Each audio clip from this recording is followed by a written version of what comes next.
Alright, and we are live here on YouTube as the field of 33 cars here goes down into the green flags out, and they are racing in Indy. The double green flags are out, and they are already snaking left and right. Everybody's going everywhere. So far, though, Scott McLaughlin and the Penske cars make it work, and they go 1, 2, 3 out of turn number 1 and through turn 2. Making it look easy. Oh, speaking of looking easy, a couple cars did not do that. At the back half of the field, we got the 5-hour energy car and 2 other cars tangled up at the very back of the field. It is, oh no, not defending winner, but defending runner-up of this race and 2 years ago's winner, Marcus Ericsson, comes away with a wreck here on on lap number 1. Looks like Catherine Legg. Oh, no, sorry, Tom Blomqvist. My bad. Tom Blomqvist was the other car involved, number 66. And the 5-hour energy car was Pietro Fittipaldi here. We are barely into the stream, and we are already got a big wreck. Alright, I am still working with a improvised setup, so apologies if things are not quite as steady as they normally are here. Alright, here we go. We are all set up, but yeah, so I gotta see a replay as to exactly what happened here, but I'm sure. Okay, here we go. Oh, Blomqvist just got into the grass and wiped himself out, and then everybody else kind of scattering, trying to avoid him, ends up spinning around. I mean, yeah, here we go. Let's see. Callum Milot coming through there. Sees the avoid. And he's actually the one that made contact with Pietro that ended up sending Pietro into the fence. So a little bit of an issue there for a driver, but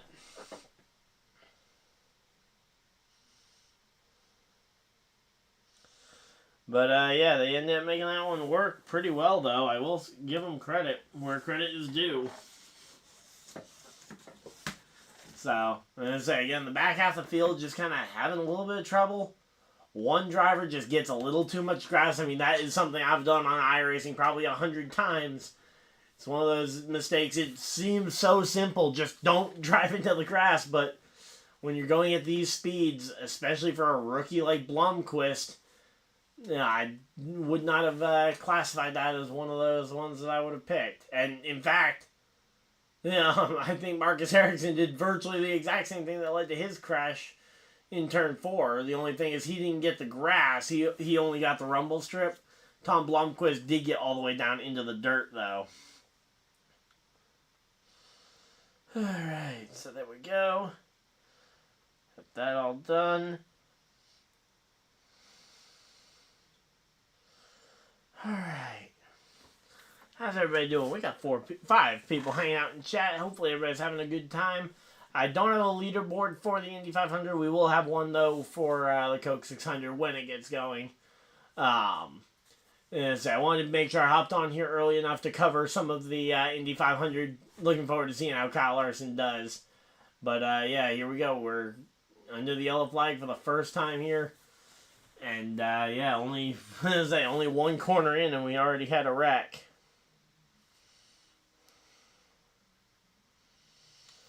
Alright, here we go.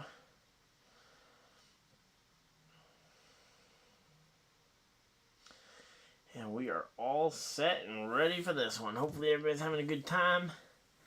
If you guys are having a good time, of course, hit the like button and subscribe. If you guys are new, again, we'll be here for both the Indy 500 tonight and the Coke 600 later tonight. Both races have been threatened by rain. Obviously, the Indy 500, there was never a consideration that we were actually going to get this race started on time. And ultimately, we suffered a 4.5, 5-hour delay here. But ultimately, we got the race started. And KyleLarson did take the green flag. So for anyone who's wondering, yes, that does mean he will be racing here through the remainder of this race.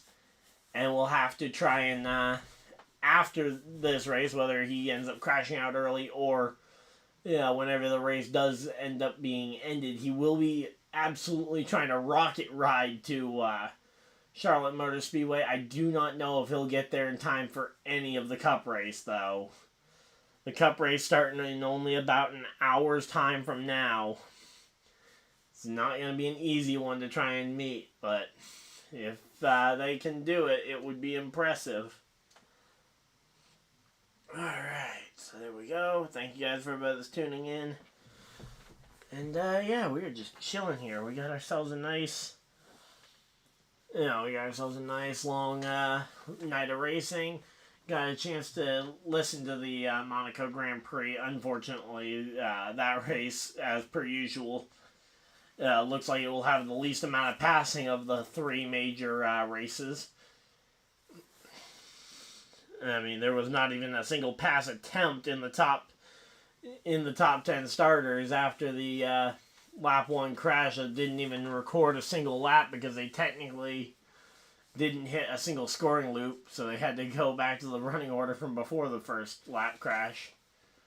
And yeah, Tom Blomqvist just, again, it's a simple mistake. I feel terrible that a simple mistake like that can get the cars so far out of shape, but it just kind of is what it is here.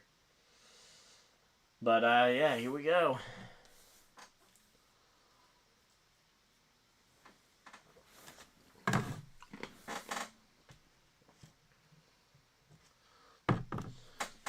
Alright, here we go. Let's see.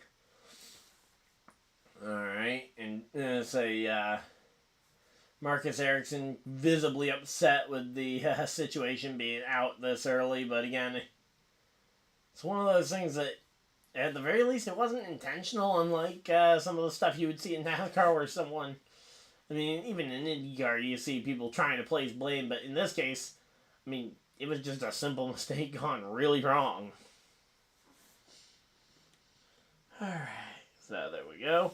Feel free to drop your predictions for where you guys think the 17 of KyleLarson is going to finish, and or who you guys think is going to win this race. My pick for the race is Alexander Rossi, that I made as a part of the Lap Down podcast. I wasn't able to be on this past week, but I did make my picks for this weekend. I went with the 2016 winners of both races, so 2016 winner of the Indy 500, Alexander Rossi, and MartinTruexJr, the 2016 Coke 600 winner. So we'll see if my picks end up working out there. Speaking of picks, I'm going to go ahead and finish setting up my other fantasy rosters. So I got my primary one here. I will also be crossing the 4,000 point mark on the NASCAR fan reward points here tonight when we're actually able to lock in our picks. All right, so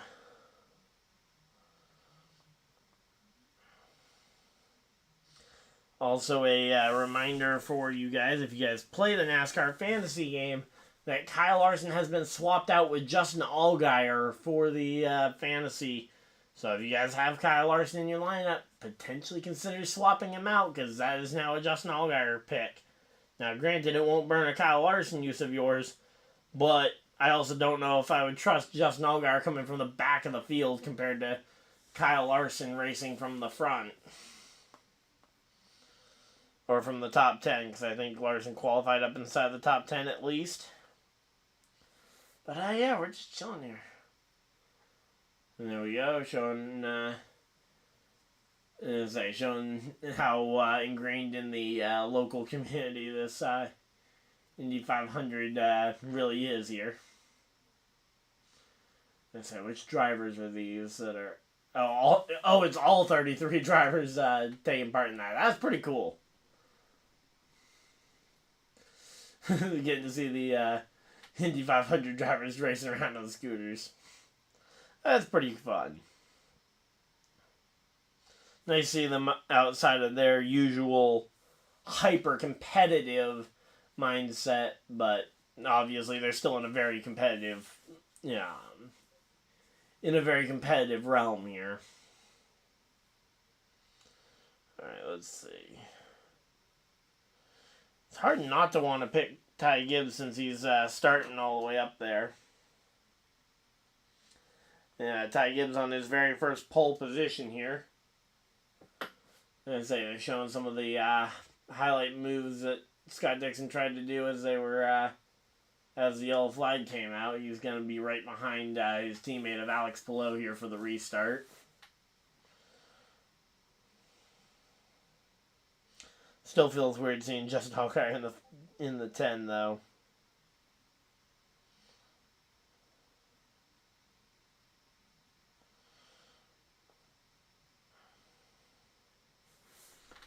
All right, here we go.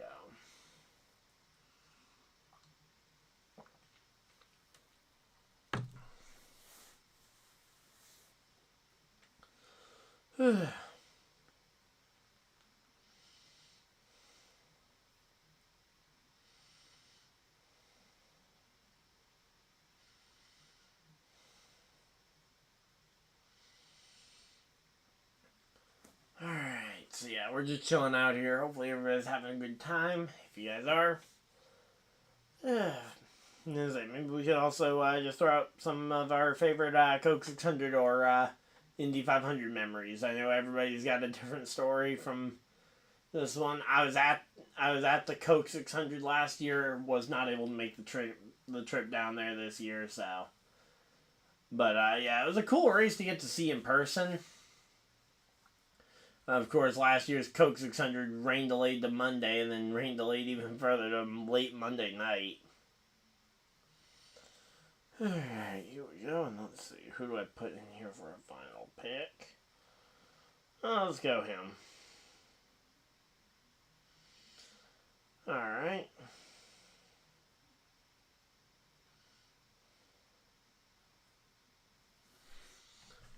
Alright, let's see.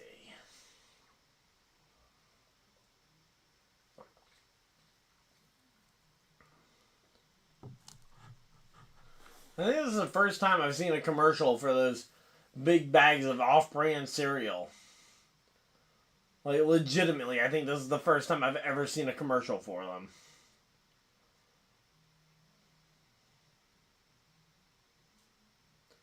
Alright, now we got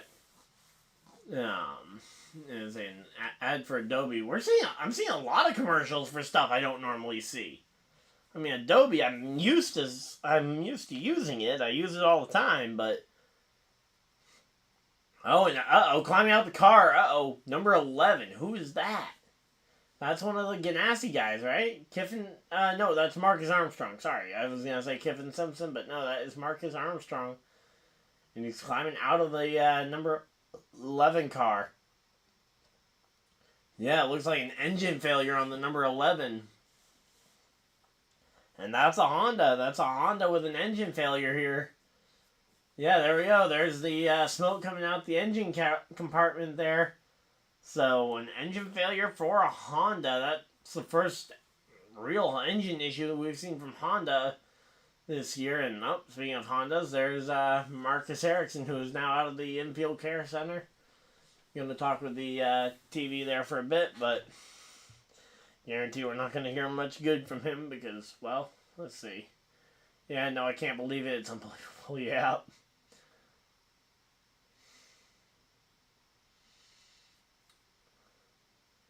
Rebuilding the car and fighting to try and get in the field. Because, yeah, he actually had to he actually crashed his car, I think the last day of practice before qualifying. Went out there, tried to qualify, couldn't find the speed to bump his way into the field on day one. Ends up having to be in the last row shootout. Thought he was done his qualifying run a lap early, lifted too early, lost speed, and had to make a final flyer run to try and bonsai run into the field, and ultimately earned his spot here in the field as they go back green, green, green. But for it all to be pretty much for naught here is, we got somebody falling way through the field. Who's that? That's KyleLarson falling deep through the field. Wheel-to-wheel contact with, I believe that was Ryan Hunter-Ray, but something is wrong with that number 17 car. Either that or he was just not prepared for the restart, but KyleLarson falling very fast there. Dropped from what was about a 7th or 8th place restarting position all the way to 13th. He lost about 6-7 spots there. Now he's lost a spot to Colton Herta too. And oh, somebody got down in the grass. Not sure who that was, but it was a little bit behind where Larson's fallen to. He's still the top rookie, which, I mean, that credit to him. That is pretty impressive still for KyleLarson, a NASCAR driver, to be leading all the rookies in his first ever open wheel race like this. Specifically, hey Chandra, how's it going? Wait, when's the Cup race? Cup race is in about 1 hour. The Cup race should be at 6 o'clock. Covering the Indy 500 right now because KyleLarson's in it and I want to keep an eye on it. We tried to cover the full Indy 500 last year, but this year schedules were a little weird. Weather was ominous at best. And Santino Ferrucci up into the top 5. Let's go. Santino Ferrucci doing well. KyleLarson all the way back to 14th. Elio Castroneves starting to move up the field. Curious if the... Alright, let's see. Watching on the restart. Yeah, some sort of... he just never got power or wheel spin. I don't know. Something went wrong with KyleLarson right on the restart there and lost that one, but... Yeah, NASCAR Fan 33, that's when the the Coke 600 is. It should be in about 1 hour's time.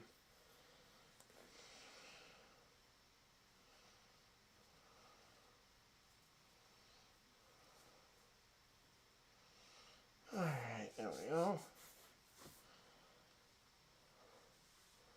So, again, showing just the replay there, and again, something went horribly wrong on that 17 car, and now KyleLarson's going to get a heavy dose of what deep traffic at the Indy 500 is like after he nearly wrecked it there. I thought he was about to just crash it real early, and that would actually potentially give him an opportunity to maybe make the start of the 500 or the 600, but obviously I think every NASCAR fan is rooting for KyleLarson to come out here and outrace the open wheel guys. He's gone and passed Ryan Hunter-Reay, so he is starting that climb to the field. Speaking of climbs to the field, Colton Herta is on the button as he is just flying through the field here, up to 9th place. Palou passing Sato there around the outside as well. Alex Palou making something happen. And everybody just kind of snaking down the back straightaway, trying to make the draft work. Here we go, Ryan Hunter-Reay popping out. Sorry, no, Elio. That's Elio Castroneves popping out of line to go around KyleLarson. So, Elio Castroneves, a 4-time Indy 500 winner. And KyleLarson, a 1-time Indy 500 starter, literally today. Alright, let's see.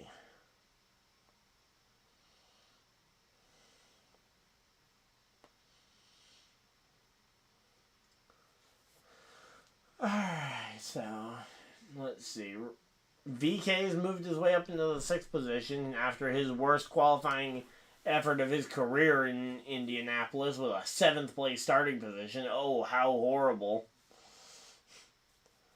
And yes, I do mean that with all the sarcasm in the world. Yeah. Finishing like that at the Indy 500 is an amazing feat.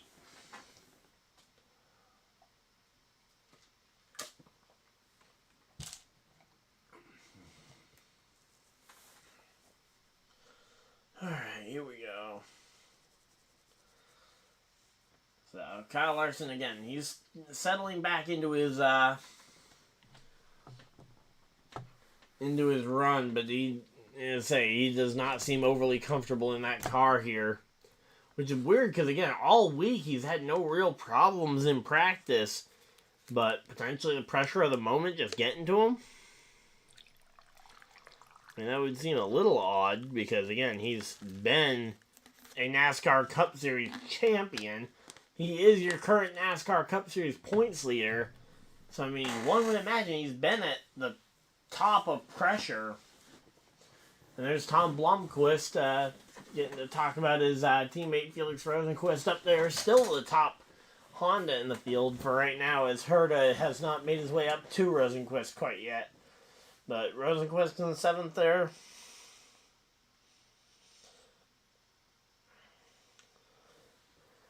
Alright, let's see. What do we got? And say, Stingray Rob actually running pretty well after his qualifying effort earlier this week. He's all the way up to the 19th position. Hunter Ray definitely seems to be having some kind of issue as well, as he's continuing to slide further and further back. Dixon, Christian Rasmussen going by him. And yeah, so everybody's just kind of working their way through this one. Rosenqvist goes and passes VK there for the 6th position, so there is some passing going on near the front of the field too.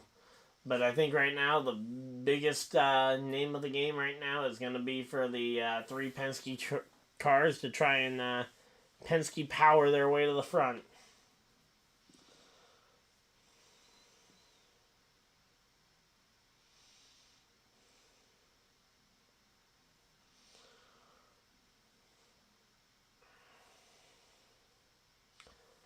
Alright, so here we go. Again, everybody's kind of gotten into a single file line.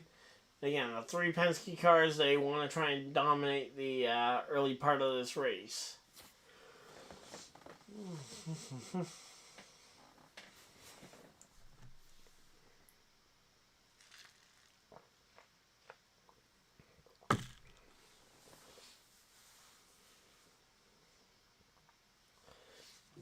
Alright, let's see. Oh, Ed Carpenter goes and past Ryan Hunter-Ray. Again, Ryan Hunter-Ray falling even further. He's now down to the 18th position for Hunter-Ray.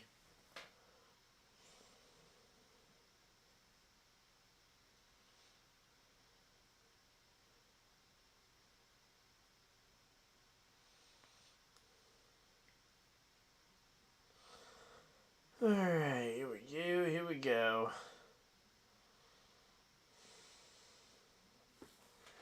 So again, the weird thing about the Indy 500 is just the way they snake down the straightaways. Obviously, everybody's trying to break that draft, and then everybody else trying to chase the draft. But, yeah, I mean, 20 laps into this race, we're just kind of logging laps.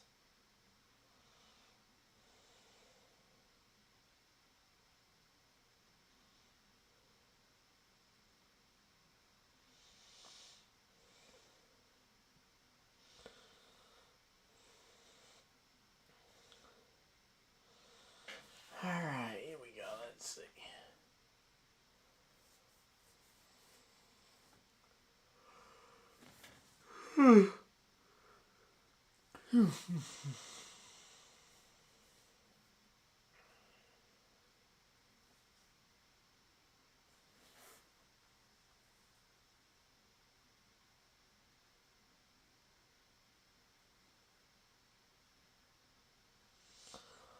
Alright, let's see. So, yep, 4 drivers out the race so far. So that puts 4 down and 29 left to go. And oh, speaking of 29 left to go, there goes one of them. Engine failure there. And oh, is that another Ganassi car? Who dat? No, it's Catherine Legg with an issue. And that's another Honda. Another Honda. What is it? Did we do a blast of the past to 2017?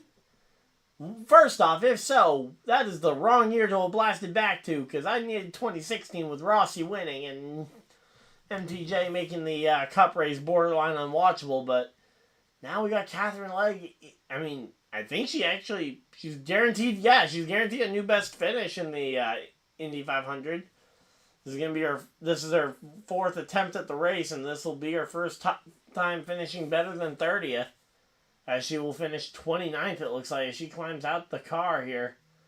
And an army of mechanics descend onto the car to try and figure out what went wrong.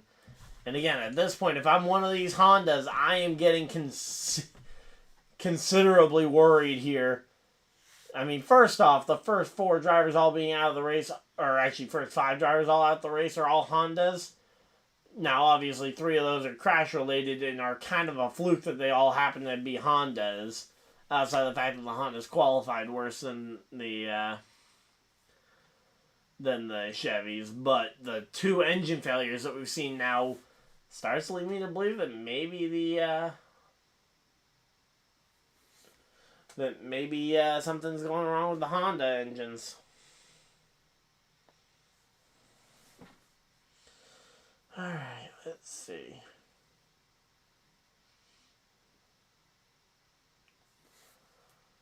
Alright, let's see.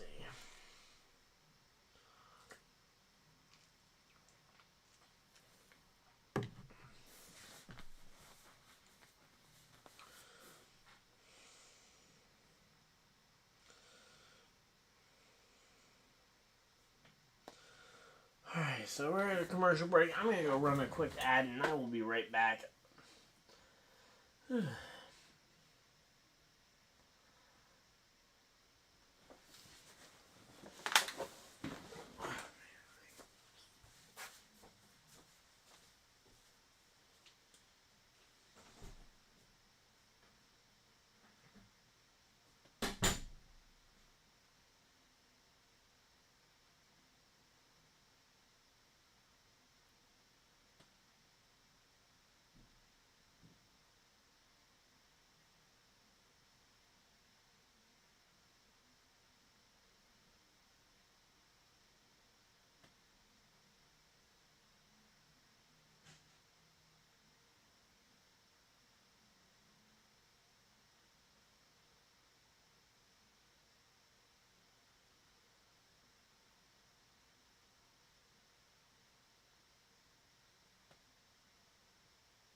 Alright, here we go. We're back and ready for some more racing action.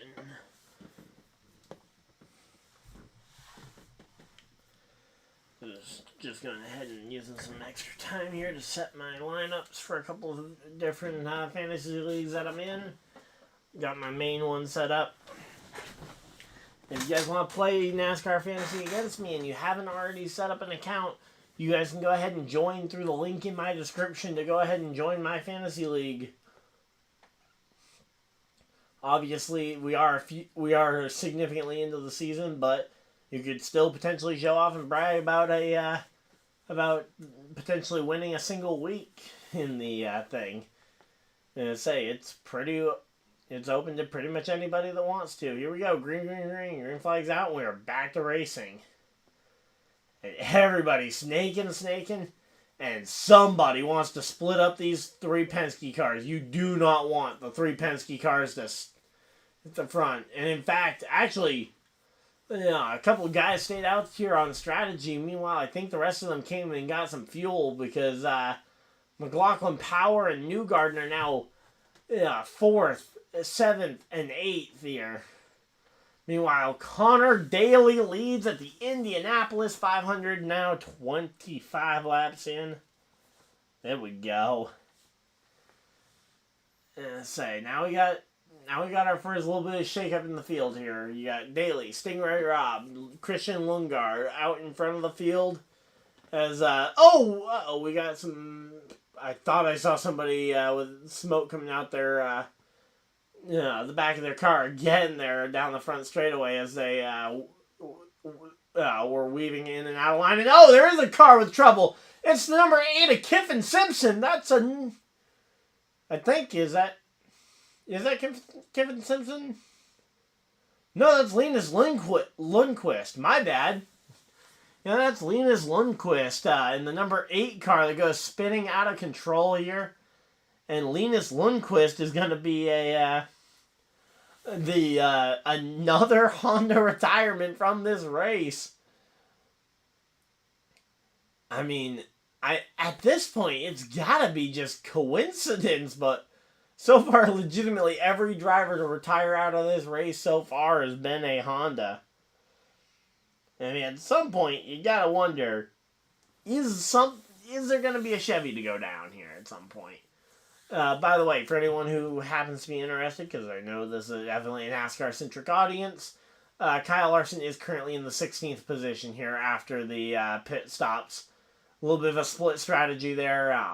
We would expect him to potentially go to the front, although he did have that issue earlier in the race that led him to dropping a couple of spots as well. So it will be an interesting one to see what he can do potentially on a restart. See if he learned from his mistake earlier, or to see if there even was a problem. To see if the problem is something with the car on restarts there. But, yep. How's it going, 23XI?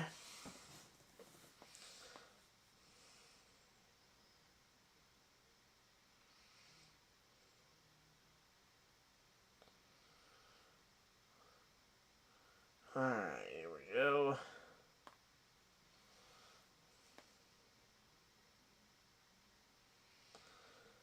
Alright, let's see.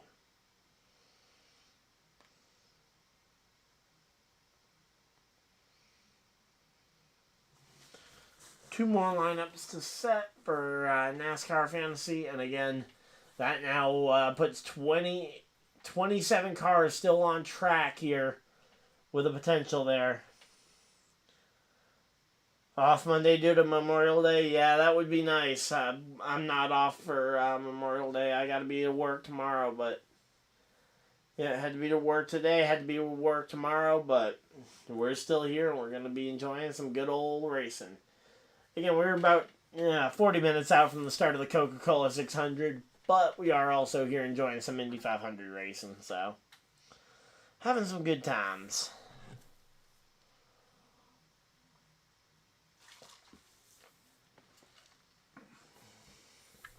Alright, here we go.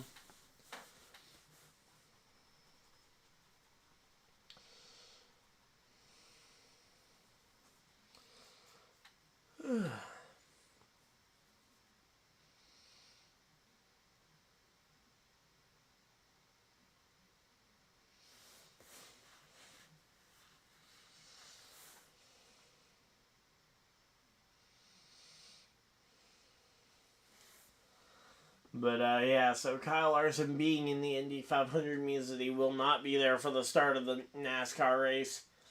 And for anyone who set their fantasy lineup ahead of time, Justin Allgaier has been swapped in as the driver of the 5 car for the NASCAR CupSeries race. So, if you don't want Allgaier in your lineup, potentially go and take a look at it and maybe swap him out.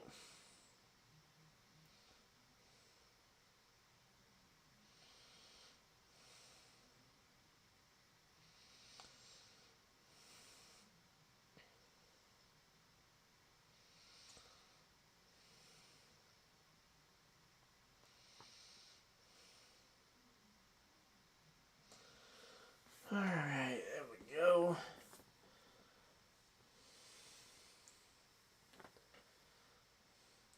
I will say, I was surprised to see Ty Dillon on the entry list for the Coke 600. I did not remember him signing a deal to race part-time in the Cup Series, nor have I heard of his team, AmeriVet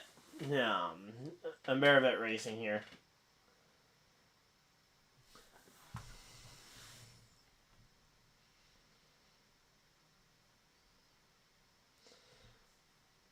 Yeah, I mean, it's right in the name. The Indy 500 is the heart and soul of the IndyCar series. And honestly, I would say, and again, this is notable coming from a NASCAR fan, I think that the Indy 500 is the greatest race in the world. And I mean, again, maybe I'll get blasted for saying that. I think it's definitely better than the Daytona 500, mainly just because of the level of competition that you have to be able to achieve to actually get into the field. The no locked in spots definitely helps with that prestige. The 108 years of history. The level of competition, again, like you've got a guy like KyleLarson who's a dominant force in everything and anything with a motor in it. You have 3 Team Penske cars here, and yet right now your race leader is, I believe, Connor Daly still, if I'm not mistaken here. Let's see. All right, they're showing a replay here. 4 wide here for Linus Lundqvist here. And yeah, he just got a taste of the rumble strip and the dirt, and it just upset the car and sent him straight into the fence. He ends up somehow avoiding taking anybody else out with him. I will say that's some credit to him. That is impressive. And now here goes the Indy 500 snake here. Starting again. And I will say, I think the snaking at the Indy 500 definitely makes it feel a lot less legitimate than I would probably give it credit for if it was purely a speed type race. But there's very few races in the entire world that don't have some kind of aero as a factor, especially when you're racing at over 240 miles an hour. Alright, here we go.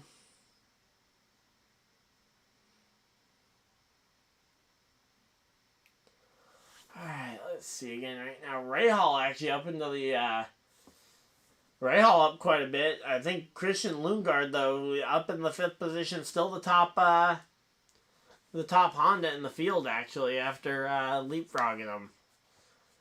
Again, a couple of these guys are up here on strategy. The rest of them, you got race leader Scott McLaughlin. He's back out on the point, and he is taking the lead of this race.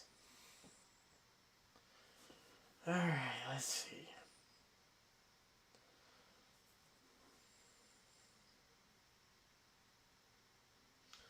Let's see.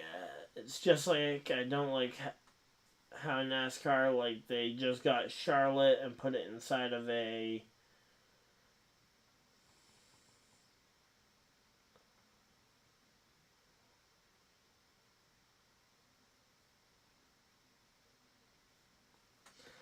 I don't know.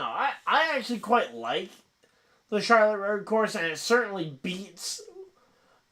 especially if you look at the time period for when they brought the Charlotte Road Course, the mile-and-a-half package was awful. I mean, we were complaining left and right about mile-and-a-half races. Chicagoland we were complaining about.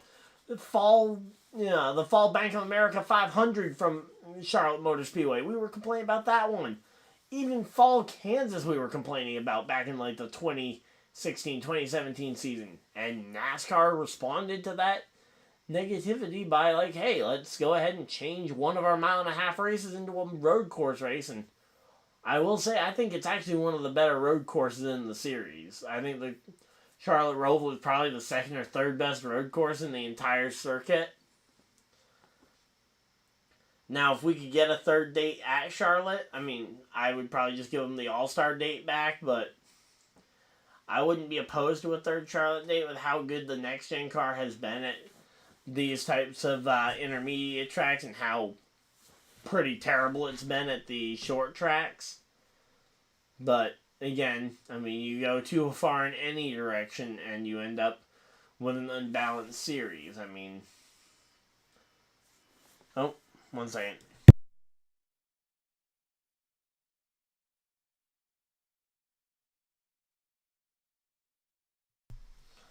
Alright, I guess that was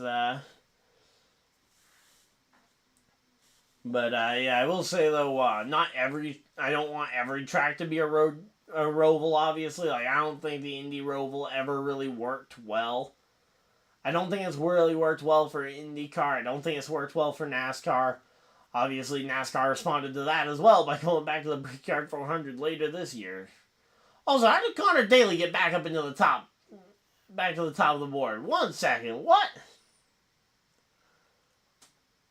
Do you know how Denny Hamlin won Pocono? Are you talking about the year that he shoved Larson out the way? Because he's won a lot at Pocono, but I think I remember him shoving.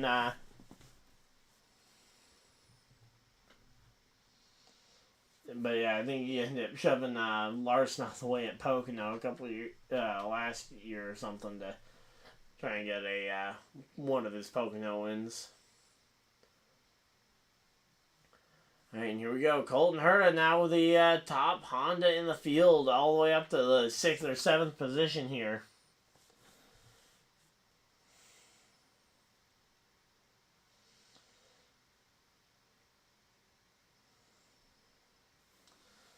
Alright, let's see. So yeah, Scott McLaughlin going around the outside of on the outside of 3 wide there to make something happen.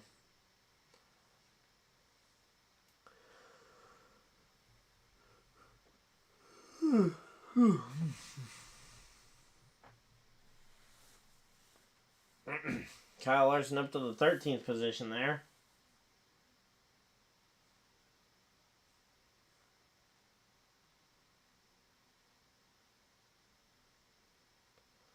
Alright, let's see. Alex Blow diving out of line here, trying to make a pass here on, I believe that's Graham Rahal. Yes, that's Rahal. Pillow passes him for the 9th position. And again, I find it amazing that somehow, again, every driver out the race, we still have not seen a Chevy drop out of the field.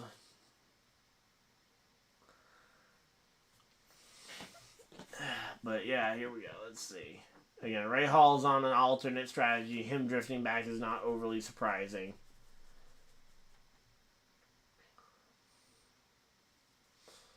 Alright, there we go. KyleLarson up to the 12th position here. But I don't know what Scott McLaughlin's going to be like now that he doesn't have the lead and doesn't have his...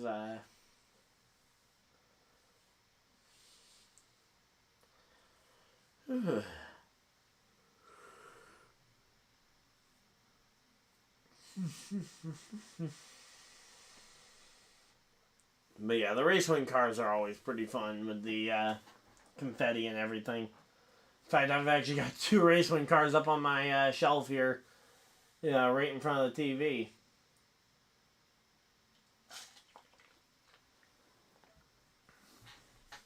And we got the Kyle Busch Skittles Bristol win from 2018 where he outdueled KyleLarson in the Kyle and Kyle show. That race was a race that actually started on a Sunday and ended up moving to a Monday due to rain. And then I've got the Matt Kenseth's final win car, driving that number 20 Circle K machine at Phoenix back in 2017. Another one of ChaseElliott's second place finishes before his first win. Alright, here we go. Colton Herta up to the Herta up into the 5th position in the up into the 5th position with a real rocket ship here. Top Honda in the field for Colton Herta. Again, right now we're kind of worried to see if potentially there's going to be an issue here as Connor Daly comes to the pit road. Presumptually, this is because of it just being time for him to get his pit stop in. Alright.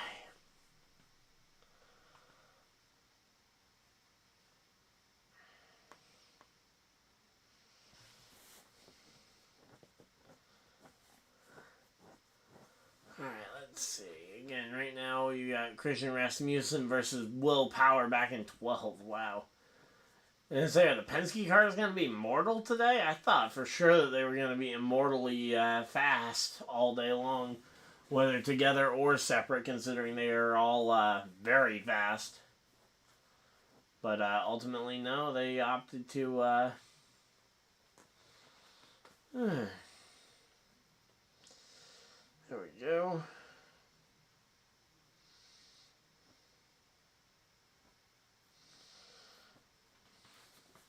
So yeah, we're currently at a commercial break, and yeah. So let's go ahead and actually show off a couple of these diecasts, because they've been up here for quite a bit here.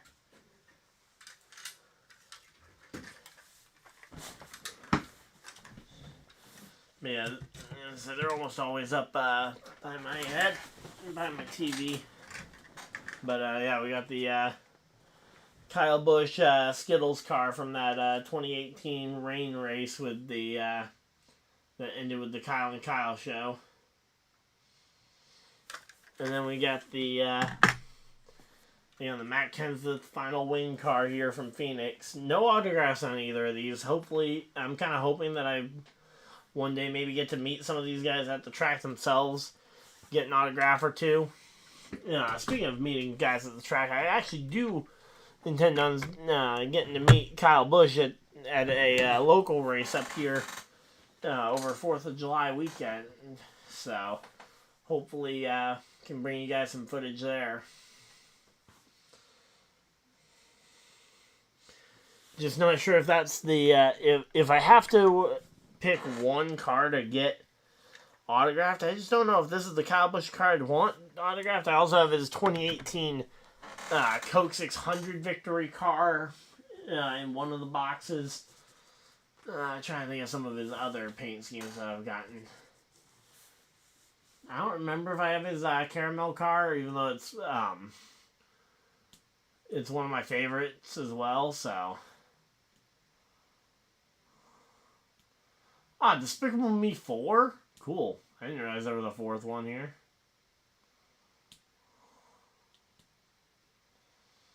Alright, let's see. Oh yeah, and then I've also got the Ryan Newman Castrol car. I actually mentioned having this one around the other day when Brad Keselowski went on to win in the Castrol car. So yeah, I got this one as well at the racetrack. So yeah, so those are the 3 cars I actually got around the quote-unquote office. It's really a basement, but we'll call it the office. So I think those are the only ones I got right at hand. Then I got a Michael McDowell 164 in the packaging from Walmart still. I know I showed that one off the other day. But yeah, we're just chilling here. So again, we're still about half an hour away from the start of the NASCAR race, so hopefully you guys are excited. Again, we still got a long way to go.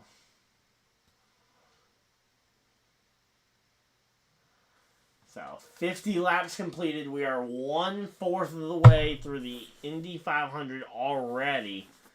I mean, this is on pace to be one of the faster Indy 500s in history. If they can keep up the fairly clean pace, I mean, even with a couple of cautions, it hasn't felt like it's too long. Also, Kyffin Simpson's not out of the race. Whatever issue he had, he is still out there. But yeah, he was in the pits for an extended period of time earlier. Thought that was another Honda that had gone out the race with a issue of some kind quietly. But no, he's just a lot down.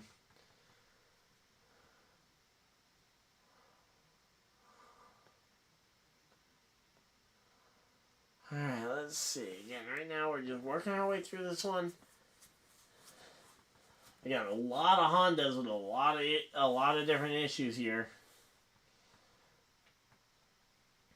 So, as I say, they're showing the projection. Looks like we could be about 4 to 5 laps away from some of these guys coming to pit road here. And again, the weird thing is the strategy for the Indy 500.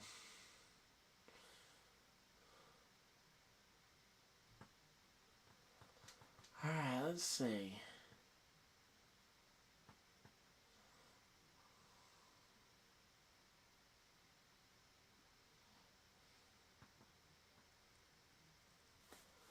Alright, let's see again. Right now we're just waiting our way out of this one.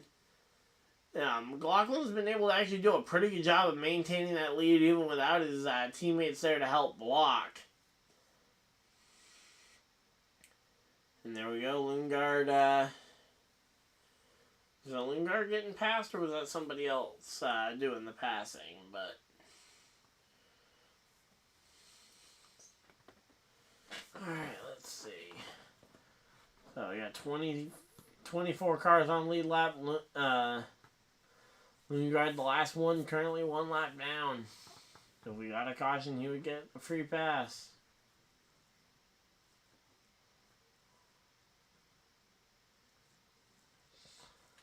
Alright, let's see again. Right now we're just waiting this one out. KyleLarson is up into the top 10 though. He's working his way back up. Still the top rookie of the race, although Christian Rasmussen is red on his tail for that Rookie of the Year honors.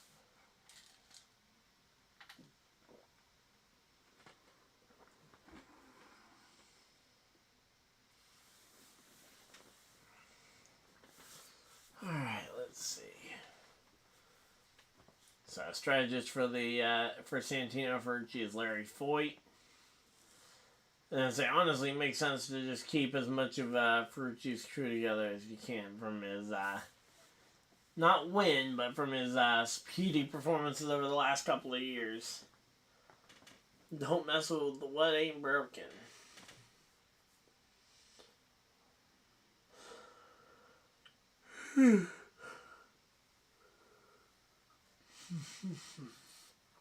Alright, let's see. So again, Herta doing pretty well here.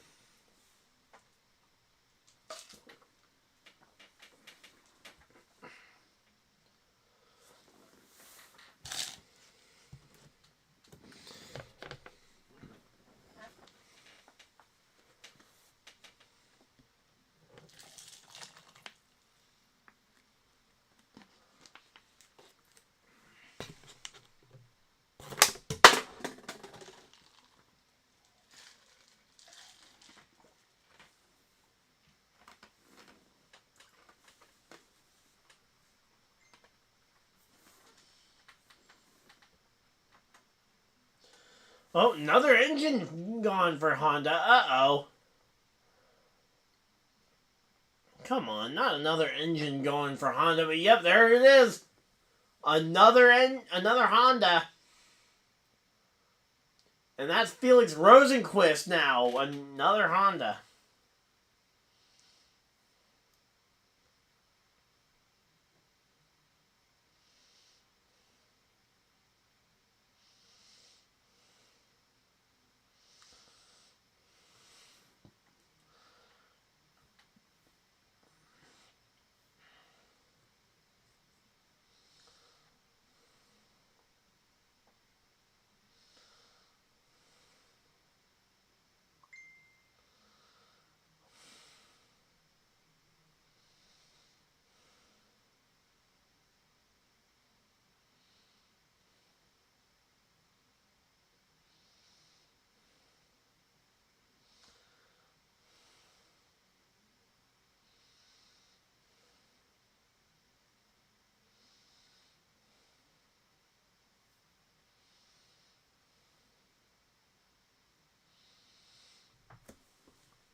Alright, so yeah, yet another Honda with another issue.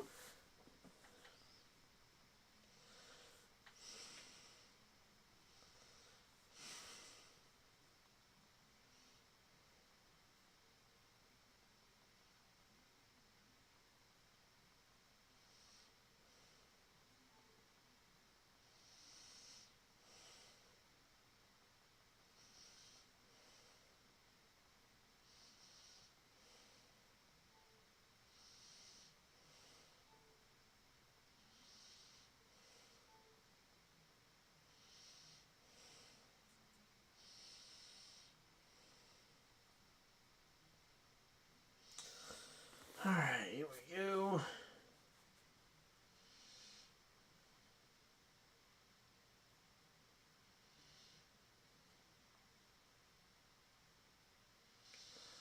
Let's see, and there we go. Alright, got all those done. Now I get to focus on the race. Which, speaking of which, the Cup race, we are about 20 minutes away from the broadcast starting on that one. Don't want to miss the start of that. So here we go.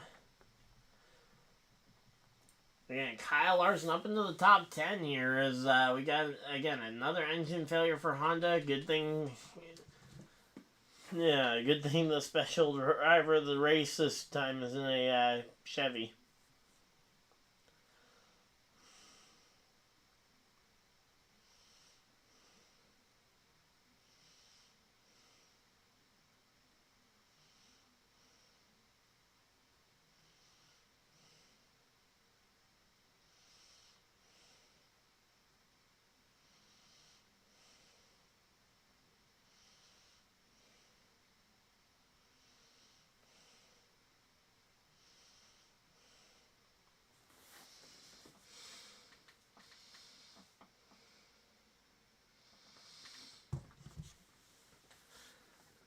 Because, yeah, the last time we saw a lot of engine failures like this, again, was the 2017 running, and we had a McLaren driver as the major feature in that one as well, back when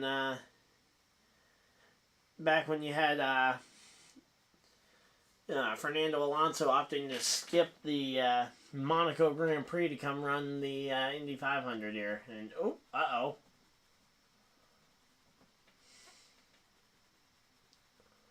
my TV crashed. I guess the racing was too epic for it.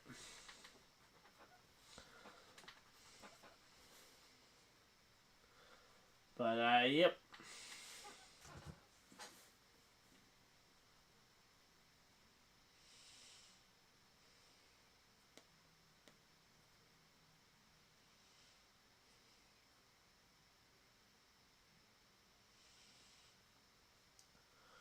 Alright, let's see.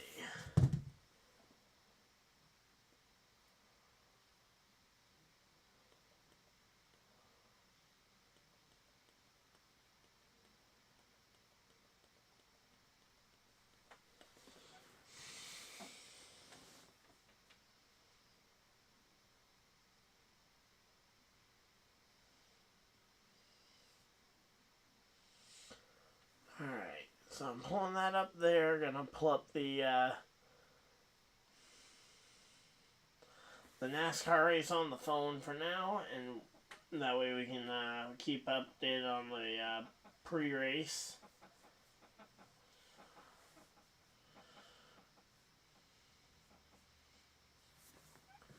Alright, here we go. Indy 500 started legitimately years ago, and oh, okay, so they got UFL games on right now.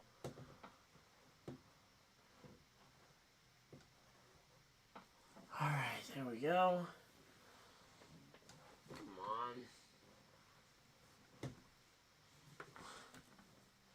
on. Oh, I can get this set up pretty easily to my liking. Oh, it's the Michigan Panthers, actually. Oh, and that game's ended. Okay, I was about to say.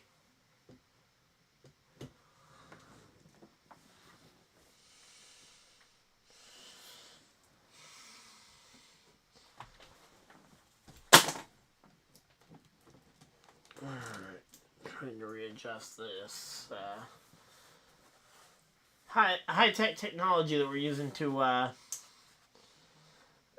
hold up the phone here in a place where I can watch both at the same time.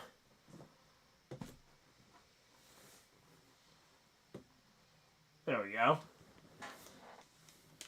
So there we go. Simply Spiked players of the game. Bryce Perkins. Really that? I mean, 121 yards isn't bad, but that just seems like a very low amount of passing yards for a quarterback. Alright, there we go. We got that all settled. And, yeah, there we go. Now we get to watch and hopefully get ready for Cup Series racing along with the Indy 500.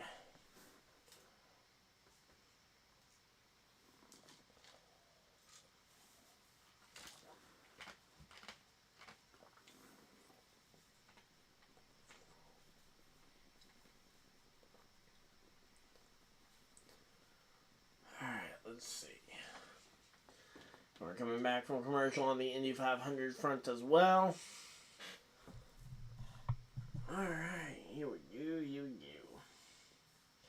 1 hour into the stream already, and yeah,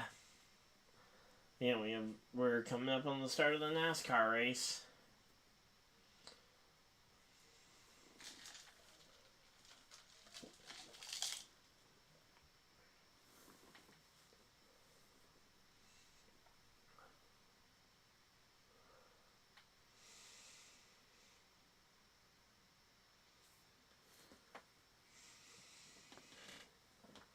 So, if KyleLarson wins this race, will he be 2/3 of the way to the American Racing Triple Crown? Because he'll have the Chili Bowl, he'll have this race, and then he'll just need the Daytona 500, right? And there we go. Rossi wins the race off pit road. Let's go! Alexander Rossi winning the race off pit road there.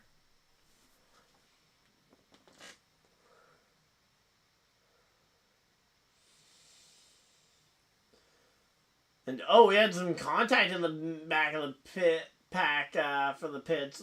Looks like VK and another green car, probably Augustine Canapino getting into it. Alright, there we go.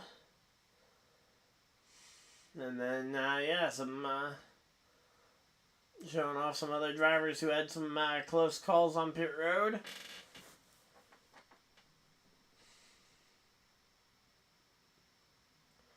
Alright, here we go.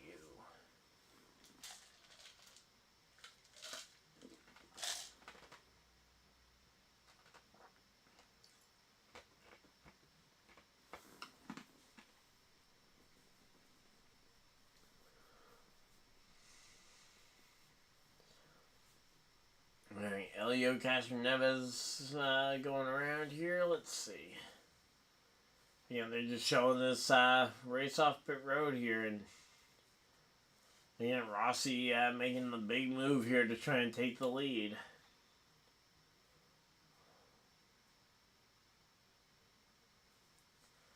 Alright, let's see.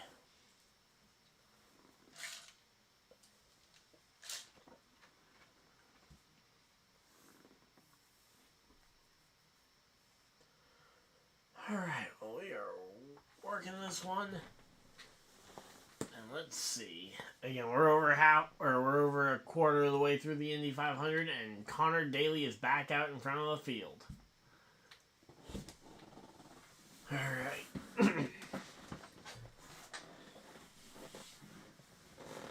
Again, for anyone who's just joining us, no Indy 500 leaderboard because we're going to be going straight to the NASCAR race here in a few for the start of that race.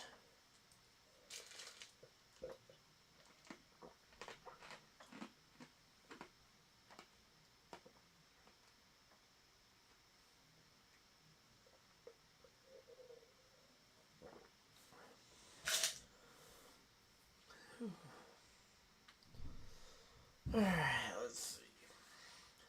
Who's going to be the first Chevy out of this race?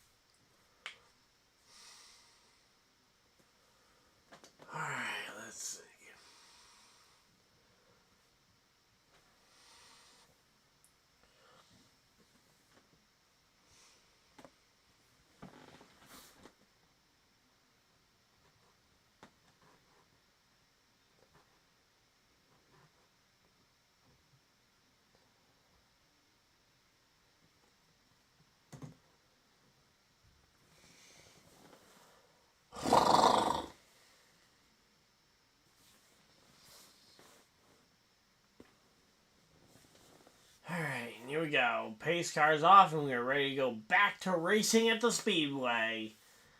You got Daly leading the field to green. And here we go. Let's see. 4 cautions so far. Actually, fairly deep. Again, it's a lot of caution, but they don't feel like they're dragging on, which is nice. But Daly, Stingray Rob leading it off.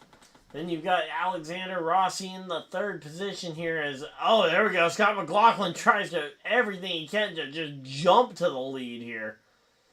So there we go. Scott McLaughlin finds every way, makes it 4 wide down the front straightaway to take the lead into turn 1. Herta's all the way up to third place here.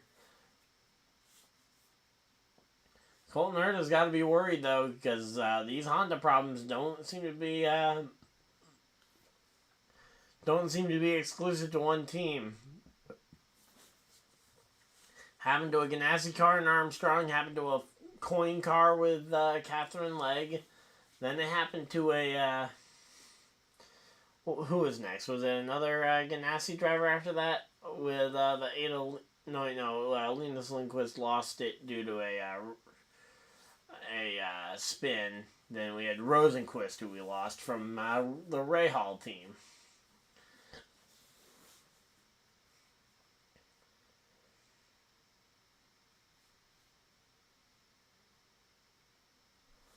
Alright, let's see. So Stingray Rob jumps back out to the front of the field. Honestly, I could see Scott McLaughlin being okay with this, just kind of letting this happen, because for him, everybody he has the ability to just kind of wait this one out.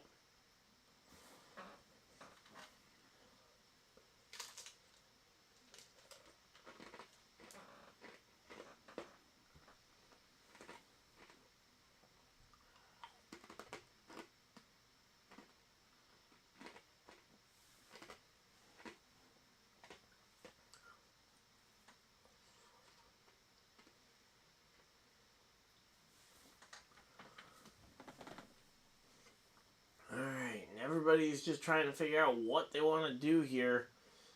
I'm curious to see what I'm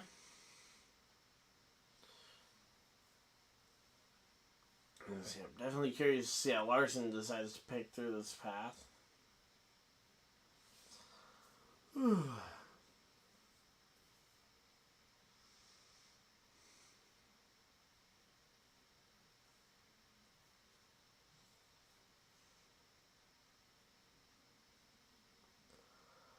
Alright, let's see again. Right now we're just kind of waiting this one out.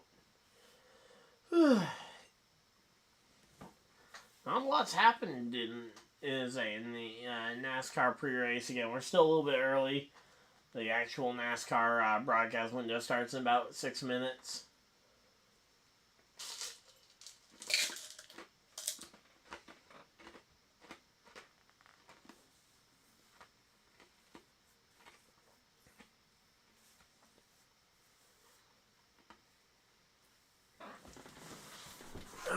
Let's see.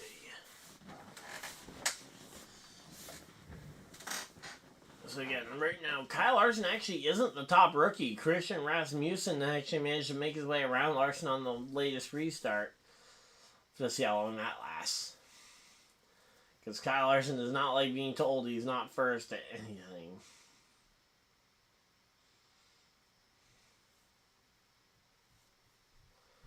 Alright, let's see. And Colton Herta is still the top Honda up into the 4th position. Newgarden to 5th, though. At least you got some of the Penske power around. And then no idea where Will Powers ended up.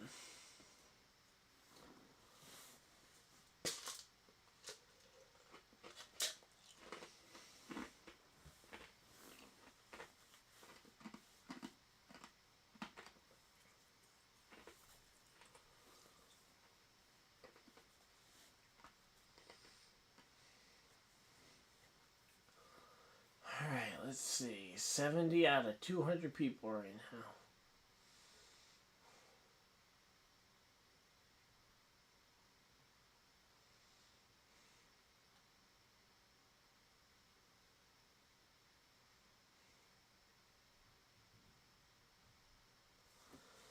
Alright, let's see again. Right now we're just kind of waiting this one out.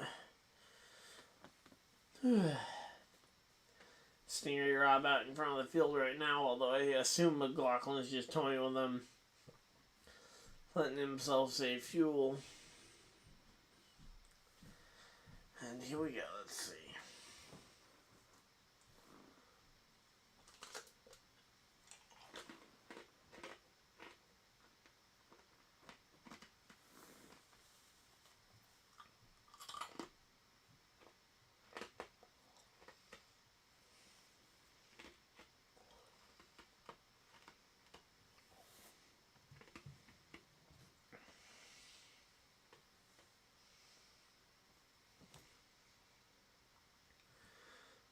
Alright, let's see. So, lots of drivers going pretty much everywhere here on these restarts. Rossi going backwards, Newgarden going forwards.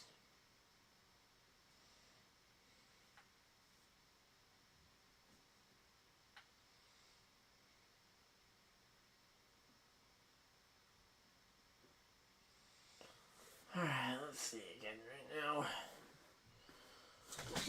Oh!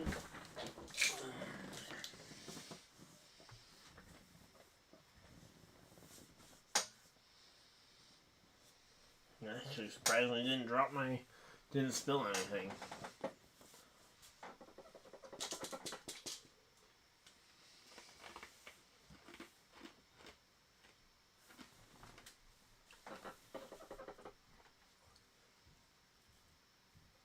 So yeah, we're actually gonna see we're actually gonna get a chance to see the Indy 500 hit the halfway point.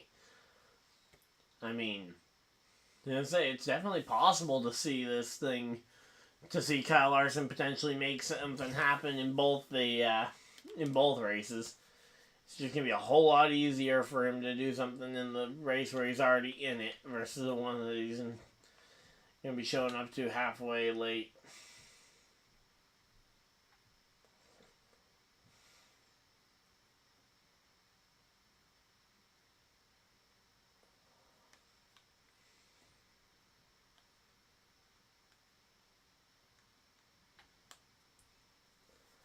Alright, again, right now, the weird thing about McLaughlin here is he's just kind of waiting this one out. Again, no real pressure to go and make Stingray Rob feel uncomfortable right now, because right now Stingray Rob's just breaking the air for McLaughlin. McLaughlin can just kind of coast around in behind here and just kind of wait.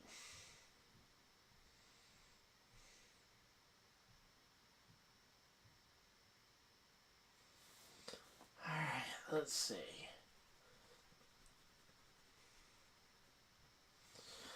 So, Colton Herta up into the 4th position. Again, I'd be worried if I'm any of these Hondas. You got Alex Blow up in the 7th position.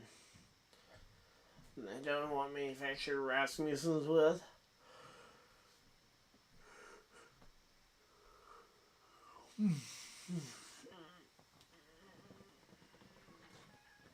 Then you got Elio, Dixon, and Sato, 13 through 15, who are all Hondas there. And speaking of Hondas, Kashnev has just made a pass there on Augustine Campino for 13th here, or for 12th here.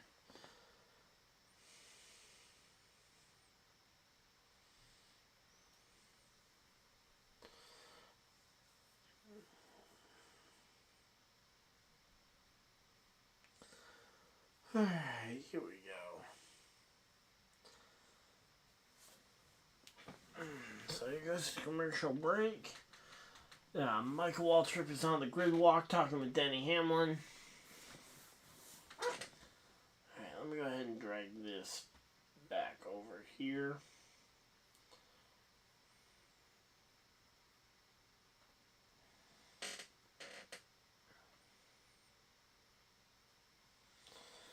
Alright, here we go.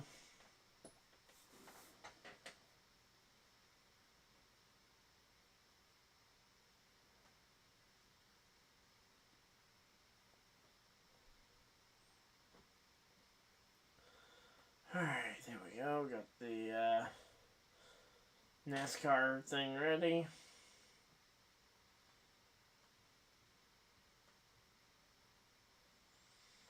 Alright, there we go. Got myself checked in. 400 laps is a lot of racing. I don't think we're gonna get. I think we're gonna get about half that in before the race gets stopped for liquid on the track. But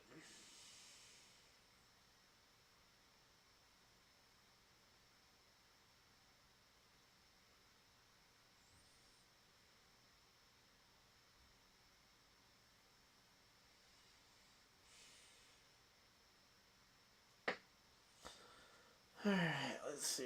Right now we're just working our way through this. Again, over in Charlotte, they are currently doing all the pre-race stuff, getting this one ready to go racing. Alright,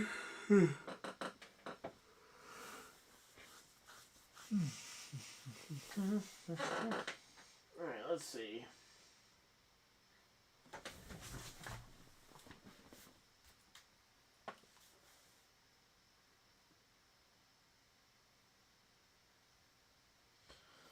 Come on. Alright.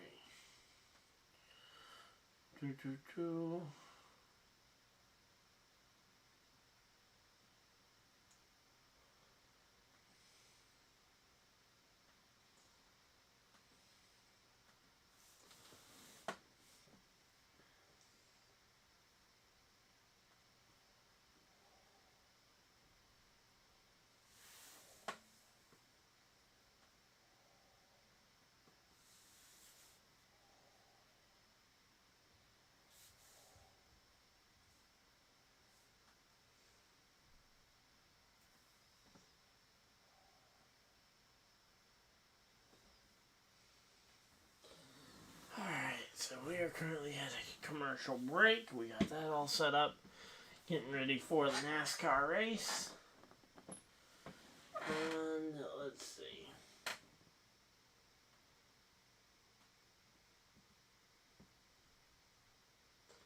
Now we'll go ahead and put lead changes over here.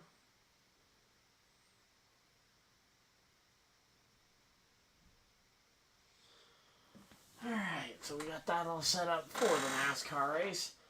And, yeah, right now, biggest movers in the field, you've got, again, Christian Rasmussen up 17 spots. Herta and Castroneves both up 11 spots from the start of the race.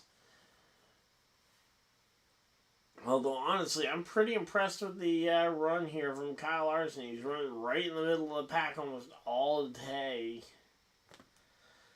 And hasn't made any noise, which is pretty impressive.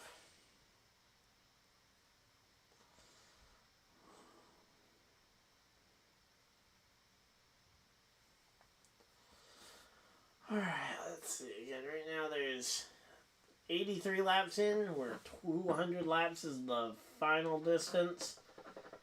Let's see.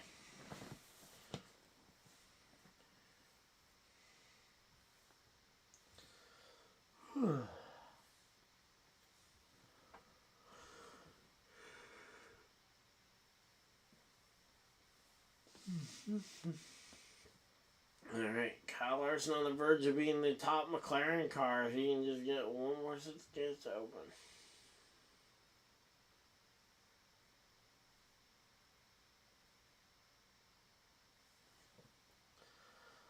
Alright, let's see.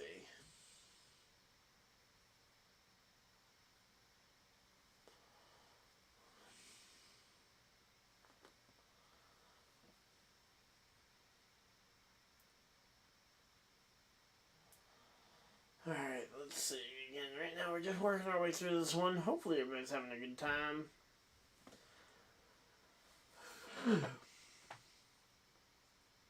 But yeah, right now, McLaughlin has just got a nice, easy control on the field.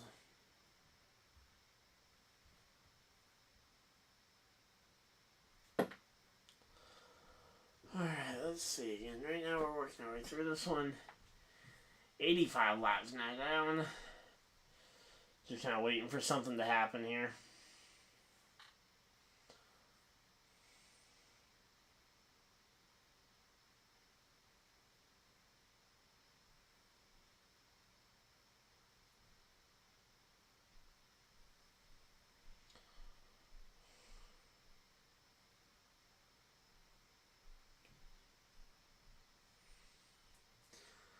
And there goes Colton Herta was on the charge, and he ends up out the race. And that's another Honda out the race. Are you kidding me? Another Honda? Man, another Honda with another issue here.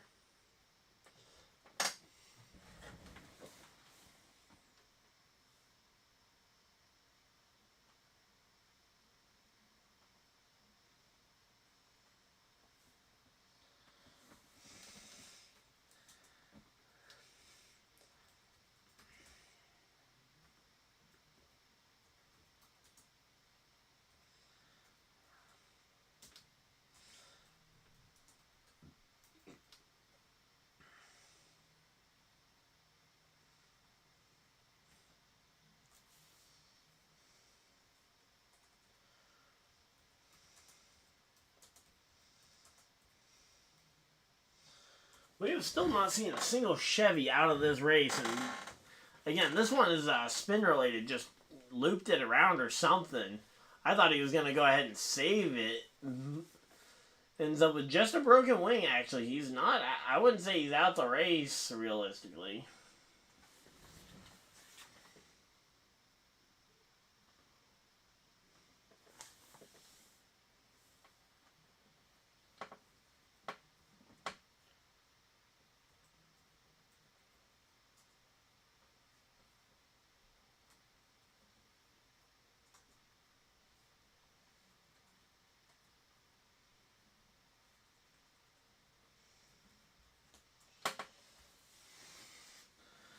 Alright. Oh no, yeah, he's definitely... Oh, he's out the race entirely. Never mind. Yes, my original message was right.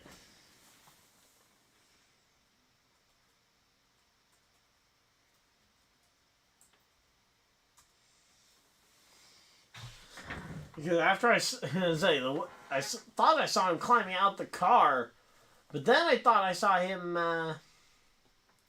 But then I saw the spin, and it didn't look terrible outside that front wing, and I've seen him replace front wings before.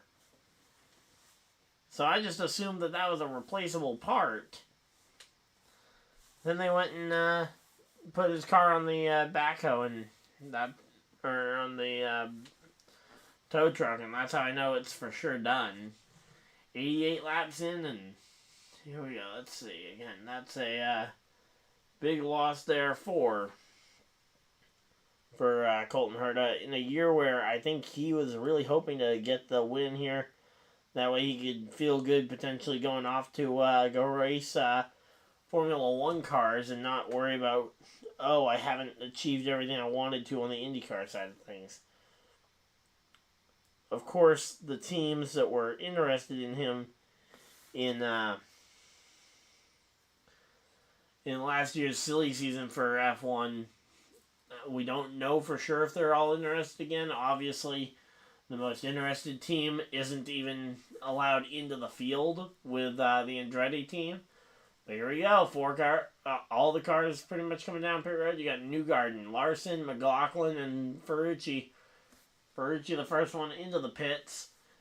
6.9. Oh, and a bit of an issue there for somebody in the pits. Not sure which car that is.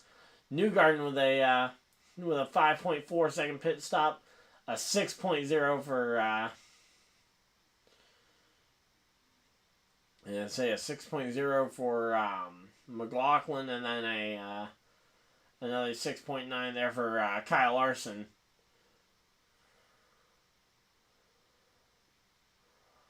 Oh yeah, so the McLaren car, whoever that was, I'm assuming that's Ilott maybe. Ended up getting overshot through the corner, or through the pit box by the car behind him. And that's why you gotta know where everybody's pitting and not just yourself.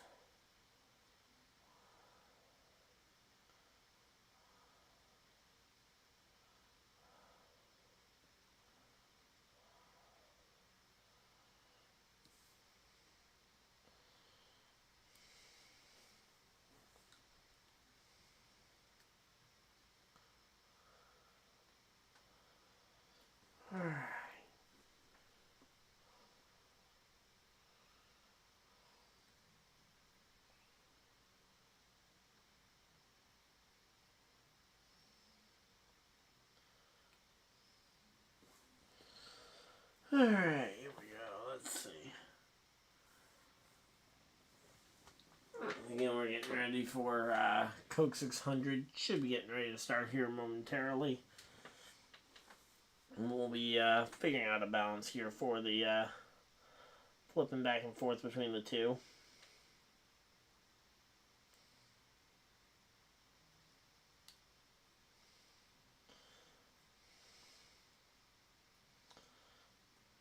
I will say, NASCAR is going to get about 2 hours to try and run their race in today. IndyCar, they've already gotten through the bulk of their weather that we know about, at least on the radar. So there we go.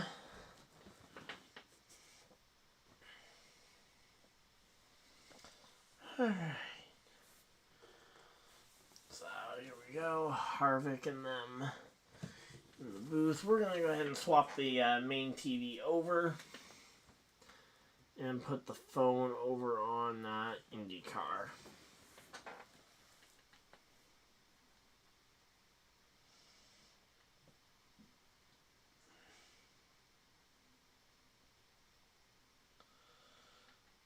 Alright, let's see.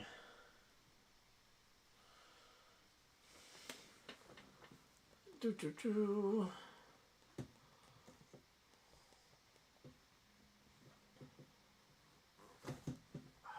on. Alright, let's see.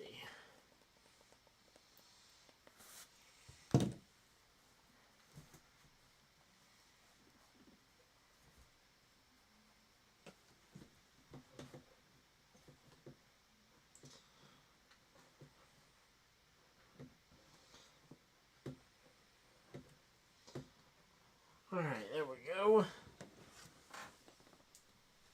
Got that, and we are ready to go.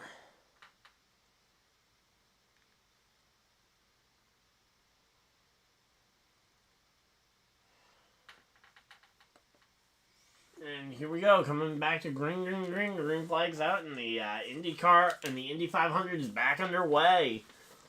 92 laps in. Rinus VeeKay and Christian Lundgaard both out here. They last pit about 30 laps ago each. Then you've got Stingray Robb, who pitted about, whose last pit stop was about 20 laps ago, 15 to 20 laps ago. Then you got Newgarden, Ferrucci, some of the first guys who would just pit this last time by. And there we go, the pole sitter Ty Gibbs. He is in the car and getting ready for his first career pole, so he's going to lead the field to green for the first time in the Cup Series. Second youngest ever winner for the pole. And there's Jimmy Johnson, home from Indianapolis. He was in Indianapolis earlier today. Now he will be a part of the number 84 team here today. And here we go. Oh, we got a car on pit road. Uh-oh, who's this? Kyle Kirkwood coming off of pit road here. Not sure what kind of issue he had, but Kyle Kirkwood with an issue as well, it looks like.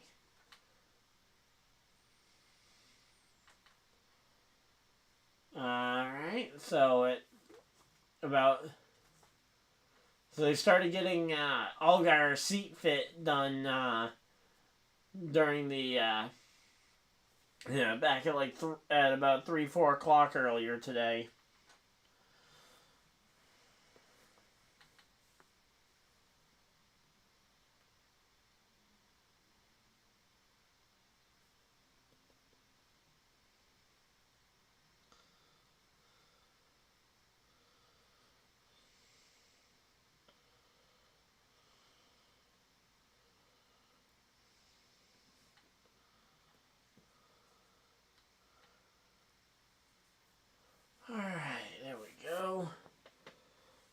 Let's see. So, Indy 500, 95 laps in. VeeKay, Lundgaard still out there. Newgarden, though, managed to get around Stingray Robb and has now made himself is potentially turning himself into potentially the favorite here to win the race. McLaughlin's not too far behind. He's just passed Connor Daly for the 6th position. As the NASCAR engines are about to get fired up here. And let's see, what's it going to be?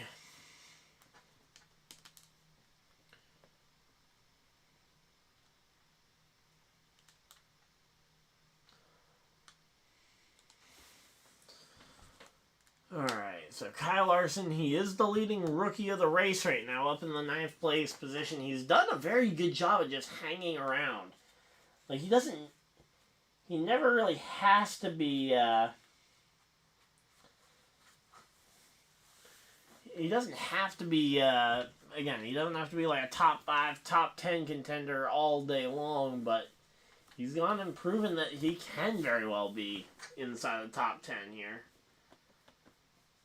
Alright, there we go. Oh, the entire NASCAR and Fox crew here is gathered up. Is this going to be the, starting, doing the driver start your engines there.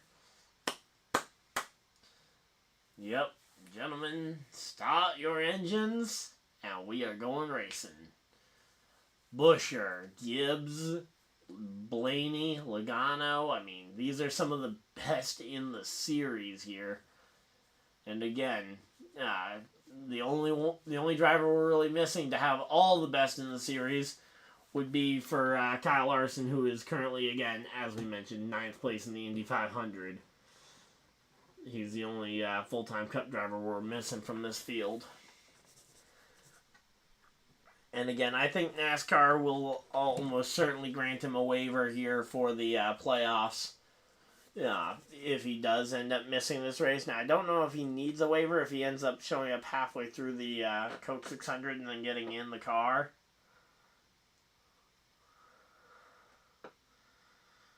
But here we go. Let's see.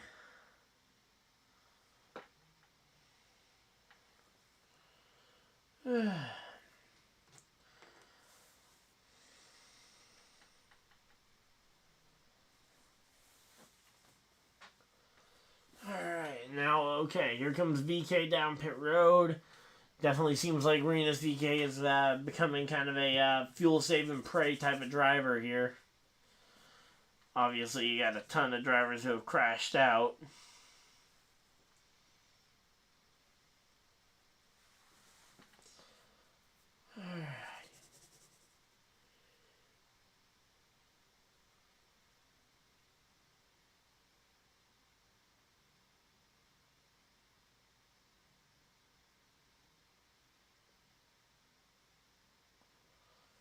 Alright, let's see. Again, we're about to cross the 100 mark. The 100 lap, the halfway mark in the 500. Can Christian Lundgaard hold on to it? Or can Joseph Newgarden steal the lap 100 lead away? Now, obviously, Newgarden doesn't care about lap 100. He cares about lap 200. But, hey, lap 100 is always kind of a fun one to lead.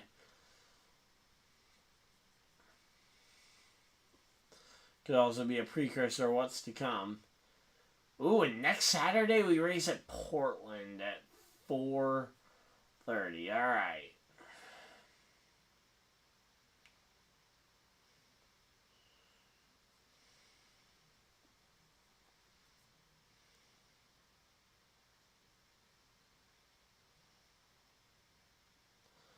Alright, we got, yep, there goes Christian Lundgaard into the pits, and Newgarden did lead lap 101. Or lead lap 100, I mean, to start lap 101. So, Newgarden, Fergie, McLaughlin, the top 3. Alright, let's see. Where is Will Power ended up? Because he's had an interesting pit stop last time around. Let's see.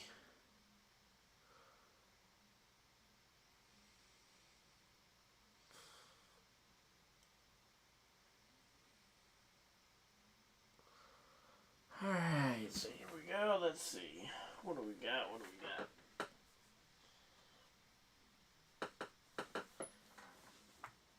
So yeah, we're getting ready for this one. There's a side-by-side commercial for IndyCar. And the NASCAR cars are rolling off of pit road here. Alright, let's see. KyleLarson up to 7th. Nice. Where is the 12 at? Let's see. The third Penske car sits 13th. So Will Power sits currently in the 13th position here. There we go. Getting ready for the... Ty Gibbs getting ready for his first career pole award. That should be a pretty good one.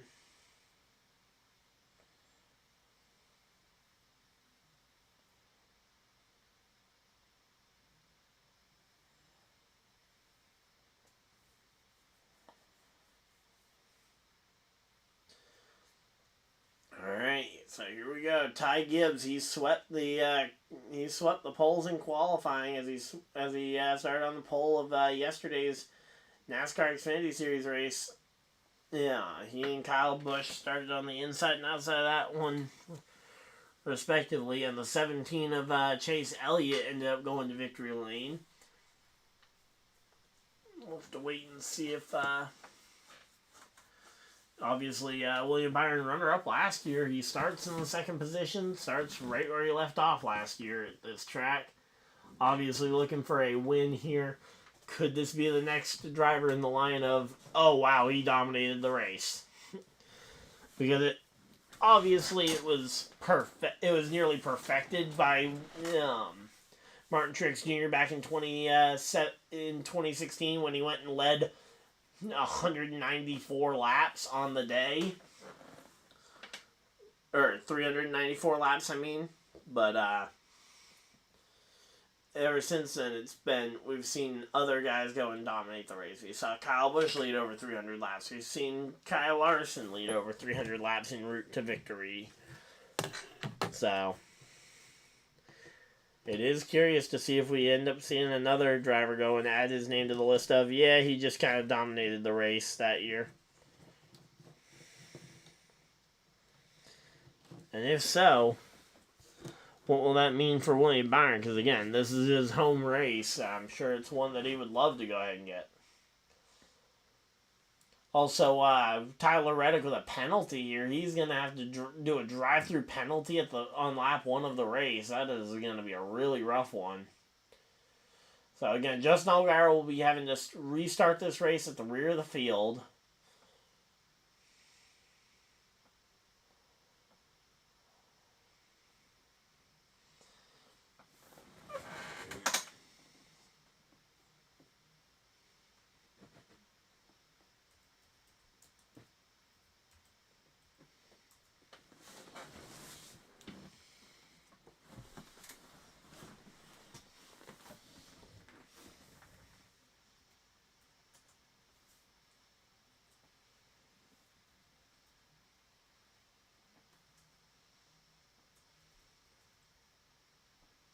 Oh, Ryan Hunter-Reay's out? What? What happened to Ryan Hunter-Reay? That would be the first Chevy retirement from the race, but I haven't seen that one.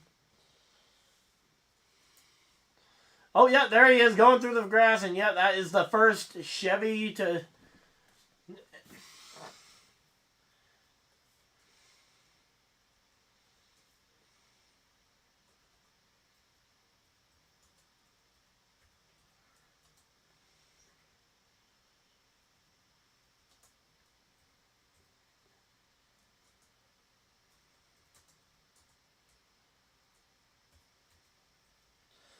So, RHR, Ryan Hunter-Reay, spins out here through the grass, and he will become the first Chevy casualty of this race.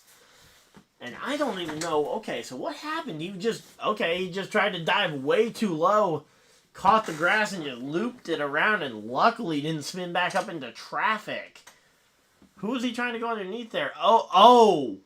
Scott Dixon kind of shoved him down there just a little bit. I don't know if Dixon knew that he was down there, but if he did, that was certainly not going to look good on him. Alright, let's see. Well, we're hanging out. Hopefully everybody's having a good time. No, Ryan Hunter-Reay certainly isn't.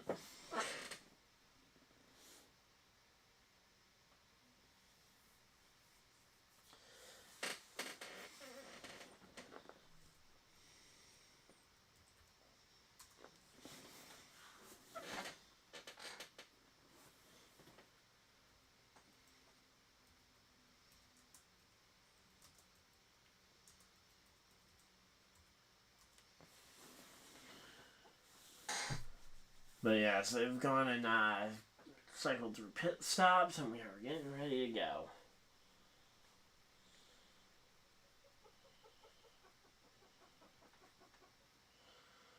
Alright, so here we go. It's almost 6:30, and I'm saying we're going to see these things go green, but again, around 7:30, 8 o'clock, we expect that we may see a rain cell hit here.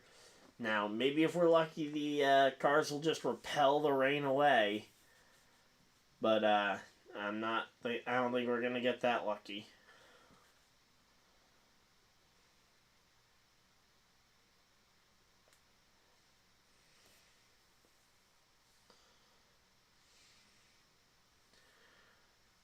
But here we go, let's see. So they're starting to shout out all the military members represented on the vehicles.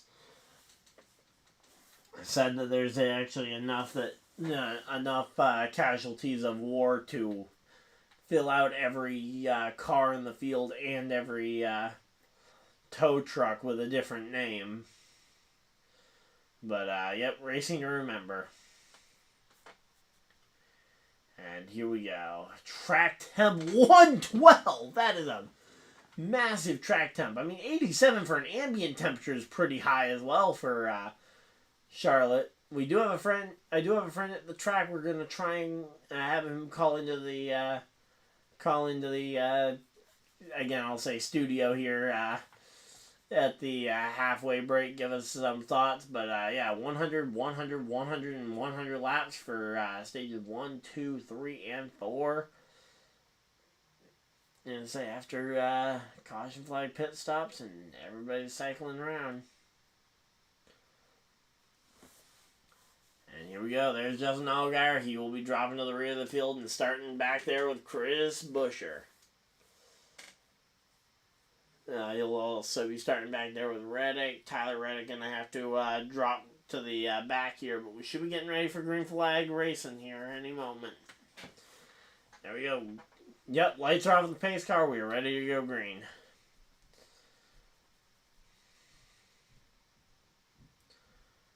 And it's going to be... Alright, here we go. Ty Gibbs, William Byron, two of the youngest drivers in the series. Could be one of the youngest front rows in a while. And here we go. Pace car is off, and we are green, green, green. Green flag is out. And Ty Gibbs, he may have even jumped the start. I don't know if he may have gone before the flag, and I think on the original starts of the race, you're supposed to go off the flag here, which could result in Ty Gibbs' penalty, which I don't know if I don't know what the penalty would be. It could be that he gets an EOL. They could give him a warning, which I would honestly hope that they would give him potentially a warning here, because again, I don't think he meant to jump it. It's his first time on the pole position. Trying to feel it out.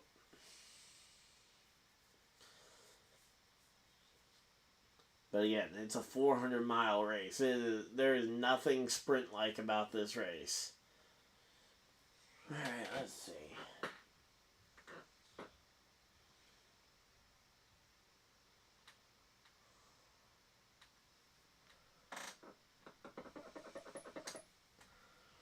Alright, here we go.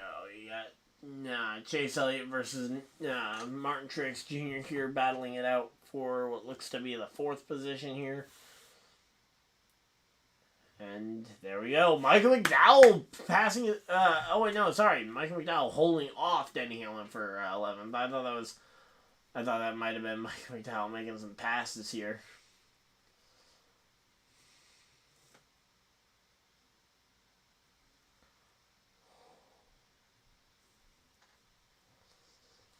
Alright, let's see again. Right now, the top 10, you got Michael McDowell up there. Love that Walmart paint scheme for Michael McDowell. A lot of the cars showing to impress here. And then you've got Kyle Busch in the zone car, which is, I like it, but it's just not really, it just doesn't scream patriotic the same way a lot of the other schemes do.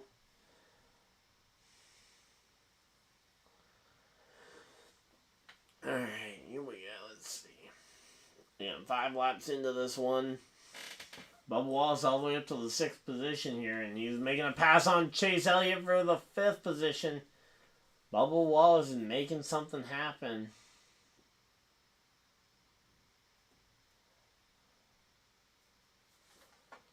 Alright, let's see.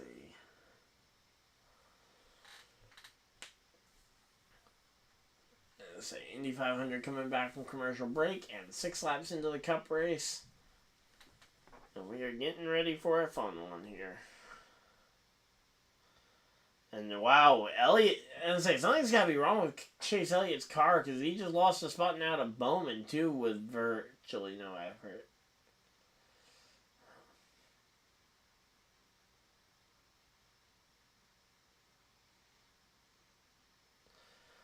Alright, let's see. Splitting all 4 stages in half seems to be the strategy here. Stay ahead of the track changes. 4 tires is going to be the primary, but don't rule out 2 tires, and then track position being key. Basically, you could write that as the list of rules for every track.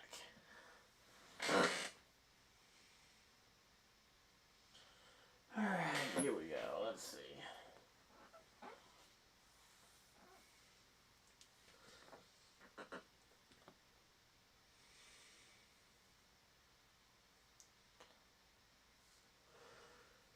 And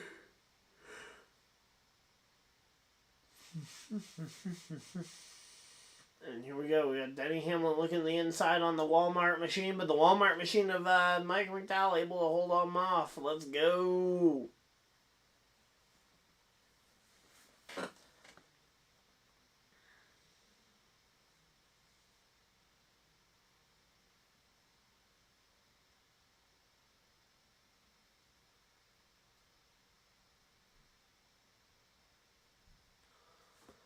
Alright, let's see again. Right now, we're just working our way through this one. Bowman settles into the 6th position. Curious to see what ends up happening with Tyler Reddick, considering, unlike usual, he didn't get lucky with a very early caution. And speaking of an early caution, we got another caution. Oh no, who is that? That's Marco! No! Poor Marco Andretti goes around, and that's another Honda out of this race. I mean, just increasing the number of Hondas out of this one here early.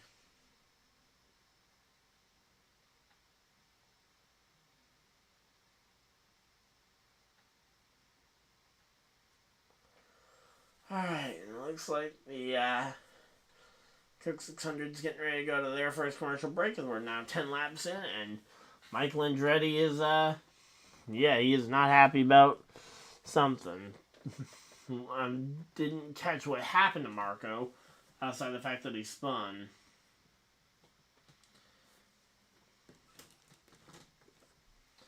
I presume Michael Andretti is upset about something there.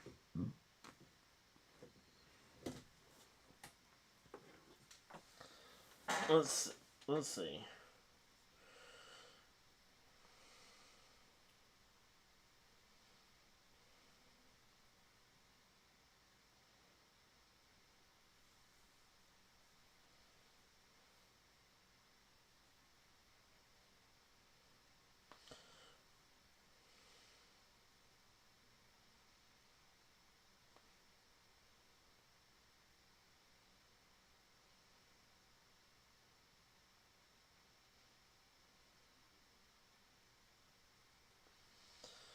Alright, let's see.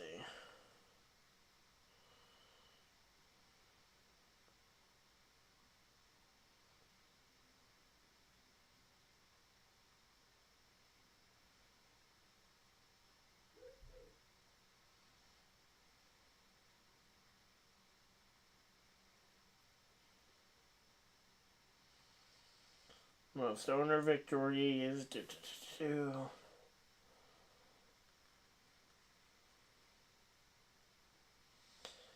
Chassis engine victories.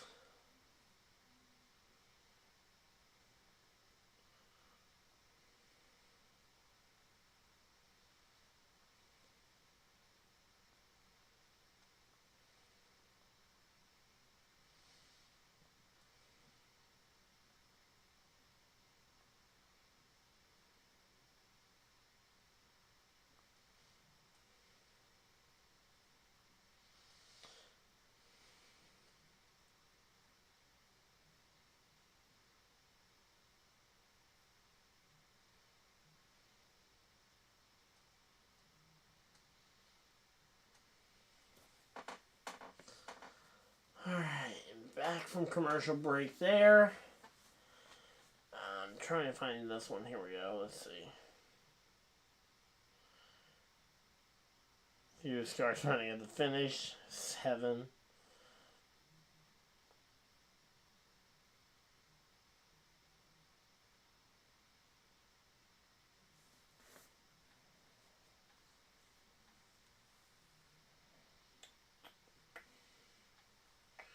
Alright, rain shortened races. Yep, there we go.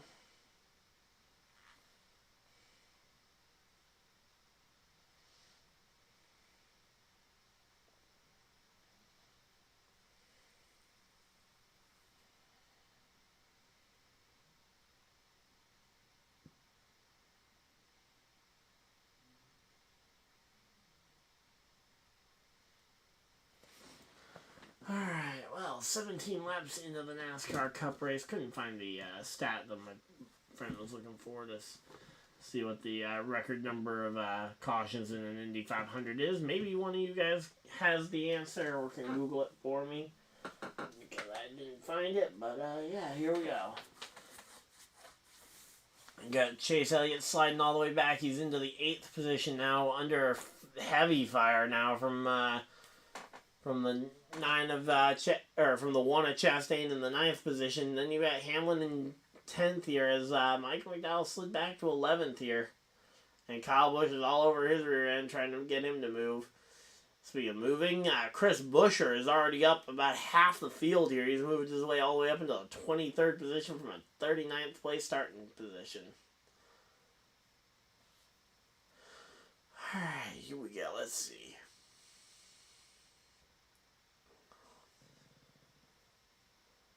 And, okay, Reddick is still in the lead lap even after the pass-through penalty. Wow, that's pretty impressive. I would have assumed a pass-through penalty. He's almost caught up to the back of the pack. I mean, I know it's 20 laps in, so he's had a bit of time to try and run this one back, but still, surprised there. Then you got Brad Keselowski, who's won every major race in the series except for the Daytona 500. He got his Coke 600 win here in 2020 during the COVID year. After the late caution flag kind of cost both Elliott and Jimmy Johnson a chance at the win. Alright, here we go. IndyCar should be getting ready to go back racing here soon. Yep, there we go. Pace cars off of the IndyCars. 21 laps down here in NASCAR. Working our way through it. Alright.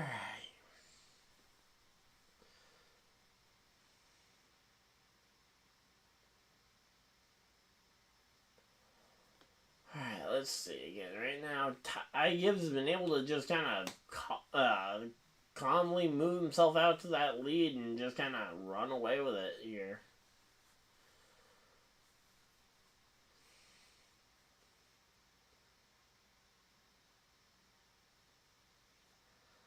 Alright, let's see again. Right now, it's just, everybody's just kind of pacing themselves here again. We know they can get this race crazy, but we don't want them to get too crazy too early here.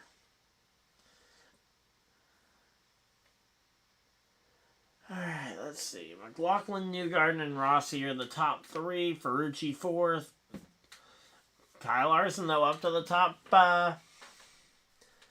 6. We haven't seen a rookie win the race here since since Alexander Rossi did it back in 2016. And here we go. Let's see. ChaseElliott continuing to slide down the grid order here. So it definitely seems like if you picked ChaseElliott, it may not have been your day here.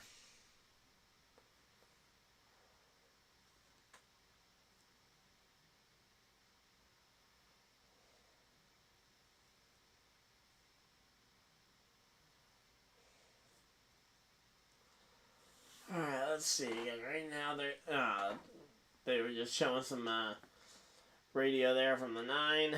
9 definitely not working the way that he wants his car to work. He is just dropping further and further back right now. This is the highest Ford in the race outside of Micah McDowell is Ryan Blaney, who has moved his way all the way up into the 12th position. There we go. Good job, Blaney.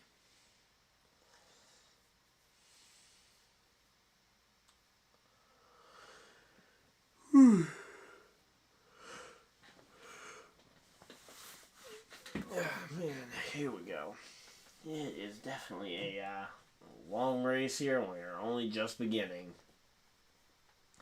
Curious to see, though, how the Indy 500 ends up shaking out. Rossi all the way up to 2nd place. Let's go.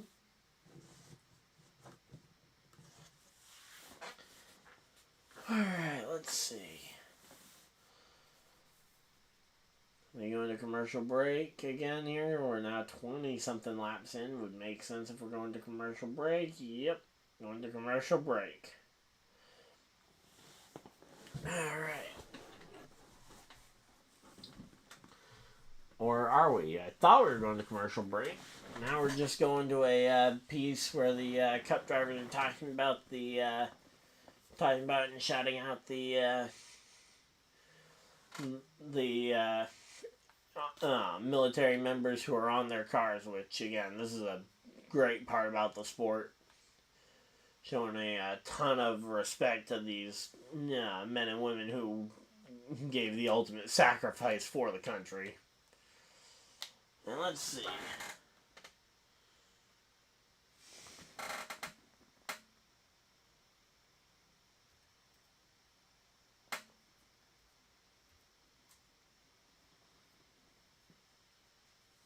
Alright, there we go.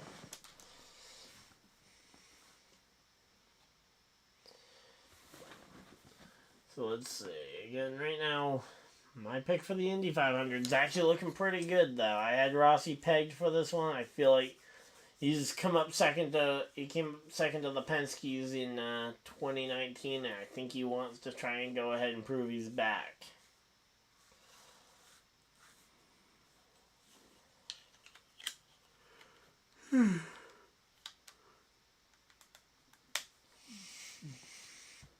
Now, Santino Ferrucci up into the 4th position. He's someone I potentially expected could have gone and won a second 500 here at some point.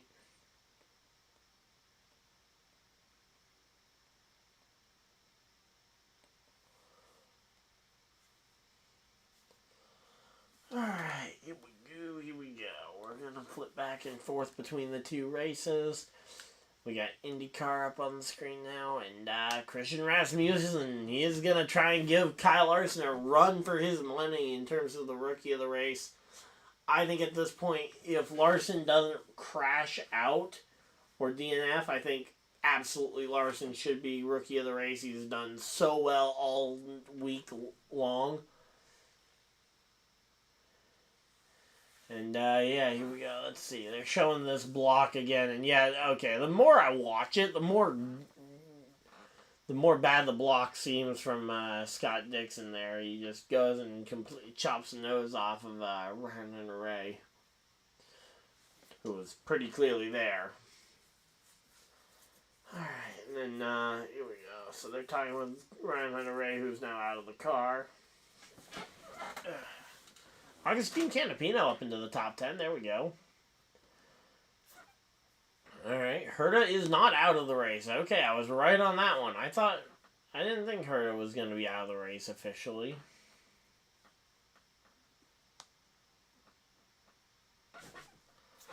Alright, let's see. 126 laps in.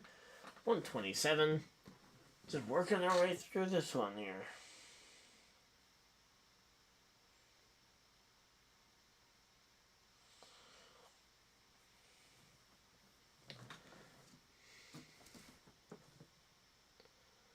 Alright, NASCAR is back from commercial break, so we are going to flip back over to NASCAR.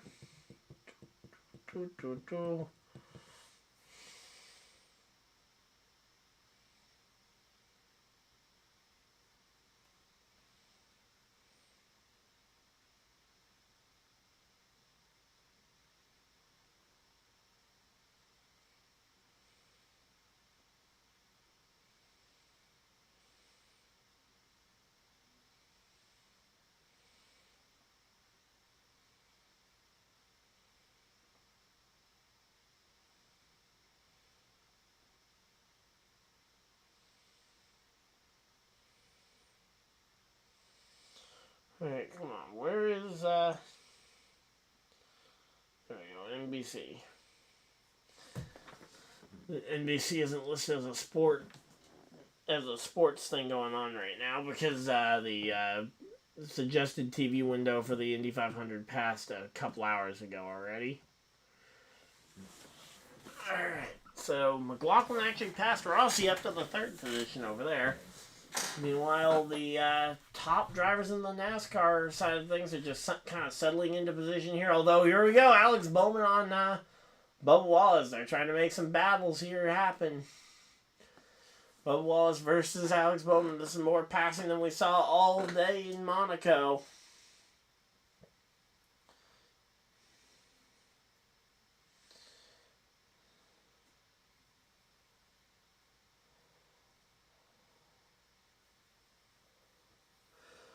Here we go.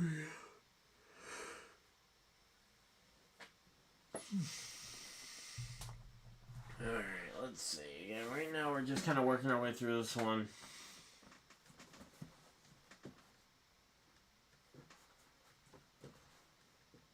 There we go. Nope, someone came into the pits. Who was that? That's Joseph Newgarden coming into the pits.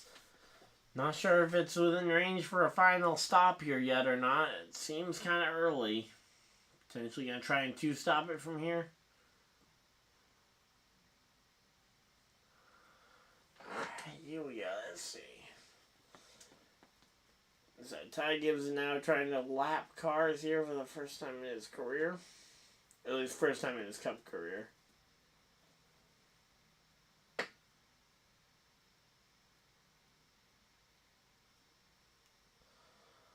Alright, let's see again. Right now, Denny Hamlin versus Suarez is fighting it out for 7th here. And soon, I think Denny Hamlin's going to end up taking over the, he's going to take over at least making his way up into that top 5 here. So right now, the only thing between Hamlin and the top 5 is Bubba Wallace, his driver. Alright, so yeah, we are just chilling here. And yep, all the drivers are on pit road here for the IndyCar series. NASCAR should be getting pretty close to that green flag cycle here. I would assume about 50, 60 years old.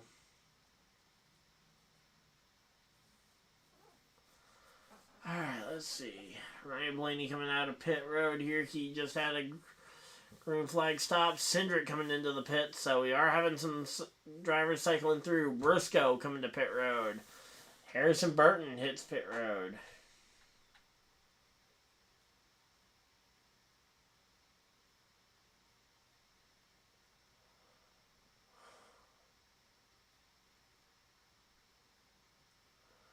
Alright, here we go. Here comes Denny Hamlin coming down pit road. Not sure if this is going to be a straw that breaks the camel's back or whatever, but here we go. Josh Berry comes to pit road.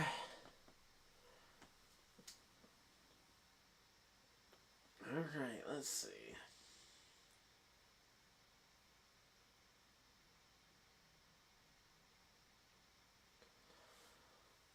Alright, let's see.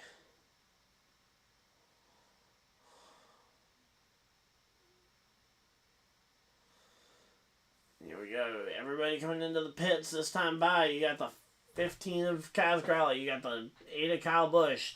23 of Bubba Wallace. Let's see. Chastain, Bowman coming into the pits. You got Wallace Elliott coming into the pits.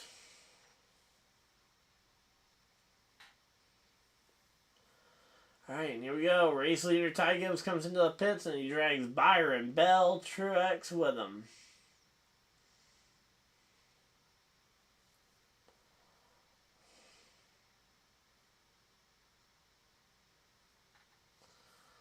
Alright, let's see again. Right now we're just working our way through this one. So everybody's cycling through the stops. You got the 24 of William Byron. Alright, let's see.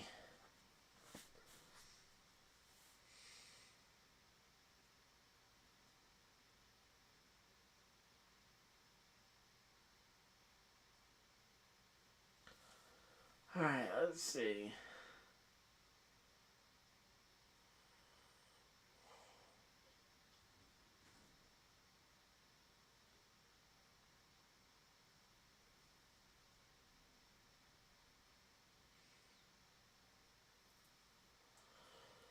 Alright, here we go. Michael McDowell, Chris Buescher, Shane Van Gisbergen, the final 3 drivers who have not come to pit road so far. All are also in that list, along with Ty Dillon and J.J. Yaley, who have not pit yet. Those are the only other drivers on the list.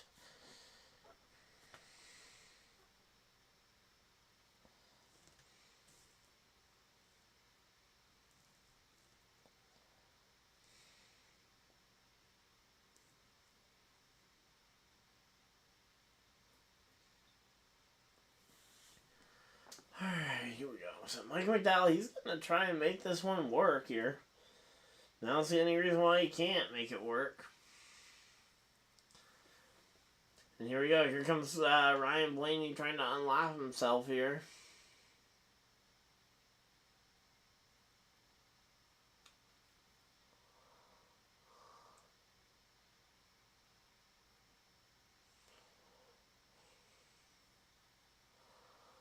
Alright, let's see again. Right now, everybody's just kind of making their way through this one. Alright, they're going to commercial break. IndyCar, you got Dixon out there leading on strategy. I'm going to go use the bathroom one more time, and I will be right back, guys.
Here we go. We're back. Alright. We are back. And we are ready for some more racing. Let's see. Alright. Let's see. Dixon, Daly, Sato. There's no way that isn't fuel mileage at this point. Yeah, here we go. Here comes, I believe that's Scott Dixon. Yep. Dixon coming down pit road. Daly, Rob, and Lundgaard. These have been the 3 in Fuel Save and Pray all afternoon.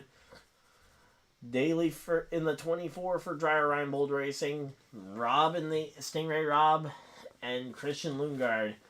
Ed Carpenter appears to have joined the Fuel Save and Pray here. Sato, I believe, has come to pit road. Dixon came to pit road. I don't know about Kirkwood. VK and Alex Pillow all coming to pit road here. Meanwhile, the rest of the field, they're all cycling through to wait and see exactly where everybody ends up falling here. But right now, Will Power being ranked 20th just does not seem right. Speaking of not seeming right, Ty Gibbs is still out here, kind of in control of the field. Although I believe, William Byron was able to lead one lap there in the middle. or some random driver was able to lead one lap in the middle of all that. Considering 3 lead changers, 3 leaders.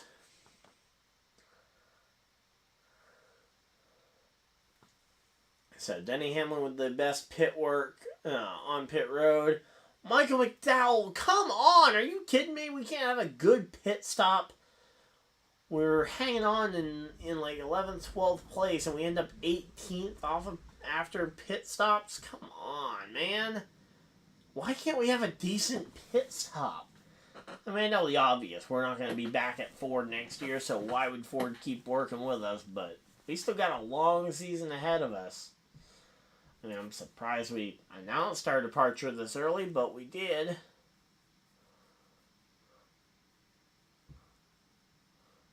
Alright, well, Allgaier is 1 lap down, so if Larson is going to come in here and save him, he needs to be pretty good here, but right now, Ty Gibbs is just wrapping that fence, and he is using it to get away from William Byron, which has worked for the most part here. Alright, Indy 500 you've got. They're coming down to about 55 laps to go. They're entering that window. Potential final pit stop here. Yeah, Rossi versus Palou showing on the screen here. Let's see. Daly comes to pit road.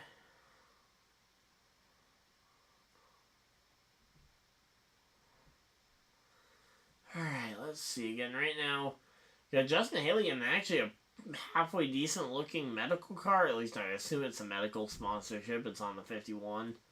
They almost always have medical sponsors.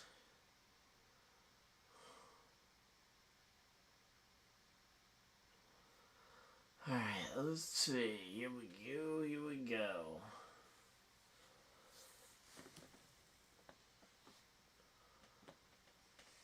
So, yep, right now, Christopher Bell and the rest of the field have kind of fallen off. It is literally the Gibbs and Byron show.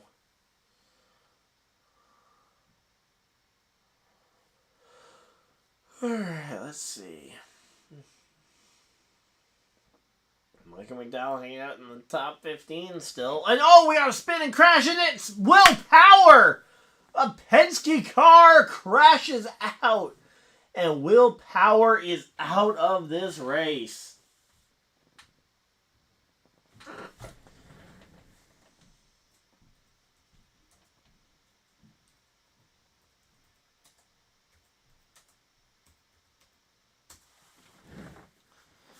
So Will Power crashes out of the Indy 500. I got to see what happened here. I mean, there's some good battles going on. They're showing Allgaier. Oh, what happened to Kyle Busch? He's back in 33rd? Are you kidding me? Come on, man. Alright, let's see. Yeah, he just got loose in traffic and just lost it. Wow. Alright, it looks like someone's saying that he got shoved from behind. So wait and see, but I didn't say it looked like he was the one maybe up behind somebody too tightly.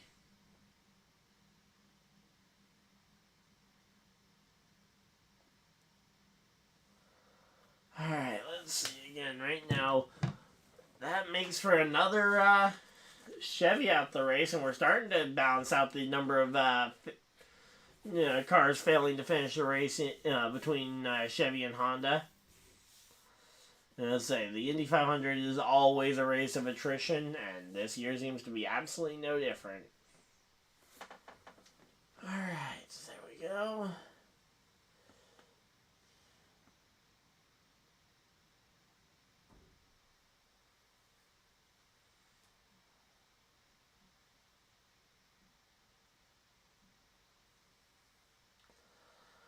Alright, let's see. So they're already at commercial break, and now NASCAR's going to a commercial break as well. Yay.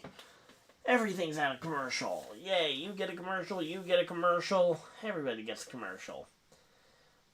Ty Gibbs holds on to about a half-second lead, and then behind William Byron, there's over 2 seconds between Byron and Bell. So, not much going on there. Alright, let's see.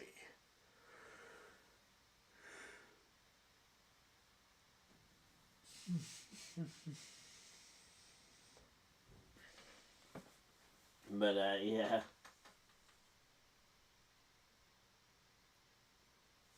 Let's see. Hard crash, big break.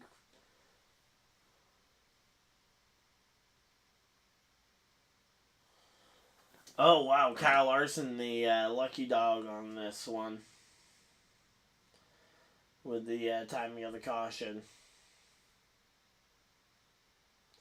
So that explains why why Will might have been so far down the field, is that they were in the middle of a cycle of stops.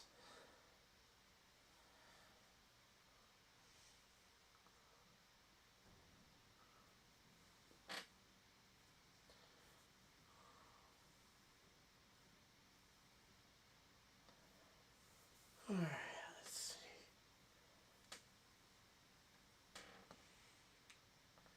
So yeah, I'm curious to see if Gibbs can lead pretty much all the way home to the checkers at this point.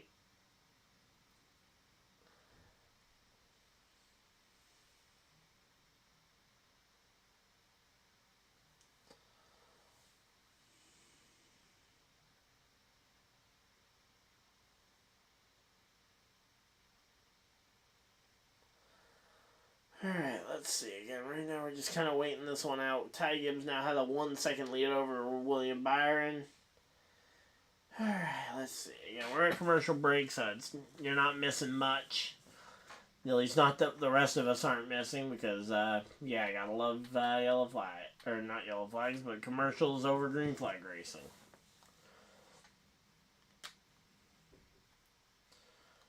Alright, first Ford is Ryan Blaney in 8th.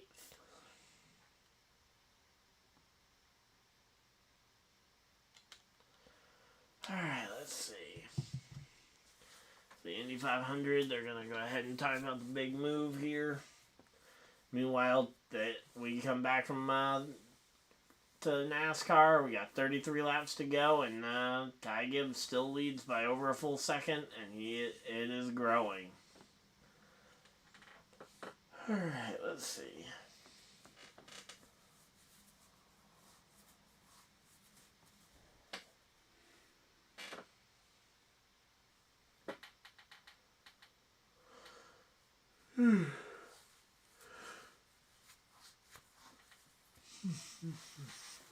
Alright, let's see. DennyHamlin, he's up to the 5th position, but he's 5 seconds back. I mean, this is starting to look like Monaco earlier today. I mean, everybody separated by multiple seconds, and then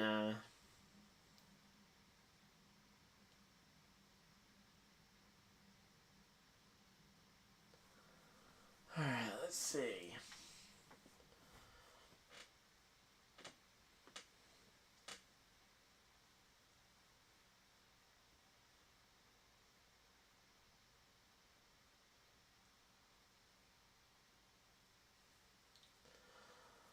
Alright, let's see again. Right now we're just waiting here for something to happen in the NASCAR race. 70 laps down, 30 to go.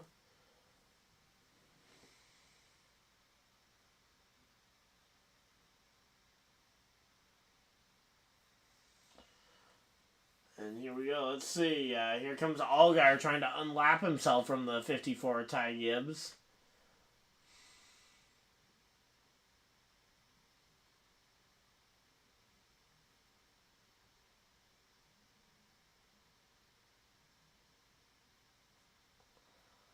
Alright, let's see again. 30 laps to go. We're just kind of waiting to see if anything's going to end up happening here. Because so far this, the NASCAR race has been fairly dry here. Alright, Kyle Busch up to the free pass position, assuming no further cars end up lapped. Alright, here we go. Let's see.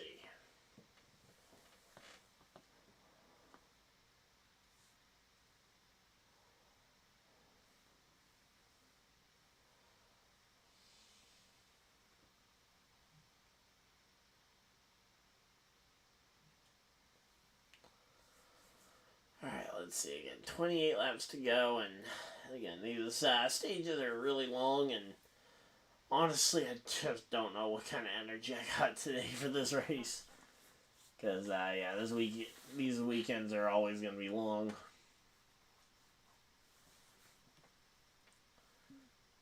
And there we go. William Byron gets his nose out ahead of the Fishing Foreign Friends of...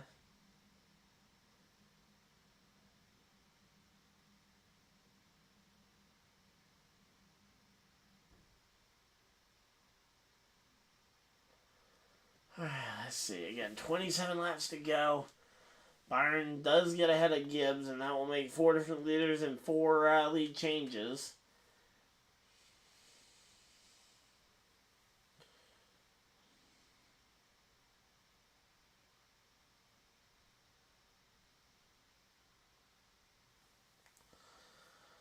Alright, let's see.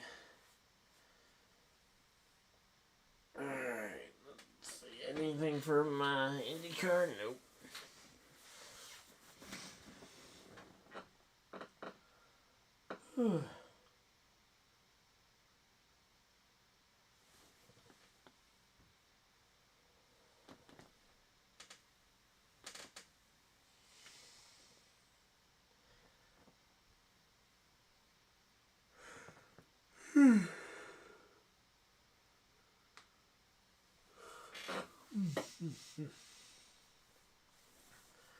Alright.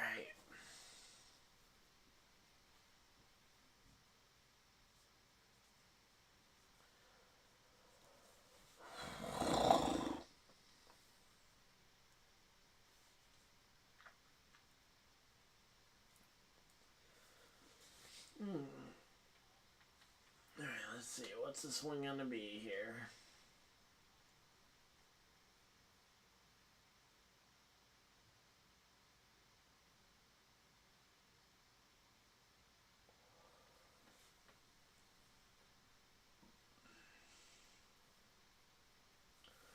Alright, here we go. Indianapolis 500's back from commercial break. NASCAR will probably be soon after, because they both went to commercial break around the same time. Alright, here we go.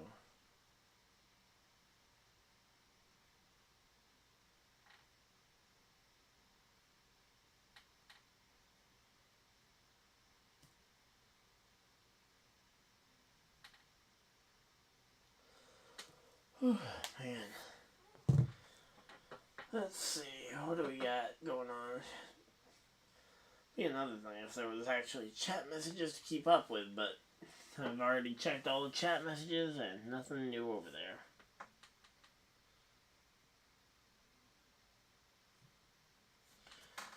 Alright, let's see.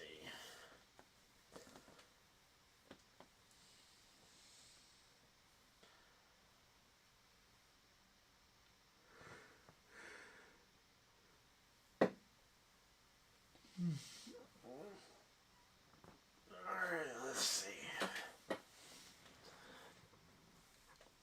So, looks like William Byron is kind of taking over that control role as he goes to a 2.5 second lead here.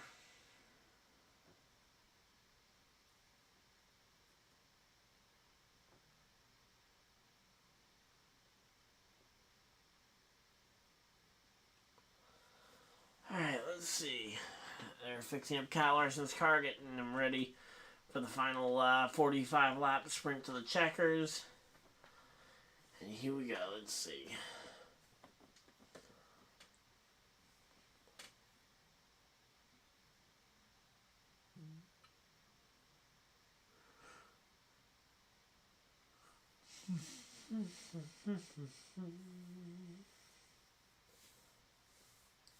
Alright, so yeah, again, right now Byron has no real pressure from behind because everybody behind him is either laps down or way far back, like two.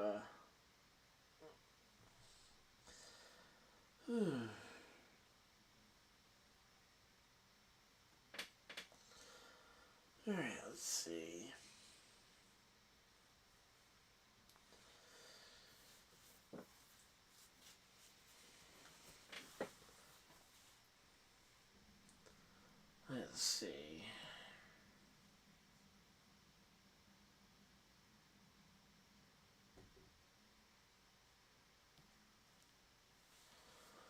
Here we go. Let's see. Boas talking about his car to his crew. And here we go. Field getting ready to restart here with Dixon and Award out in front. Dixon, Award, and Rossi, that front group. Obviously not front row because they don't restart in rows outside of the very first restart. Let's see, McLaughlin and Newgarden are 7th and 8th, so not too far back. 17 laps to go now for the NASCAR guys. And here we go, let's see.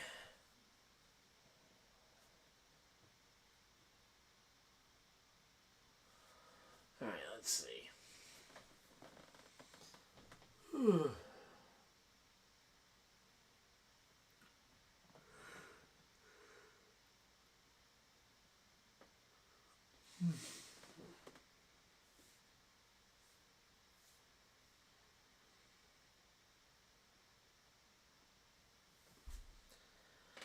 Alright, let's see.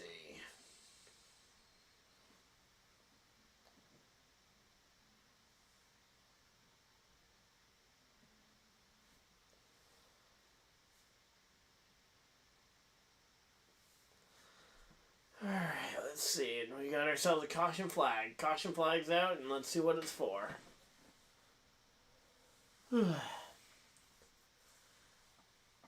What is the yellow going to be for?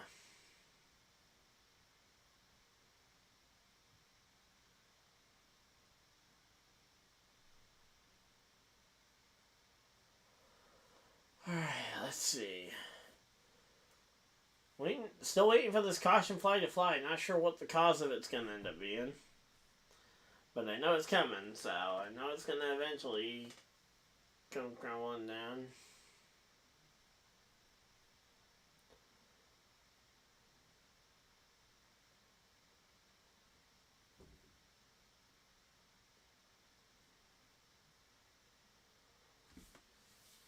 Alright, and here we go. Yep, there's the 66 going slow through the tri-oval. That's going to be BJ McLeod in that car. And the caution flag finally flies with 14 laps to go. Alright, here we go. They're fighting it out in the Indy car. Alright, we're going to flip back over to IndyCar because they actually know how to keep it on the track for 5 minutes.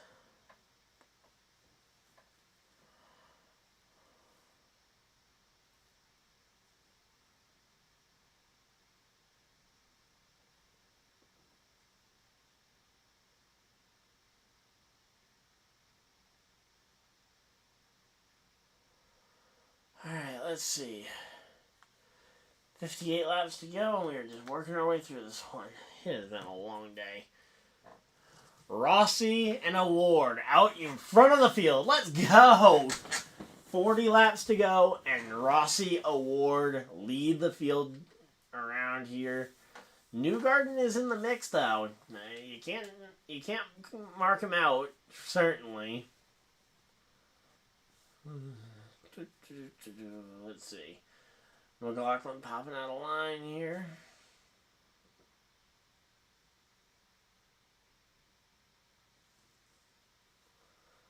Alright, let's see again. Right now we're just waiting to see what we got. And here we go. Let's see. Is that going to be Rossi overtaking Award? Yep, that's Rossi taking the lead back from a Pato Award here. 40 laps to go. It's such a sketchy point in the race to make your potentially third.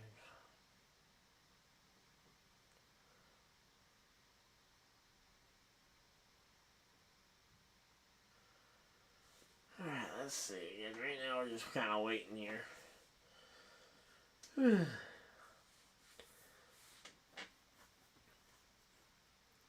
So, one more set of pit stops here for the entire field. And if some of these guys get it done more correct than others, I think we might be talking about a Penske car winning.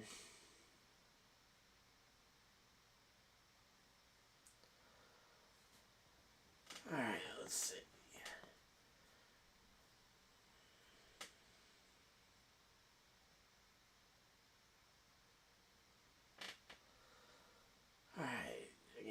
we're just kind of waiting here. There's not much going on.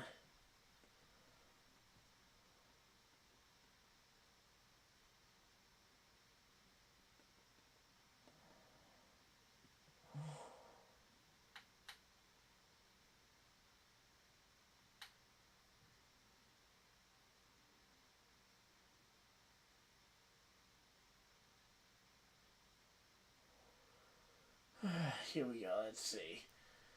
There's the NASCAR cars coming down pit road. Byron with a 9.8 or 9.4. Bell with a 9.4. Truex 1 full second slower. And let's see. Ty Gibbs wins the race off pit road. That number 1 pit box proving useful. And there we go. Number 1 pit box proving very useful.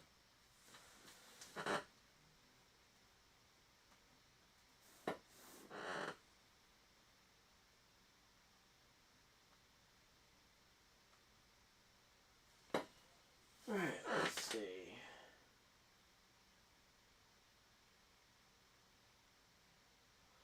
So you got about 1 hour to get the remainder of the Indy 500 in. Barring a lot of cautions, they should get that one in.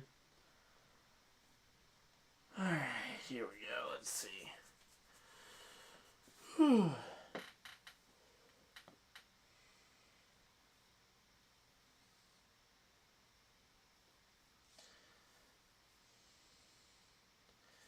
Here we go. IndyCar back from commercial break, and it is just a 1-2 train at the front with the 2 McLarens. You got the white car of Rossi and the orange and black of Pato O'Ward. Those 2 working together, making this one work. You got KyleLarson stuck in 21st right now. That is a ton of traffic here.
And let's see. Again, winding down. We got about 30 laps left here. It's going to be a fun one here. Watching these 2 McLarens try and trade back and forth the lead, trying to save the fuel. And we're going to get a good old-fashioned sprint to the checkers here.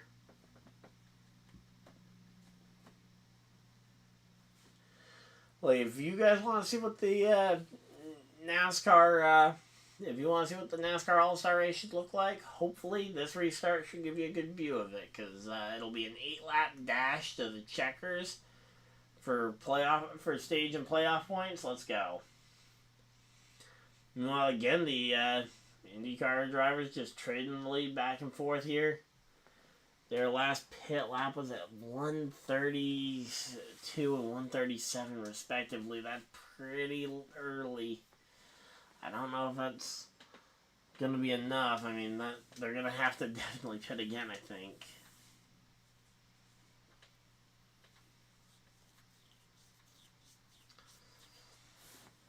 I'm going to say, is Rossi in fuel saving prey then?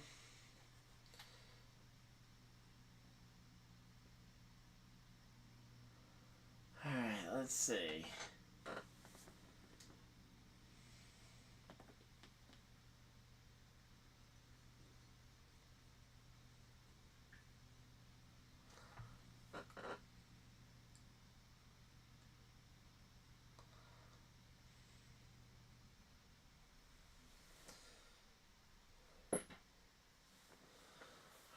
let's see again. KyleLarson seems to just kind of be waiting for this caution at the end of the race to potentially maybe make something happen here.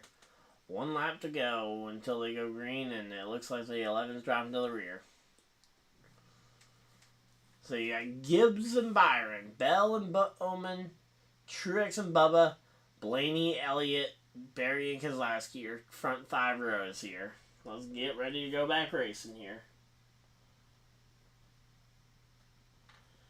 Alright, here we go.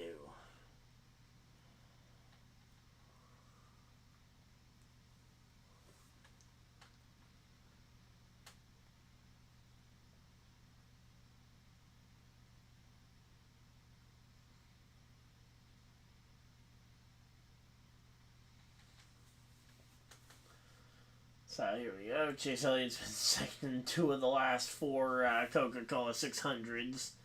As we got 30 laps to go in IndyCar.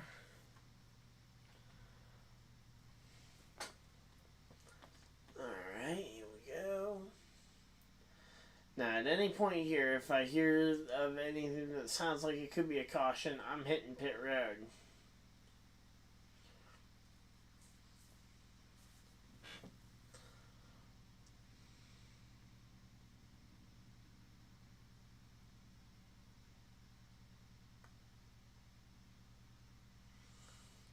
Here we go. Pace car dives for cover, and here we go. Cars coming to pit road in Indy.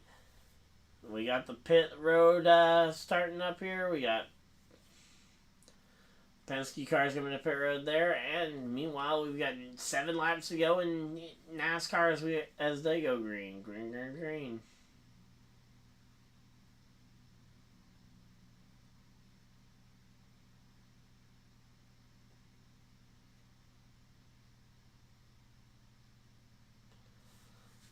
Let's see. 7 laps to go, coming to 6 to go here. And it's going to be Byron winning the race off, or going to win the race off of turn 4 here towards the, Byron wins the battle off the corner here.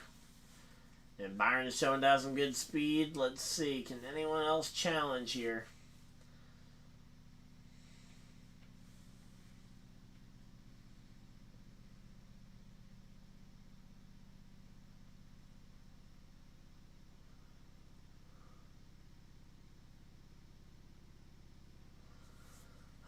Let's see again. 5 laps to go here. Field is cycling through pit road over on the IndyCar side of things. And yeah, we are just chilling out. Hopefully you guys are enjoying it. Again, definitely a lot more laid back than I want to be, but we're working on it.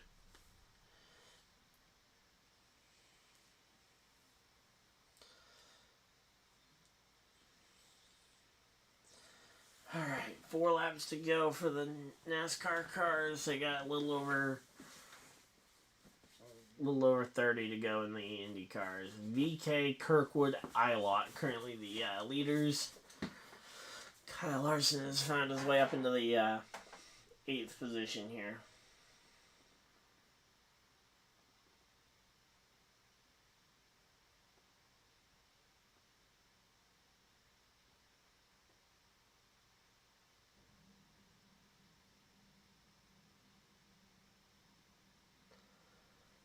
Let's see, 3 laps to go in NASCAR. Here we go. We got a drag race between Barry and Keselowski here for 8th, and we're about to have a really good battle, hopefully, for between Byron and Gibbs for the overall win.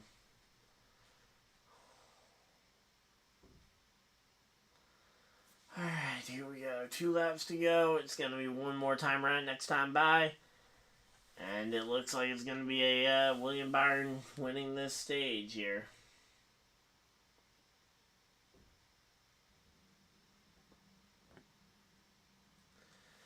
Alright, here we go. You got the 34 and the 9 battling it out for the 10th spot. And here we go, coming to the white flag. 1 lap to go, and this is going to be the last lap of NASCAR... of NASCAR's first stage of the longest race of the year.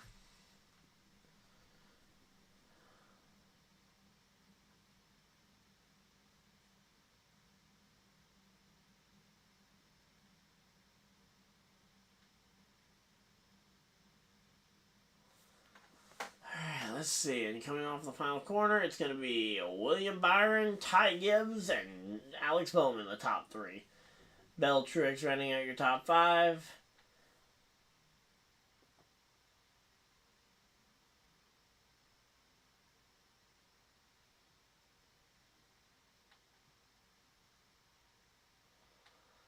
Alright, let's see. There it goes.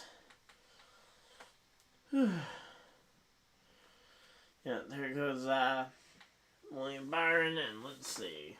24 laps to go in the IndyCar. Callum Ilott comes to pit road. We're going to flip over to IndyCar for a minute.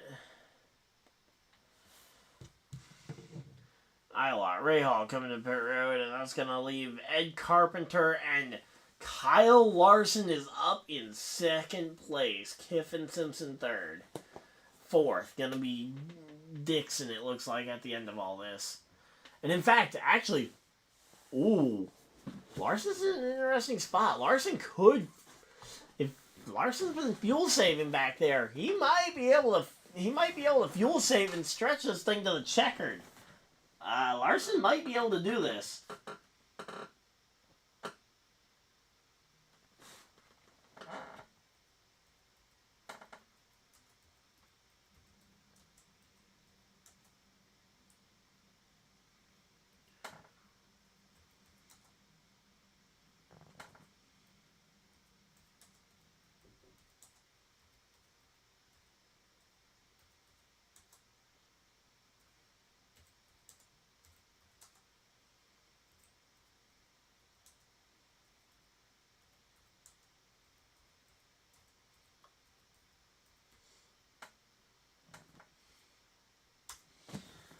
Alright, there we go.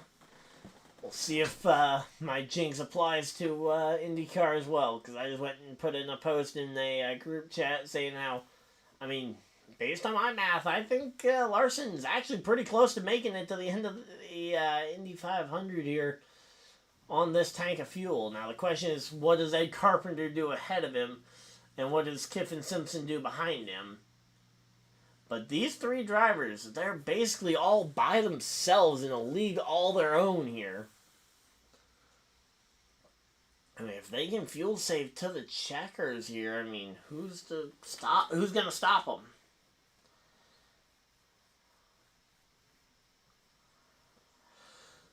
Now the question is, can they get there without... yep, there we go. Carpenter, is Carpenter coming to the pits? Yep, Carpenter comes to the pits. So Carpenter basically lays over and acknowledges that he is not winning this race, and now it's down to KyleLarson, Kiffin Simpson.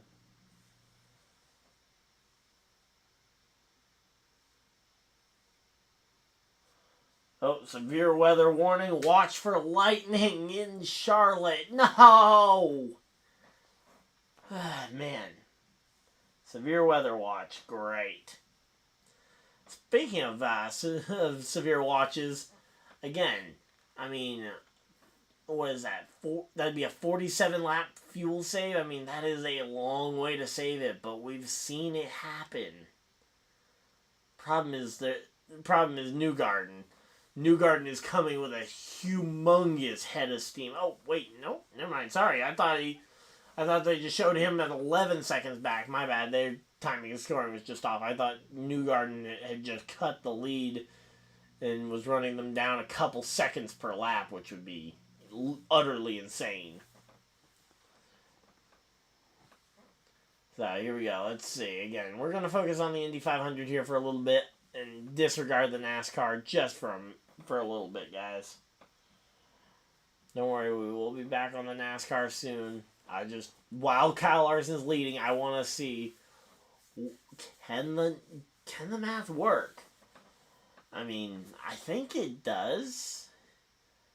Rossi up into the top 5 and say, if this doesn't work for Larson or Kiffin Simpson, I mean, the biggest thing for Larson is that he needs to let Kiffin Simpson by and kind of basically just fuel save behind Simpson. Let Simpson eventually probably run out of fuel. I'm assuming that's probably what Kiffin Simpson's doing to Larson, is trying to just let Larson break the air for him. And then Kiffin benefit by being the driver that was dragged all the way to the front of the field. Again, still 28 seconds out in front. I mean, they can definitely back it off and still be able to run it down. So, 17 to go here in the Indianapolis 500. And here we go. Let's see. Again, it is a... And there we go. Yep. KyleLarson. Oh, no! Kyle comes to the pit road! I guess KyleLarson opted that he doesn't think he can get to the... I guess KyleLarson opts to think that he cannot make it on fuel here to the checkered flag. And now he leaves Kiffin Simpson all on his lonesome out there on an island all his own here. Now it'll come down to where does KyleLarson come out of the pits, because he's going to be... He's not going to be too far behind. He's going to be in the mix. But he's going to be deep in traffic, which is the unfortunate part here. Probably too much traffic. Don't think he's going to be able to pass here. And now it's down to Newgarden versus Kiffin Simpson. Rossi's right there, though. If Kiffin Simpson can't make it, it'll be Newgarden Rossi, Penske versus McLaren. And, yeah, that's going to be a classic battle.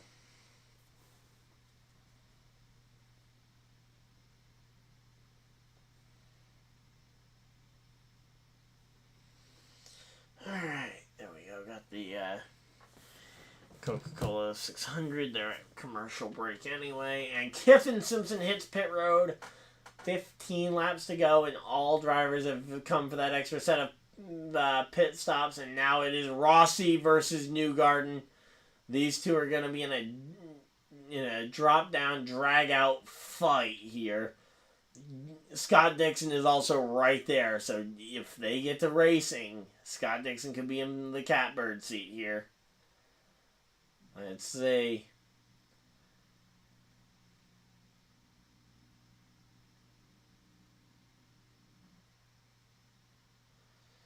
Alright, let's see. Again, right now, 14 laps to go. I think it would take a caution here for Larson to win this thing.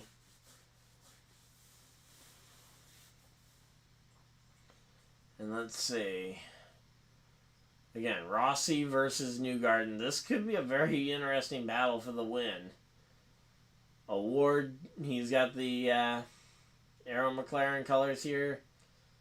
Let's see. And to the lead goes Rossi. Here's Rossi. Let's go. Alexander Rossi to the lead of the Indianapolis 500 within 10 to go, or within 15 to go. Not quite 10 to go yet. Can't get that excited.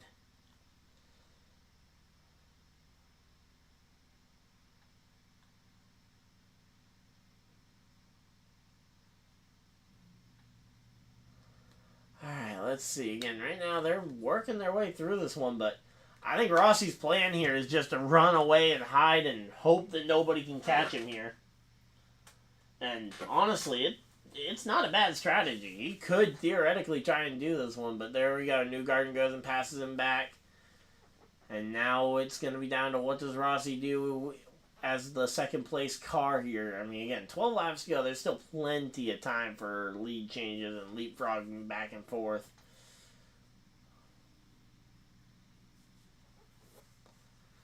Alright, let's see. Pato Award passes Scott Dixon here. Let's go. More McLaren cars working it out here. Callum Ilott on the knocking on the door of the top 10 here. Again, if we get a late caution here, I'm curious to see what KyleLarson's fresh rubber could potentially do. Especially because I guarantee that some of these drivers are going to feel like they need fresh rubber to have a shot. Ferrucci, though, Santino Ferrucci still in the shot here for the top 10 to keep his top 10 streak alive. He's never finished outside of the top 10 in the Indy 500, so Santino Ferrucci still in position to keep that alive. And Newgarden trying to do what very few have done before, which is win multiple Indy 500s in a row, going back to back. And the last time it happened was 2001 and 2002. I was literally in diapers still when that happened. And here we go. Let's see.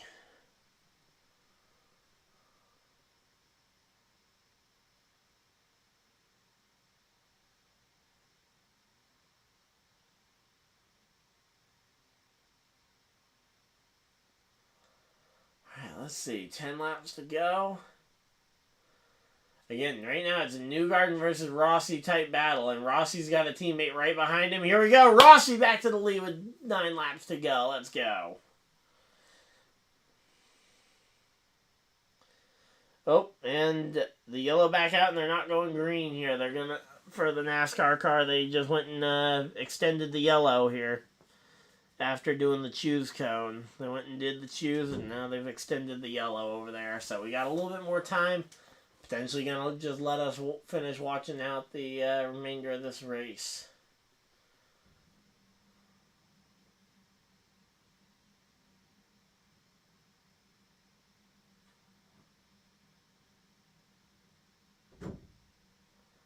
Alright, here we go. 8 laps to go here. Let's see.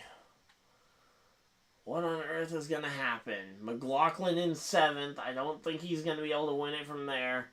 Newgarden's in the catbird seat. If it's going to be a Penske car, I think it's got to be Newgarden at this point. I don't see a way McLaughlin, unless, again, there's a late caution and we get the red flagging to try and force the green-white checker type situation. Now, the real question is, what could bring out that crazy yellow? Because if we've seen that crazy yellow happen before, we just gotta figure out the scenarios as to why the crazy crash happens.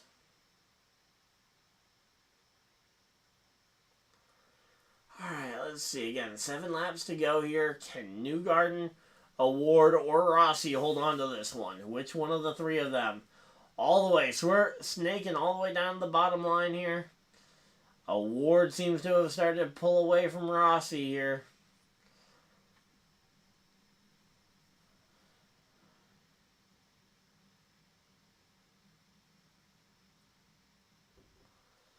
Alright, here we go. Let's see. Again, right now, Newgarden, he's doing everything he can to try and hold off the hungry horde behind him. The problem is that there are just so many of them at this point. 6 laps to go here. 108th running of the Indy 500. And they are still pacing in NASCAR. I'm kind of surprised. I thought that they had...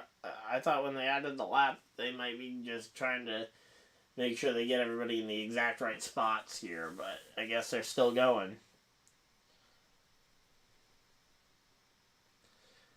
Alright, let's see. 6 laps to go here.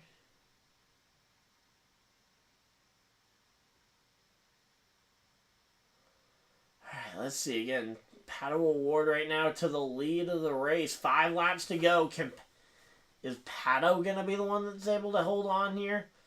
Pato Award versus Newgarden. 5 laps to go. Are we going to see one that goes green to the checkers, or are we going to see a late caution again? We've seen a lot of late cautions here in the Indy 500. There's usually one, so let's see. 5 laps to go. We're within range. I think if a caution came out now, it should just end the race, but at this point, yeah.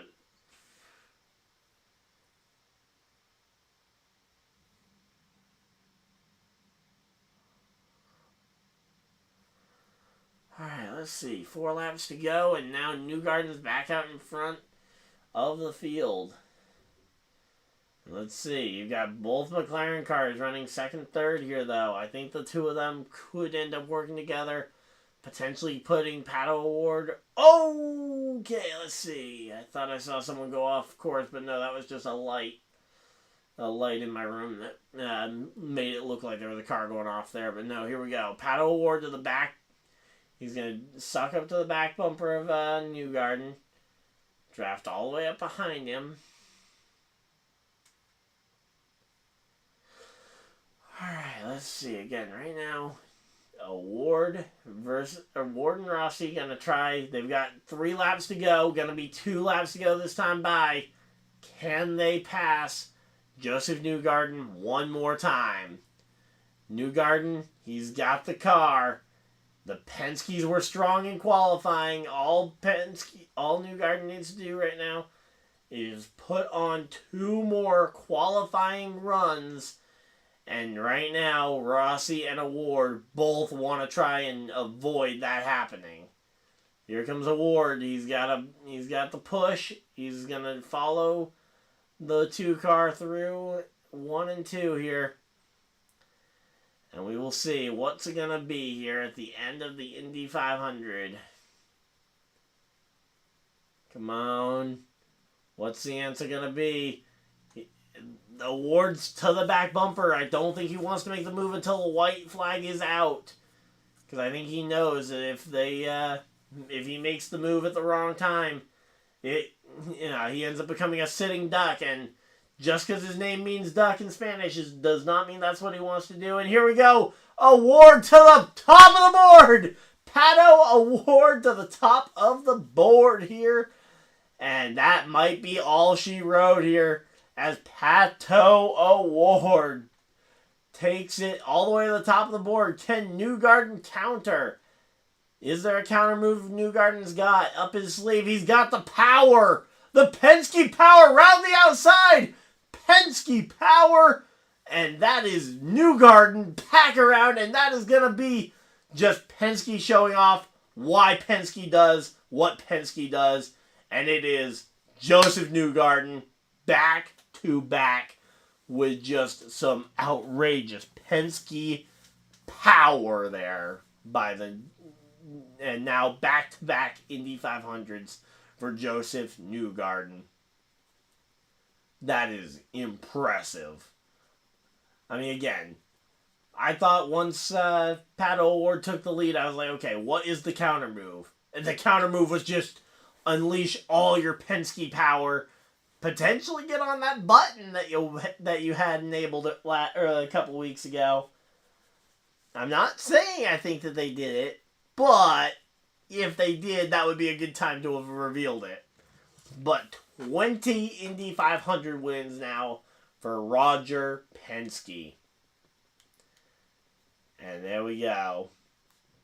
The big 2-0 for Roger Penske here. We did go back racing over in NASCAR. I just got caught up with the finish of the Indy 500 here. And there we go. Joseph Newgarden climbing out the car. The Indy 500 champion. Did second place end up still being Pato O'Ward? It was, right? Pato didn't lose second to his teammate. And there we go. Yep, Newgarden up into the crowd to go celebrate with the fans. But, there we go. And the security and photographers trying to keep up there. And, yep, there we go. That is how you celebrate. He goes up into the stands and celebrates with the fans. And that is going to be an absolute mosh pit in about 5 seconds. If it isn't already. Alright, well, Joseph Newgarden's got some milk to go drink. And we got some... and the other races at commercial break. So I'm not going to bother flipping back. We're going to keep talking about this finish for a bit. But again, we're still here. We got, as I say, there are currently 18 laps into this stage. Chastain actually managed to take the lead in the middle of all that. Christopher Bell the second. Ty Gibbs has actually managed to hang on to the third position. Not sure what happened to William Byron. Hopefully when they tune back in, they'll recap it for us. But, yeah, massive congratulations to Joseph Newgarden. Not sure who had him on the podcast picks. But there we go. Yep, is a borrowing a fan's flag there for the Team Penske flag there. Oh, and almost tripping over another cameraman there. And man, he is just going around trying to get to everybody he can. Again, back-to-back Indy 500s the last time it was achieved, it was by a Team Penske driver, and that Team Penske driver went on to join the 4-time club. Can Joseph Newgarden join that 4-time club? I mean, at this point, we're questioning, could he potentially go could he get the three-peat next year? And Pato O'Ward is heartbroken by that second place finish. He said it all week long. He didn't think he had the car to compete. And, well, at the end of the day, he didn't have a car to compete with that Penske car. But, man, was he close. He did everything right. He made the right moves. He timed the moves near perfection. And then he ends up in that kind of situation.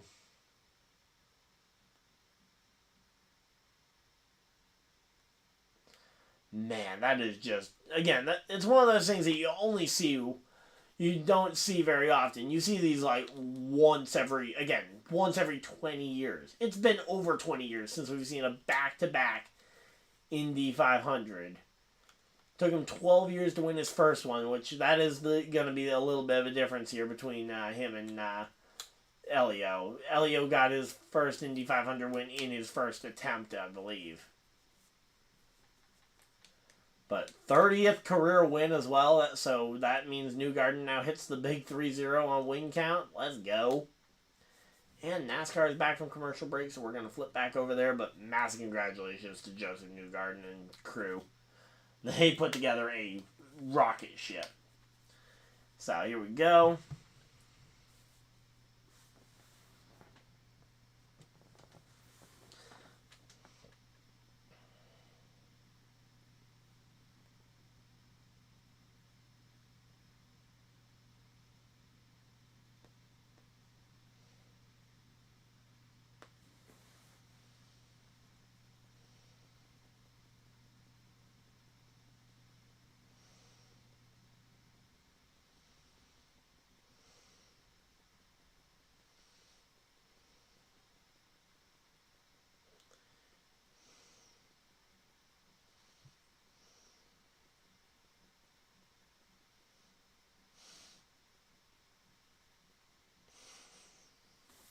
Alright, there we go.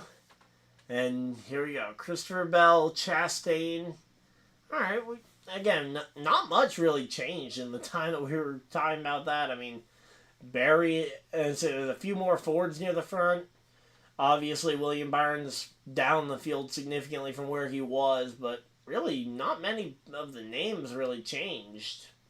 I mean, again, Barry and Gragson are new. Okay, there's MartinTruexJr. He's fighting with Gragson for 10th.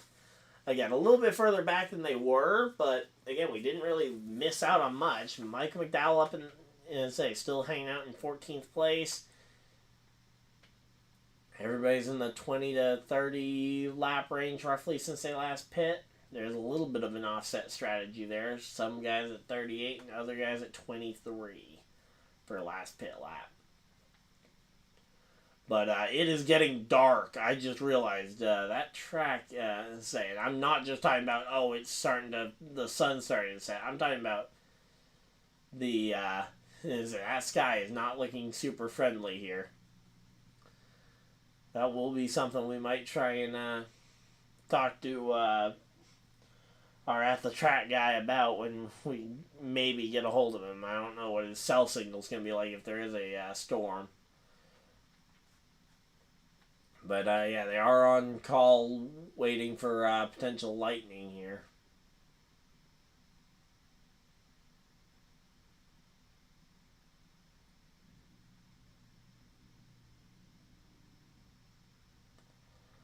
Alright, so yeah, right now we're just chilling out, though. Hopefully everybody's having a good time.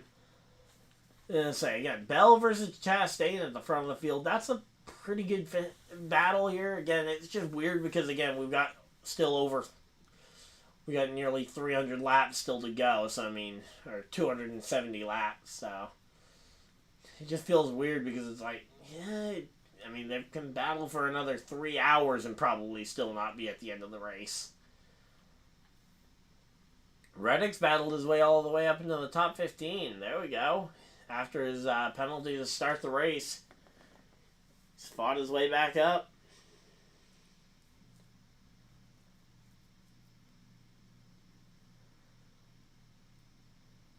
Alright, let's see. So yeah, how's everybody's day going? We're hopefully having a pretty good time. We just got to see the end of the Indy 500. We're currently working our way through stage number 2 of the NASCAR Coca-Cola 600. KyleLarson's estimated time of arrival after the Indy race is a disappointing, like, 9:30, 10 o'clock, it looks like. It's looking like it's going to be an hour and a half, 2 hours, and potentially longer because there's potential of storms in the area potentially delaying his ability to land in the Charlotte area, which is always a concern.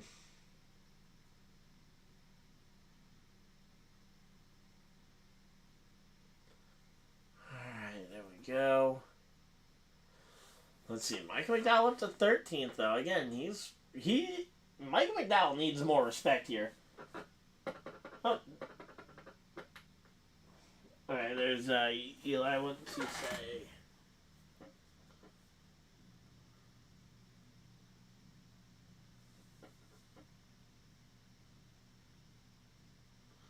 Okay, expecting rain around 9:30 or 10, and it'll clear by 11. Okay. I know Larson isn't here. Larson did not finish last in Indy. He is yet a...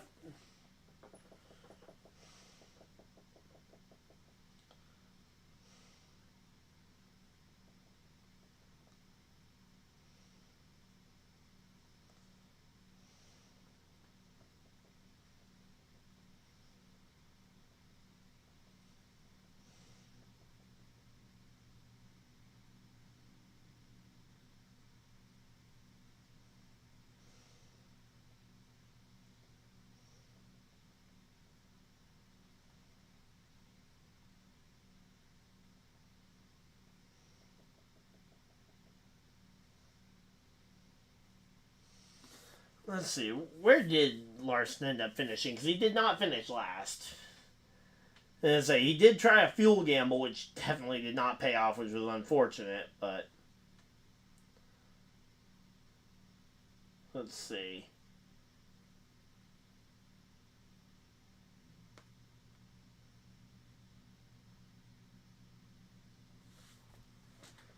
Alright. Right now we're 36 laps into this one. Let's see, full leaderboard. Here we go. So Kyle Larson came home 18th, which is not terrible. Again, it's his first ever Indy 500, and he was playing a fuel-saving game. It definitely did not pay off. I thought he could have tried to save it even longer, but he ultimately decided to try and cut his losses there. But he ends up finishing ahead of guys like Roman Grosjean, 4-time Indy 500 winner, Helio Castroneves. I mean, he ends up out-finishing them.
commercial break. Not missing much. Yeah, at this point, I think you're just trolling there, Jay, because, yeah, Larson was a top 10 car pretty much all day. And ultimately, it came down to a poorly timed caution that got him trapped down in too much traffic and too much turbulence, and then he had to try and play a fuel mileage game. Maybe if you only... maybe if you only had the, maybe if you only tuned in halfway through. But I would not be shocked to see him potentially win it next year. Or at the very least be right up there in that top 5 now that he's got a year of experience. Also, Brad Keselowski up to 4th. Nice. Good job, Brad Keselowski, on that one. But I'm going to just assume that you're trolling at this point.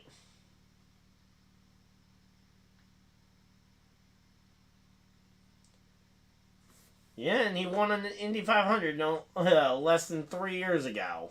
Or exactly 3 years ago, he won the Indy 500. So and he's looked like a competitive car the last couple of years, so.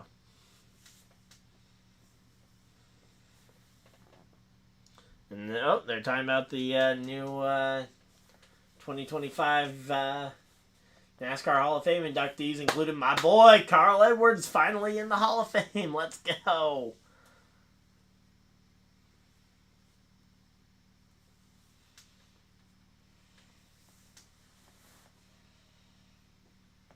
Alright, let's see. There's a Ricky Rudd, the other driver of the, from the modern era, and then you've got the pioneer of Ralph Moody getting in the Hall of Fame. Got a couple of pit stops going on, and now it's Keselowski's all the way up here battling for 3rd. Keselowski could end up fighting for the win here. So here we go. Well, let's see. Byron Wallace coming to pit road. Blaney McDowell coming to pit road as well. So definitely seems like the first cycle of stops potentially for the guys who pit earlier here.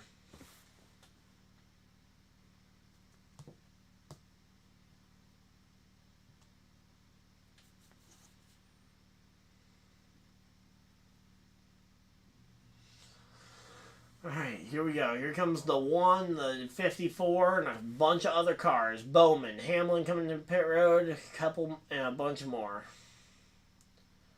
Let's see, who else coming to pit road, looks like. Actually, it'll be easier to list off who hasn't come to pit road. So, Bell, Keselowski, Barry, Truex, Elliott, Suarez, Kyle Busch, Stenhouse, Austin Dillon, and Justin Haley have all not come to pit road.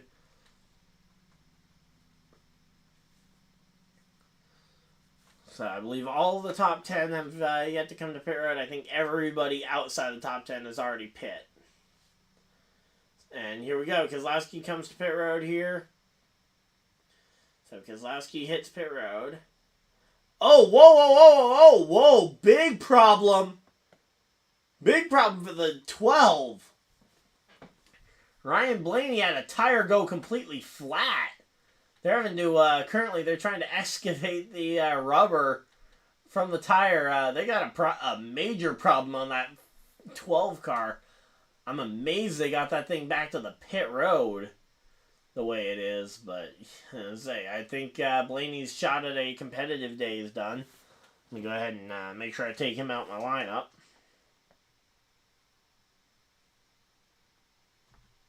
Because I do not need him ruining my fantasy day. And here we go. Here comes Bell to pit road. Leaves Barry, Truex, Elliott, Suarez, Kyle Busch, and Stenhouse out on the track.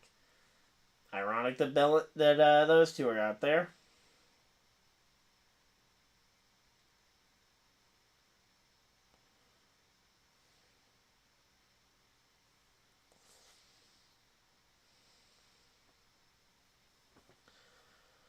Alright, let's see.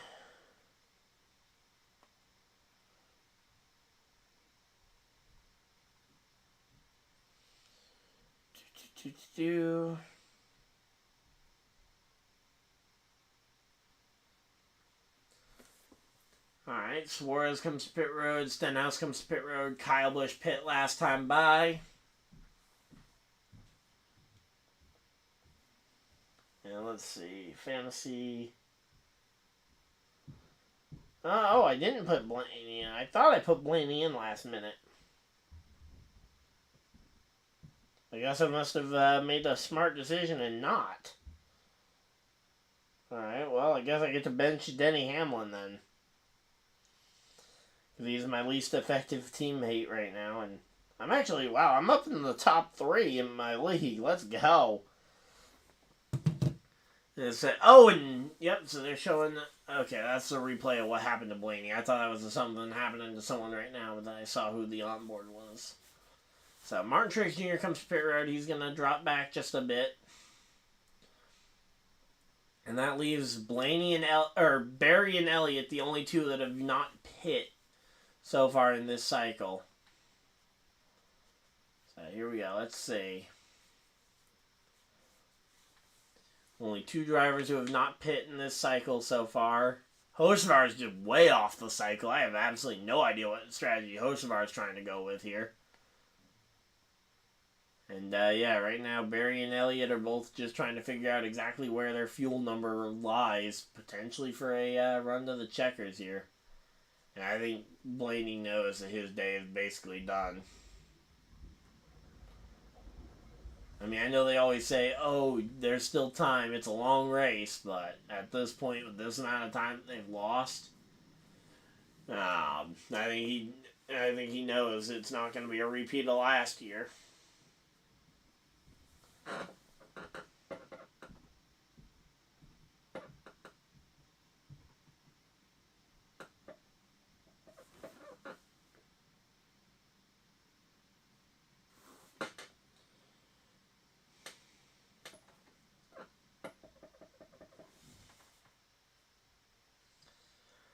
Alright, so here we go. Let's see. We got Elliott coming to... Oh, yep, here comes Elliott and Josh Berry coming to pit road. So that's going to fully cycle the group of cars coming to pit road. And that will leave the field back in the hands of Christopher Bell, Bubba Wallace, and Brad Keselowski. All the Bs. You got Bell, Bubba, Brad, Byron, and Ross the Boss. There we go. That's the B that will get involved with Chastain, because I couldn't think of a better one. Yep. So there we go. All the top 5 are all B names. And then we got whatever you want to do with DennyHamlin. I mean, I guess you could just call him Benny. Alright, so here we go. Let's see. And we're going to commercial break, which means we got to follow up on the...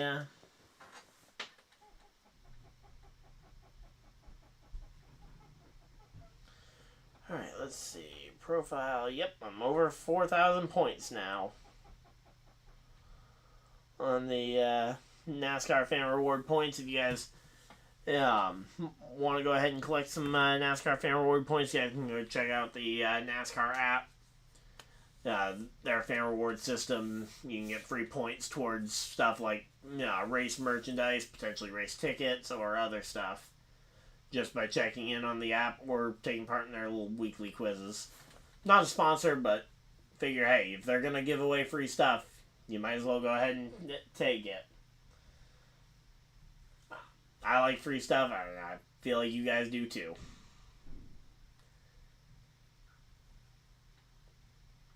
Alright, let's see. What else do we got?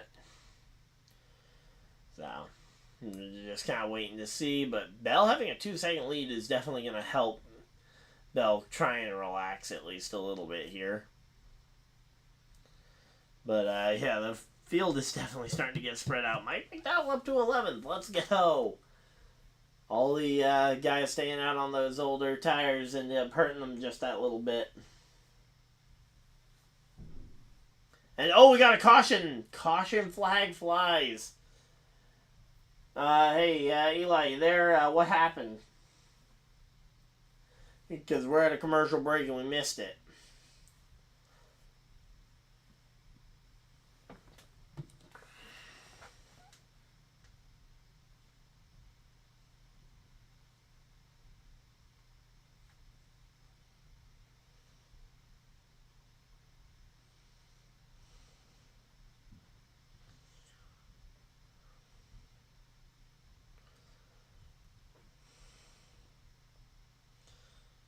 But yeah, let's see.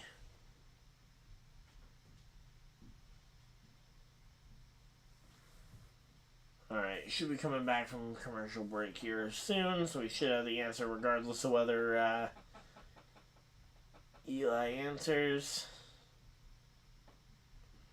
Just trying to check some messages so I don't have like 20 unread conversations. Alright. And I see somebody climbing out of a Ford car. I'm assuming that's Blaney's car. But yeah, alright, here we go. They're under commercial break. Okay, they put out the caution. They're going to bring the records out to... Oh. Okay, so that's why. They're throwing the caution so they can bring the records out to remove Blaney's car.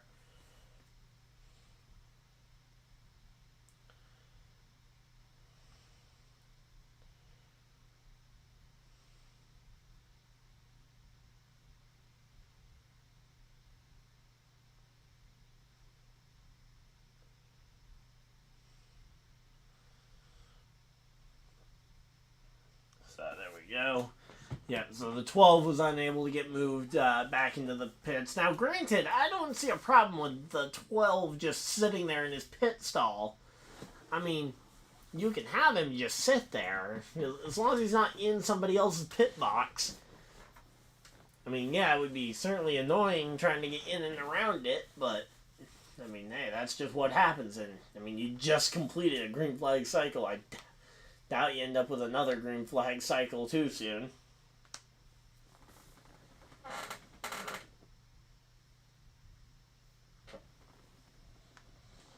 Alright, let's see.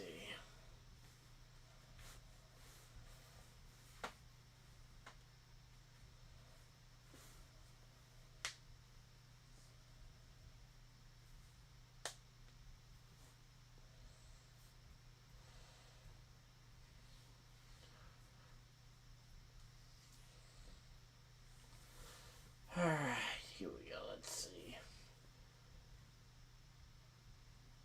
So they're showing the Honor and Remember tires, and realistically, I don't think you see any of these guys come down pit road here under this caution flag. Maybe you see, I guess Hocevar would be one, maybe Gill and SVG Burton. All the guys with like 20-ish laps on their 20 to 30 laps on their tires, maybe. But even then, I don't know if I'd come down pit road if I'm in the top 10. And the top, all of them are coming. They're all coming to pit road. Okay.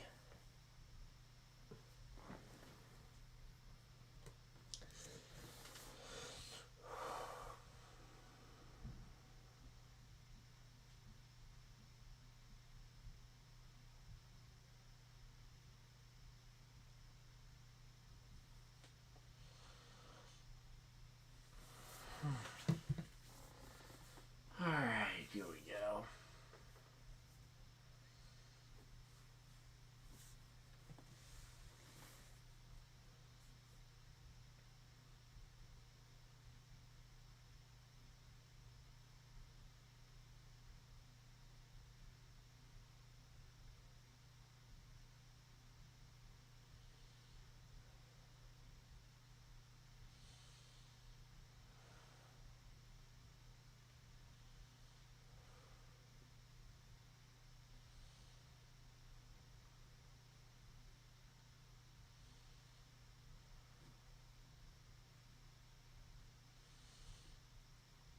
Alright, so there we go. So they're doing all their NASCAR racing to remember things, and here we go. Let's see. BJ McLeod. I love how KyleLarson's got his McLaren fire suit on. Although all his scenes are actually filmed at the Charlotte racetrack. Alright, let's see.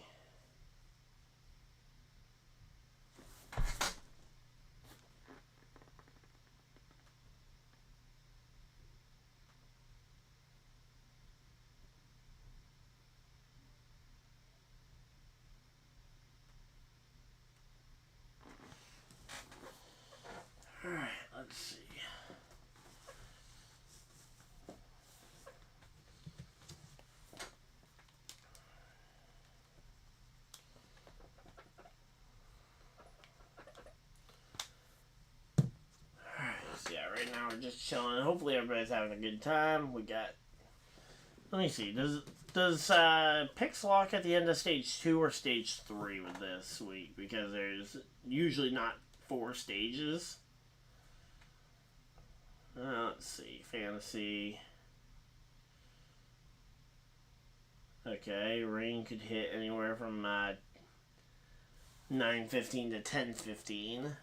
So we got about an hour to try and get the remainder of this race in. And we'll at least get to halfway, which means the race will be official tonight. Let's see. Rules. Game period.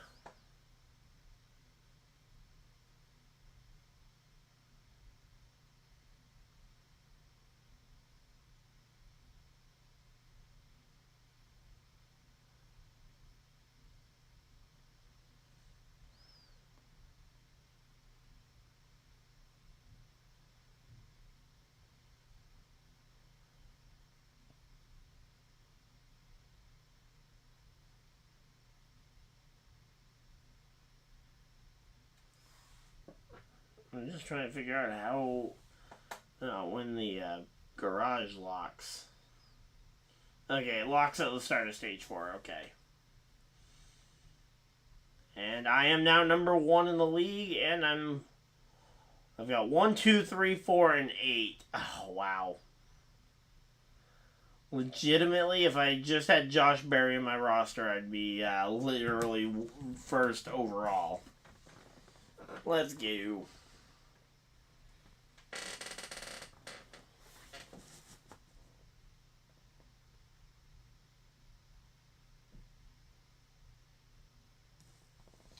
Well, I don't know where Larson's at this point, if that's the update you're looking for. And if you're looking for a regular update, well, they came down, did a pit stop, and went immediately to commercial break, so I can't even see the running order here.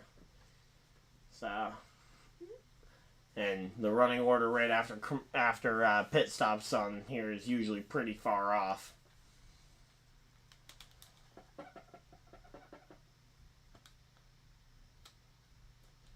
Yeah, let me know how that passing was in the F1 race this morning.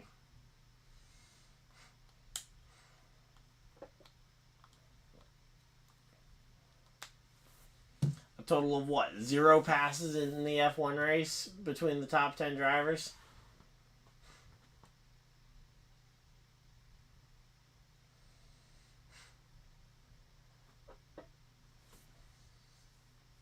So let's see. We got Truex, Berry, Suarez, Elliott, and Gibbs in the top 5. Let's see.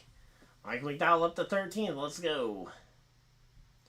Allgaier is not doing terrible. He's in 20th right now in the number 5 car. I mean, obviously it's nowhere near where we would normally expect that car to be with KyleLarson behind the wheel, but oh, whoa! Ty Gibbs nearly just ran over one of his crew members on the pit stop. I did not see that before they went to commercial break, but man.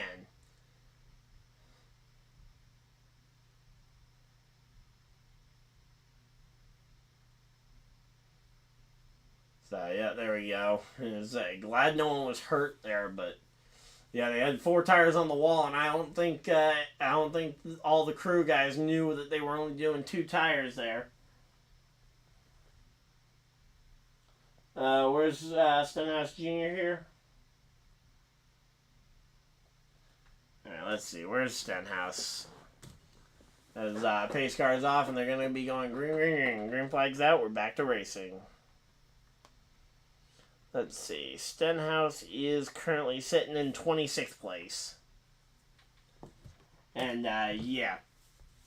Hey, if you want to be responsible for all the crash damage that they accumulate by racing in the rain on slick ovals, you can go ahead and try and convince them, but without being the one to pay the bill, I don't think you're going to convince them to race in the rain on the ovals. Especially not at a 1.5 miles. Although they are actually doing a wet weather tire test later this year at the Homestead Miami Speedway, so it is possible that we could end up seeing rain racing at 1.5 miles here soon. Or at least damp weather conditions.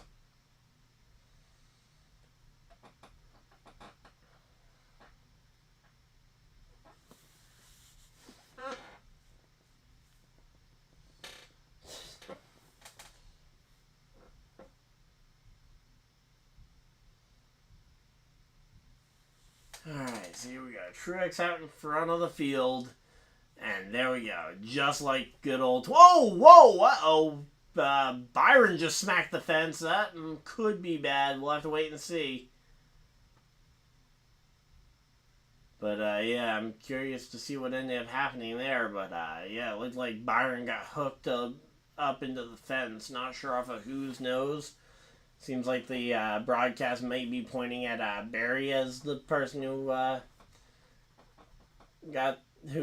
clipped the back bumper of Byron there, but that could be bad. Here we go. Truex and Elliott drag racing it out, trying to get this one, and you got Byron trying to go through wide around the outside. I think his car is just fine at this point. And there we go. Byron around the outside. Truex falls in line into third here. Although he's now going to be side by side with Bubba Wallace, and Bubba's going to try and take that third spot away. I will say Bubba's improved quite a bit as a driver over the last several years. Now, possibly it is just the equipment finally getting better, but I wouldn't put it past his driving skills actually improving as well.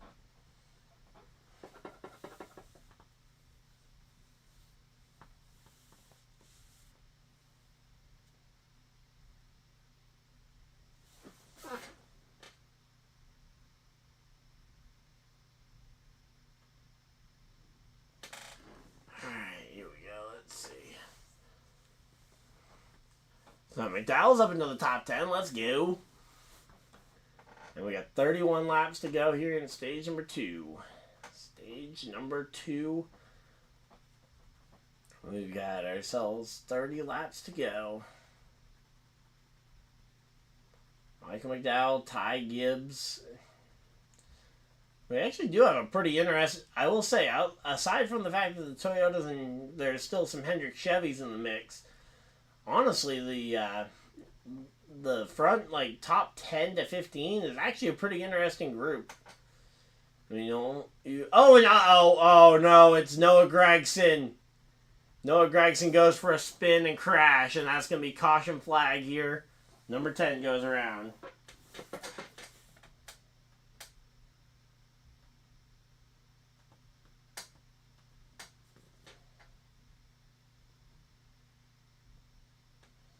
So, yep, there goes Noah Gragson. Destroyed the front end of his car.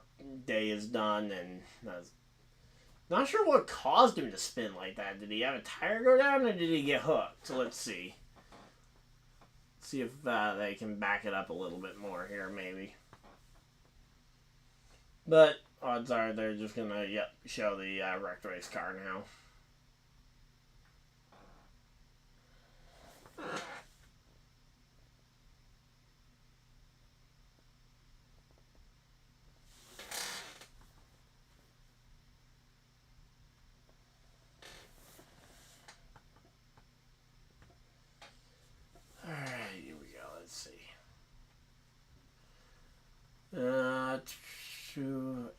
Actually, Hemrick's doing pretty good. I will say that. That's another driver that I've been pretty hard on so far this year. But Daniel Hemrick's actually been doing pretty well the last month or so, in addition to the Fords finally figuring it out. I mean, again, Hemrick, okay, here we go. Uh-oh, Stenhouse. Oh, no, I was going to say, that was entirely Gregson's fault. I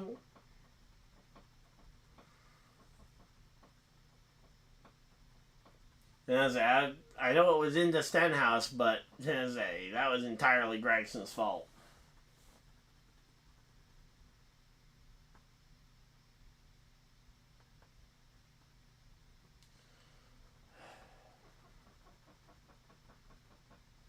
Alright, here we go. go. 28 laps to go in stage number 2.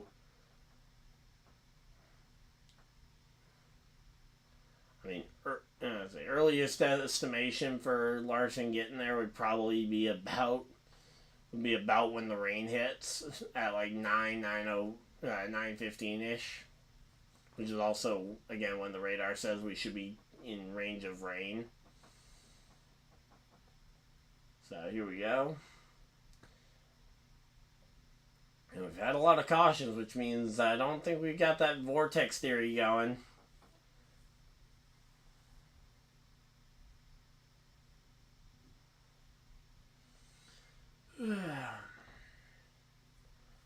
Not enough tires, lots of problems.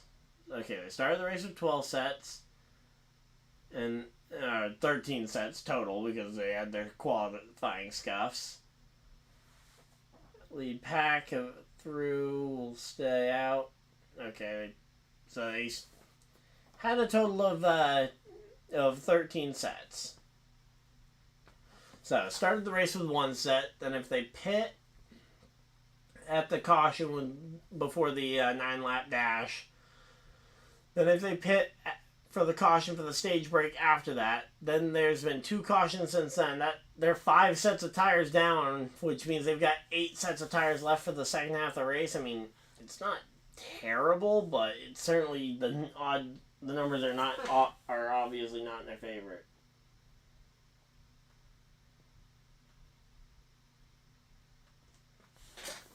There we go.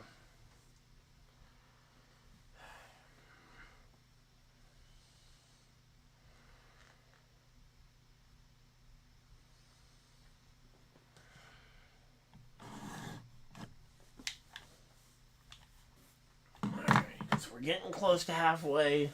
Again, once we get to halfway, race is official. Nothing can go horribly wrong for the drivers the remainder of the way.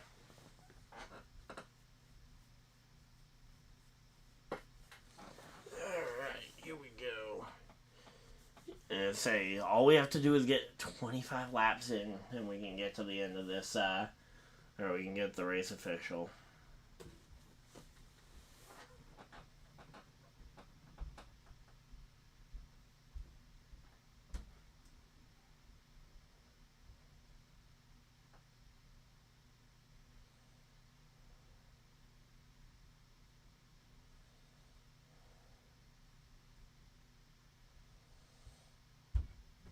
Yeah, all we have to do is complete 25 laps here.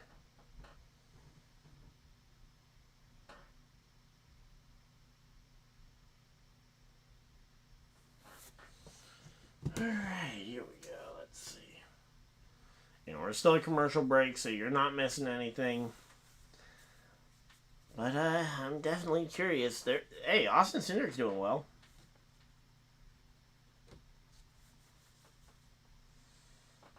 There we go.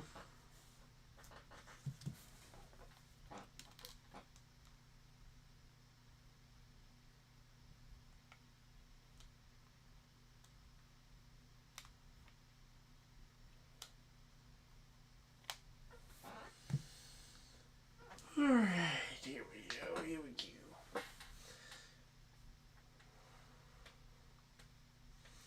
Say, I wish I had another couple of diecasts I could show off, because that was some fun getting to show off some of the cars in my collection. I don't have any more really within arm's reach. Trying to think if I've got some other 124s, but they're all further away. But yeah, I've got the William Byron Liberty car.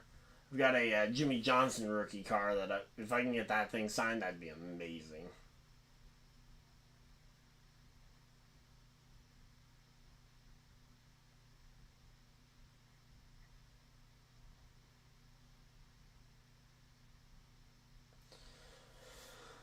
Alright, here we go. So, they got UFL matchups. We actually got a chance to see some UFL, a little bit of UFL game before before the NASCAR race came on earlier today when we were popping in. got a chance to see the Michigan Wolverines, I believe, or not Michigan Wolverines, that's the college team, the Michigan Panthers, put away their opponent. I don't even remember who they played. But, yeah, it was a 26-20 football game, so.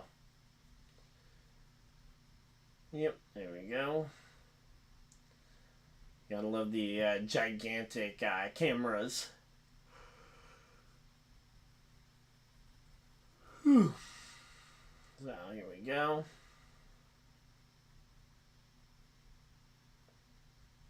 So it's going to be 24 on the inside, 9 on the outside, and then DennyHamlin and Bubba Wallace, the 23 and 11 car, share row 2. Row 3 is going to be Bowman and Bell. McDowell on the inside of row 4, along with Ty Gibbs on his outside. Pace cars in, and green, green, green. Green flag is out. We are back to racing. And here we go. Diving right back into this thing. DennyHamlin giving a massive push to the 24.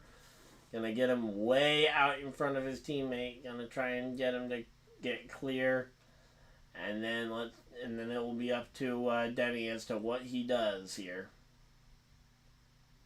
Because it looks like the rest of the drivers are kind of abandoning him on the bottom for the most part. Because it seems like that top side is just a little bit better here. Alright, so here we go. Yeah, we got 23 laps to go. Let's see. Again, right now, DennyHamlin's stuck in the middle of 3 wide, and honestly, I don't know what his plan would be here.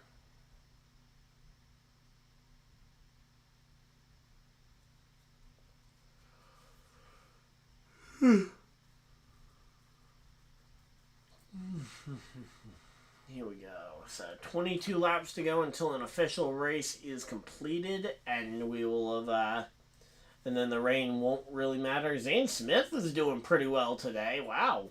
Zane Smith all the way up inside the top 15. Been a while since we've seen him do that. And the last time we saw him do that, he nose dove right into a crash with, I think, Bubba Wallace. Oh yeah, there's Josh Berry hooking the 24 into the fence. But again, he clearly hasn't hurt the 24's performance as the 24 William Byron's out front leading. But yeah, here we go. Let's see. And then the 20 and the 11 are fighting it out for position as well. The 11 tries to clear up in front of the 20, and the 20 fights back on the outside. I was gonna say, Bell's putting up a pretty good fight here with DennyHamlin. He could have tried to do the teammate thing and let his teammate up in front of him, but ultimately, I mean, DennyHamlin should be just as okay with running in behind a teammate unless there's something really wrong with the way his car handles behind people.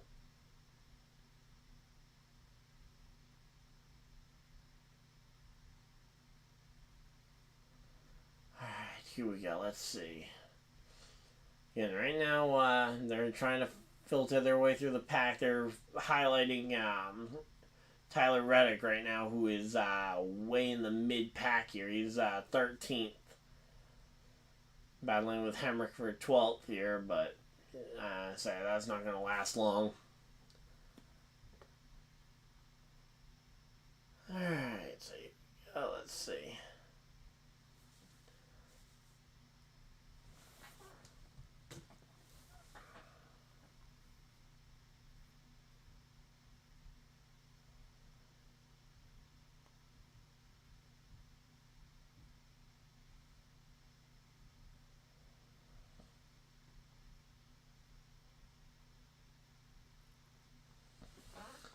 Alright, here we go.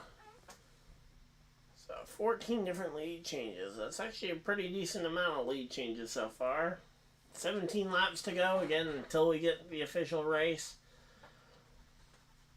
Once the race goes official, then we can relax and we can just kind of wait and see what's going to end up happening with this rain. Is Michael McDowell going to miss out on points? That would be so disappointing if he just misses out on points here. Come on. Let him get one. Let's go. Come on. Only 3 drivers out the race so far.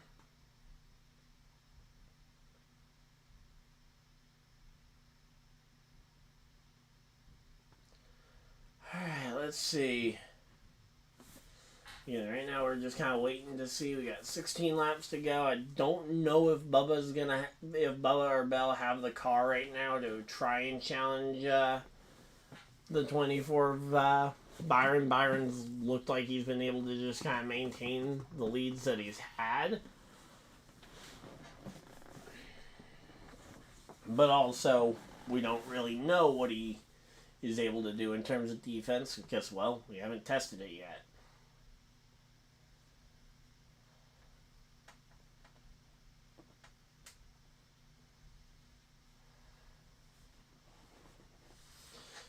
Alright, so, can I ask why we went to a commercial break with like 15 laps to go? Like, come on, we're so close to the end of the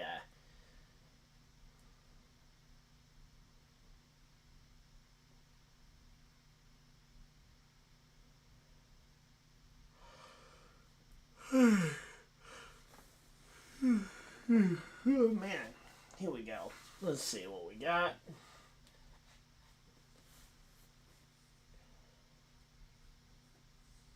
And again, Bubba versus Bell. I think those two are going to end up facing each other more than me. So there we go.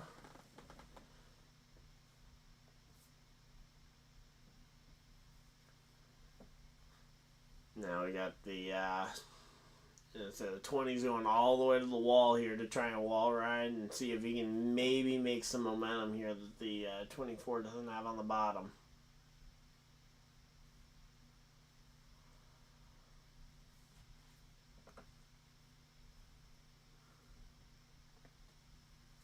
Alright, here we go. Let's see.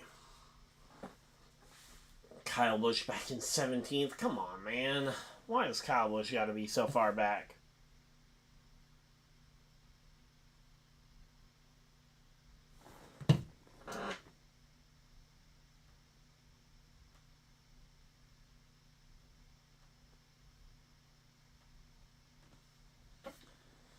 Alright, there we go.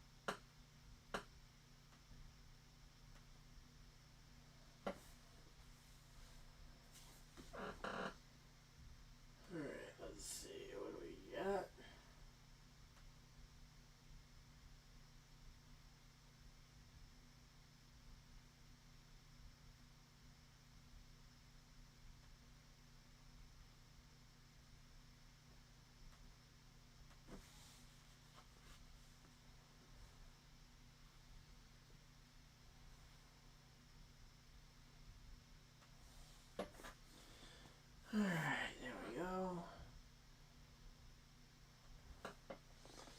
And here we got 9 laps to go, and Bell actually got by Byron. Wow.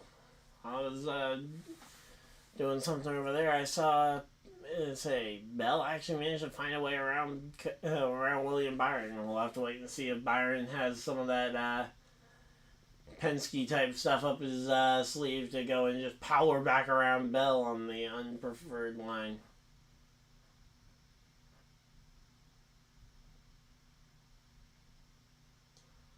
Alright, let's see. Alright, come on. Where's Mike McDowell at? Let's see.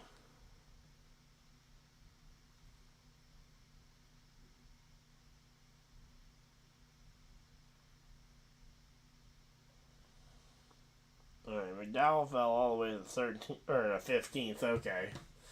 So yeah, he's not going to earn any stage points here. Not going to even try and hope for it, even though if everything does fall right, he could still even win the stage. Just take a 14-car pile-up, but theoretically possible. No matter how unlikely the situation would be.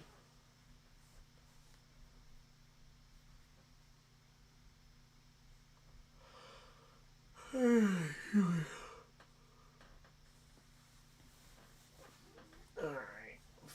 6 laps to go. And then we'll have an official race, so whatever happens, happens.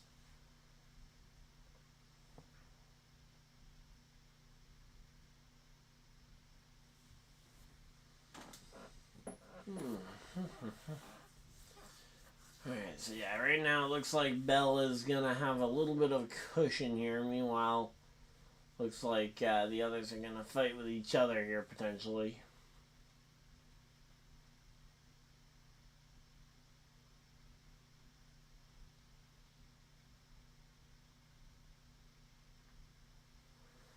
Alright, let's see again. Right now, Byron's got some decent pace, but he's just not really able to make any major runs at the 20 here.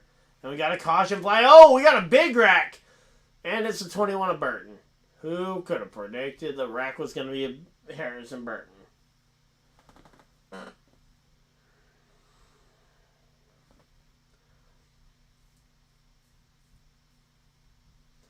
And Harrison Burton brings out this caution, which will bring us to the end of stage 2.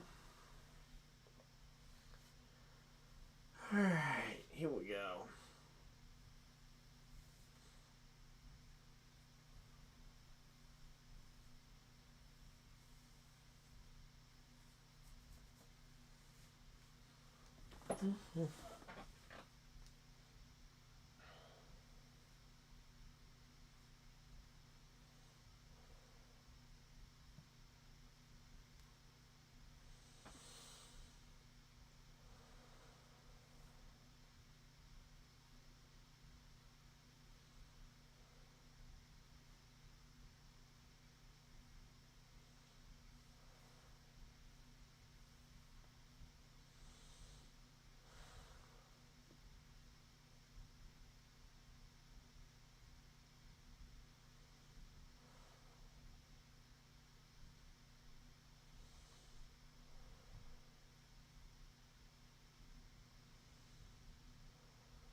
Alright, there we go.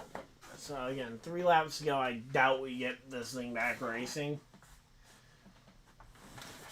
We'll have to wait and see, but again, I highly doubt. Maybe a 1-lap dash if they really want to try and push the pace of getting this thing back open. Let's see. Can we zoom in on that pit road light so we can see if pit road's open or not?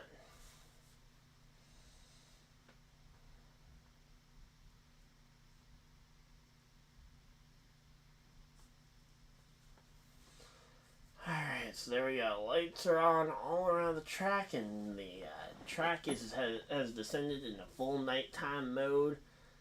And here we go. 2 laps to go. Next time by, they will be taking the white flag in stage number 2. Question is again, if pit road was open that last time by, are they going to be fighting it out for the final lap here, or are they just gonna run this whole thing out under caution and we'll be back with the stage win in a few minutes? Because here we go, let's see.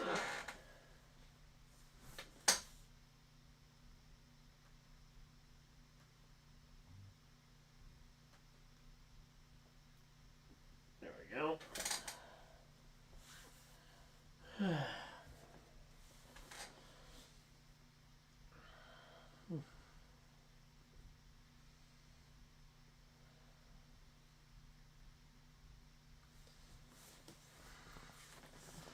Alright, well, I'm guessing since we went to commercial break, we're not going to get back to racing, so it's going to be so we're just going to end up ending this ending the stage under caution. which means Christopher Bell is your Stage 2 winner. Congratulations to Christopher Bell on that one. And let's see. Do I need to change my fantasy lineup at all here?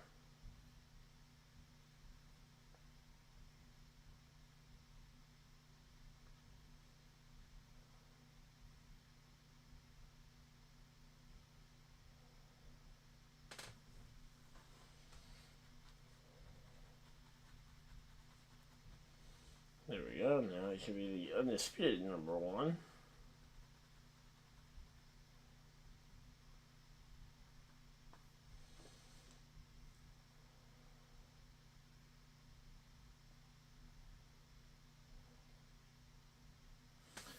Alright, here we go.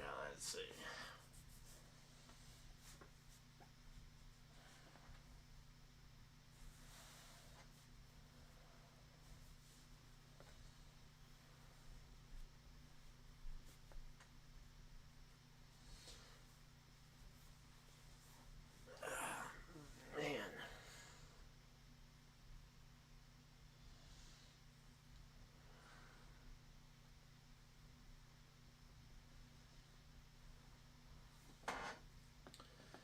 So, yep, we're just kind of waiting it out here. We got nothing really going on track. They haven't completed that final lap, which, again, seems weird. Because, again, we've been at commercial break for a decent chunk that they should have been able to complete a lap under caution to confirm the lead lap car, or to confirm the finishing positions in the stage. Yep, there we go. And there they just completed it, and we have now crossed the 200 lap mark. The race is official, no matter what happens rain-wise.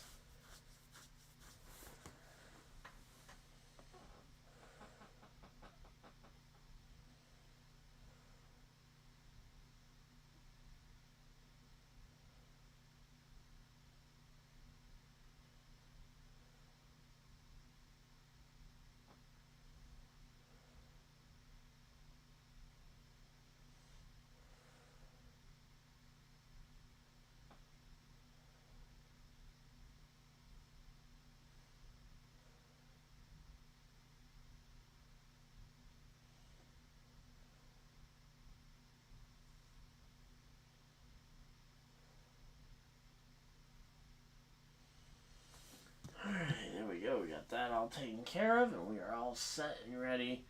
They got the Indy 500 results up there. Oh, Rossi lost a spot to Scott Dixon on the final lap, too. Come on, man. Alright, well, I get 4th place points for that one. I need MartinTruexJr to pull through for me here. Where is he? But congratulations to Christopher Bell on Stage 2 win. There we go.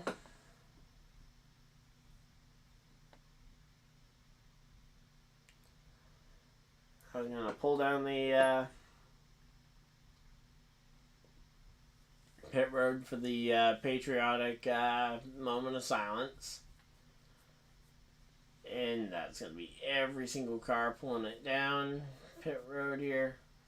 Yep, Memorial Day tradition. They've been doing this ever since, I think, like 2018 or 19, I think, is when they started doing this.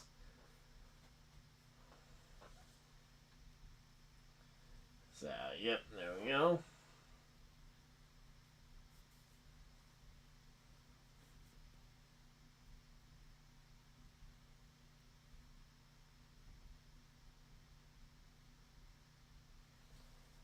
Alright, so all the cars coming down pit road here.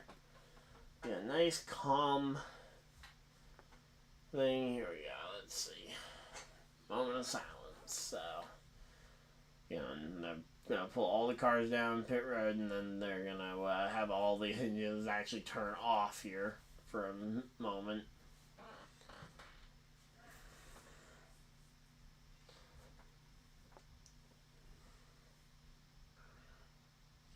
There we go, we got most of the cars now. Yep, there we go. I think all the cars have gotten there.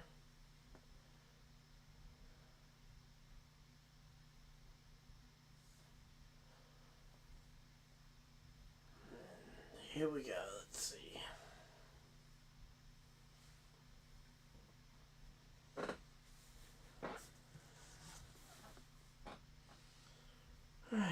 just chilling here. Hopefully everybody's having a good time. And now they're doing the moment of silence.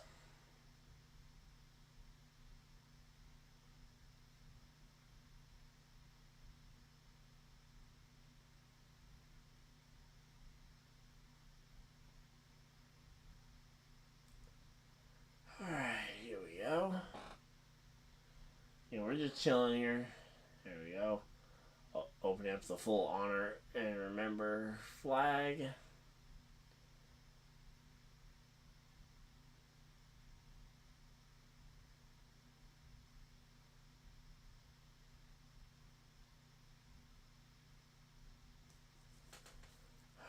There we go. Moment of silence is completed, and yeah, we are here ready to go back to racing.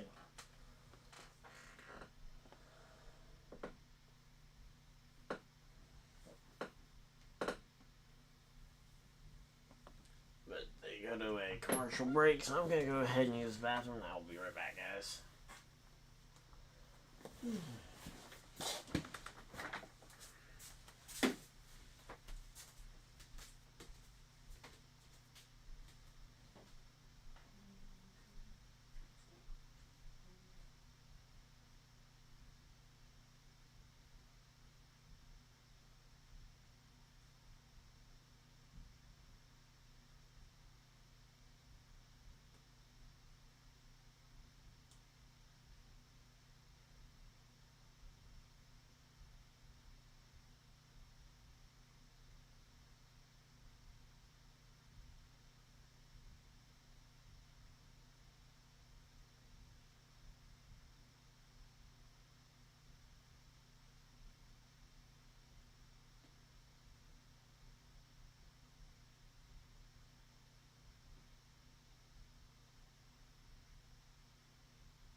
We are here, and they're back to pacing, and we have crossed the halfway mark, which is the number 1 thing we were keeping an eye on for potentially trying to get there, and I've got something but flying around my room. Alright, here we go.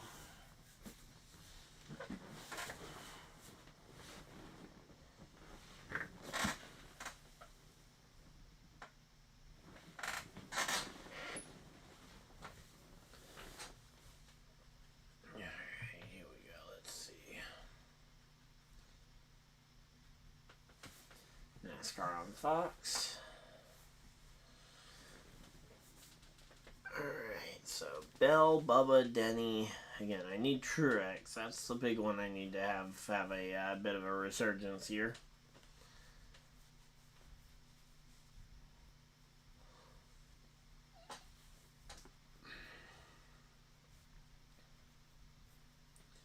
So 45 laps led there for Bell. But Byron and Ty Gibbs have led a ton of laps between the two of them as well.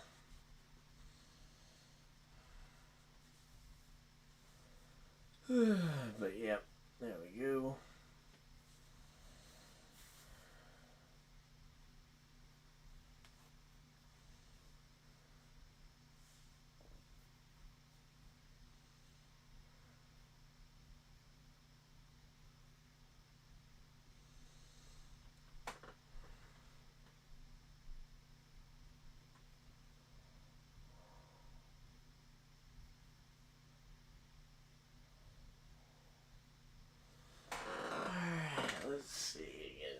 Just kind of waiting to see.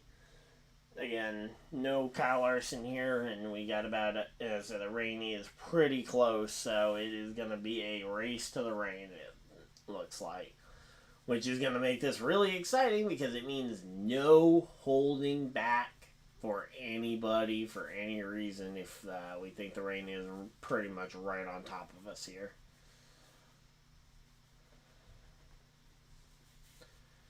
Alright, here we go. Let's see.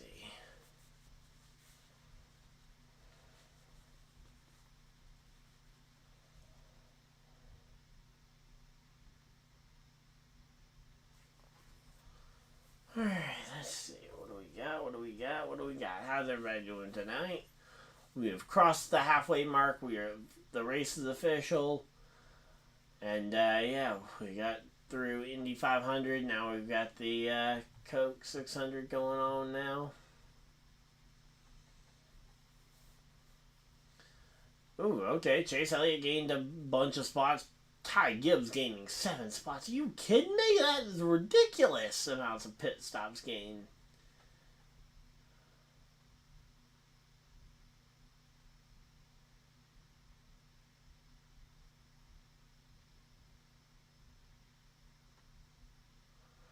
Alright, let's see again. Right now we're just kind of waiting.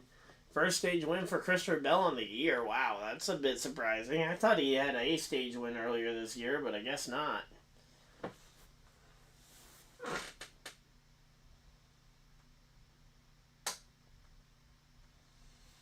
Alright, here we go.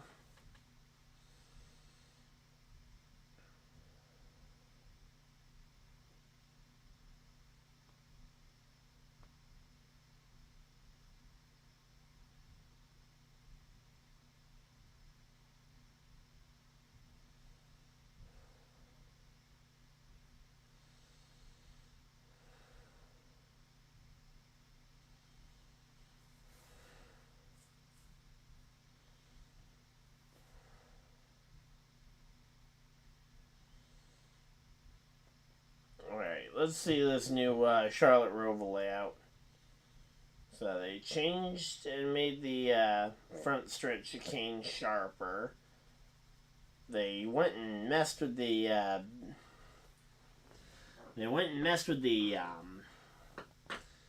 infield layout a bit, making that a little bit straighter, but then also making that a little bit more pointed, which is not exactly this car's specialty. It's still a big, bulky stock car that going around a tight corner like that, as we've seen from their races at Circuit of the Americas, is still awkward.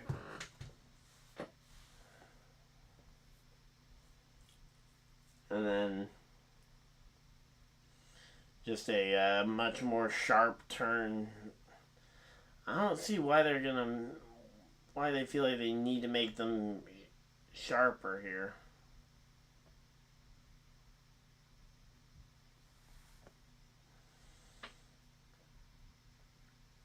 Like, legitimately, what is the point of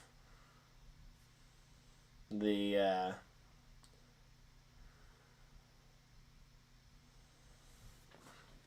of going and shifting all the corners to just make them all really sharp angles? Like, if someone can give me a good reason as to why, maybe I'll consider it, but alright, here we go.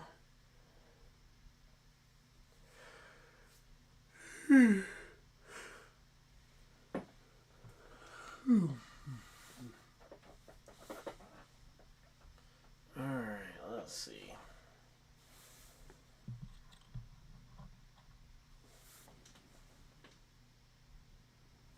So Eli seems to think the rain that we're getting, it's gonna hit sometime in the next hour or so, and then it'll probably clear by 11, according to him.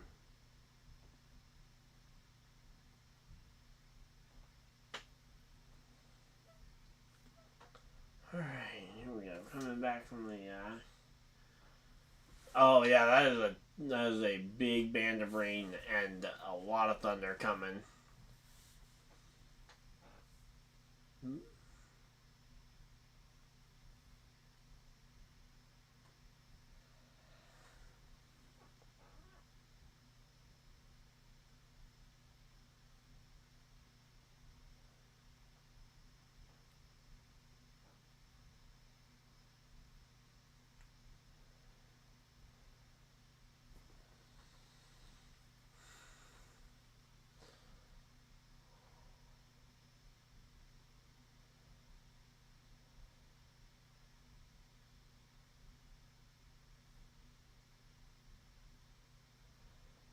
looks like Denny Hamlin and friends are not happy with the 17 of Buescher. That's weird.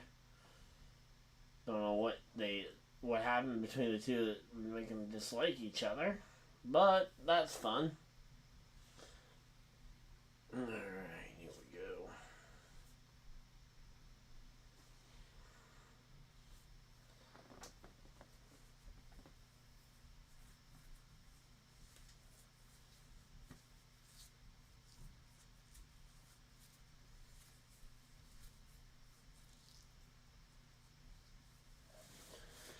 Alright, here we go. Let's see. So, Michael McDowell starts back in row number 8. Yay.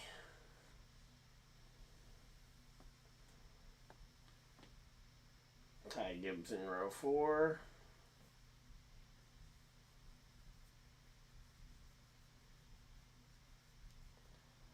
And here we go. Let's see.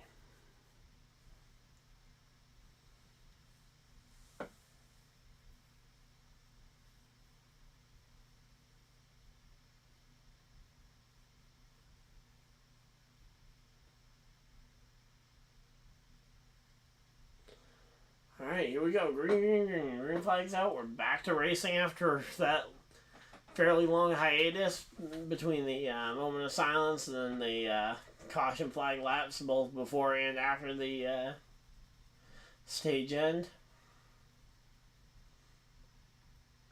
And here we go. Let's see.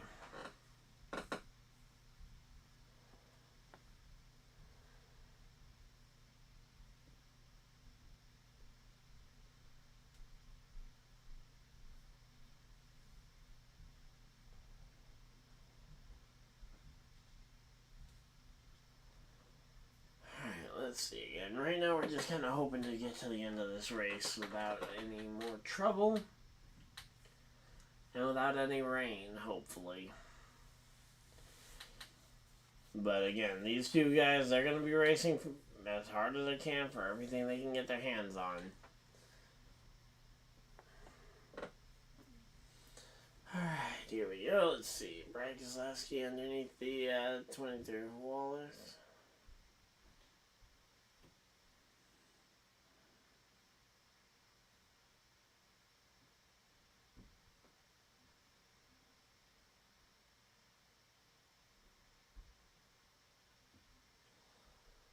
Alright, let's see again. Right now we're just kind of working our way through this one. Kyle Busch up into the top 10. Let's go! Alright, there we go.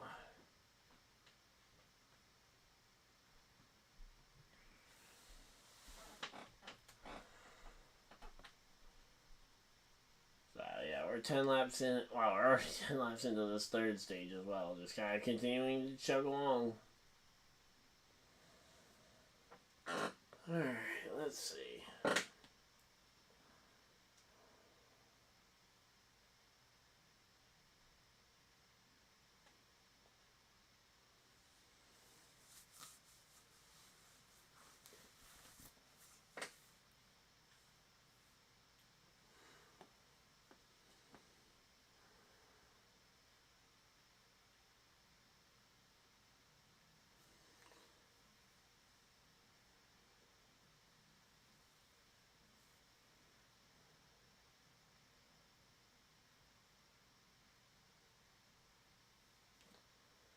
Alright, let's see again. Right now we're just kind of working our way through this.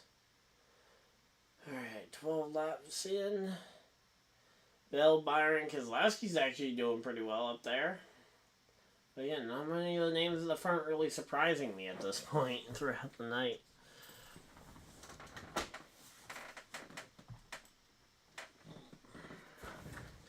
Certainly nothing surprised me the same way seeing Daniel Hemrick up there originally was.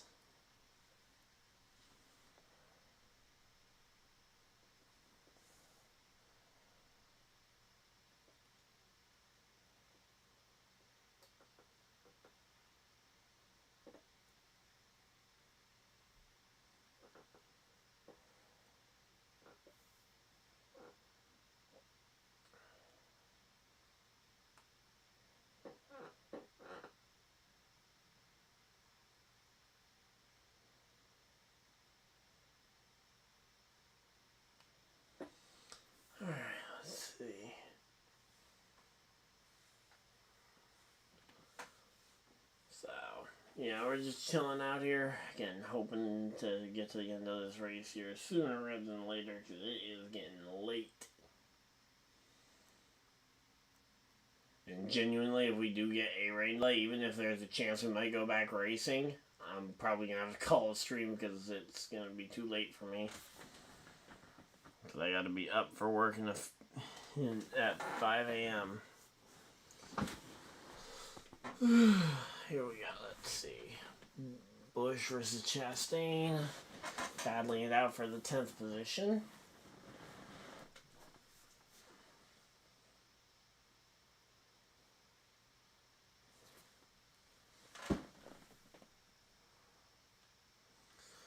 Alright.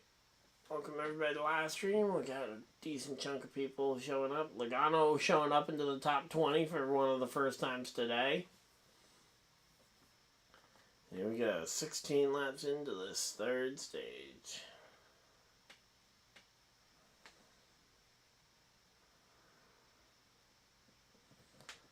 Alright, here we go.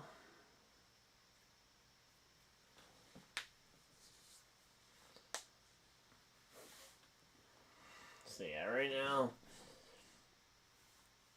say Elliott versus Ty Gibbs right now, they're just going back and forth here.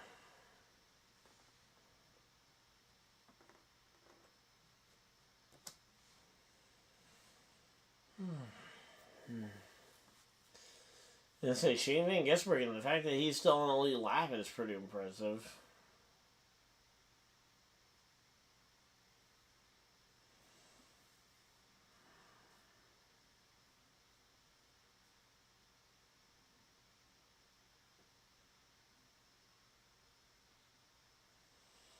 Alright, here we go, let's see. We got Bowman, we got... Again, if we could just get Truex out of that middle ground of nothingness here, that'd be great.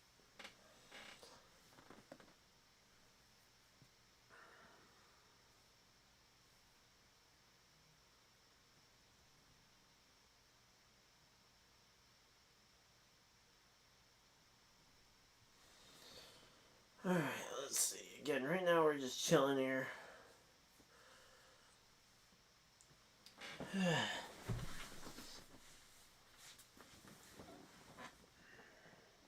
Jimmy Johnson's still on the lead lap. That's pretty impressive.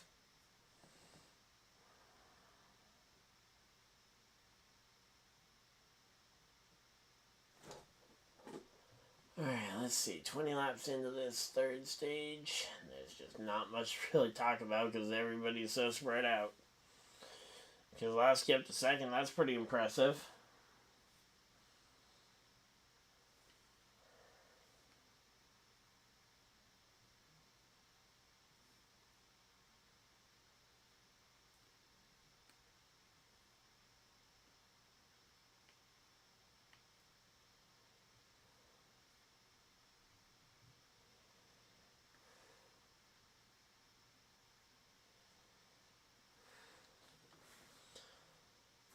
Alright, let's see.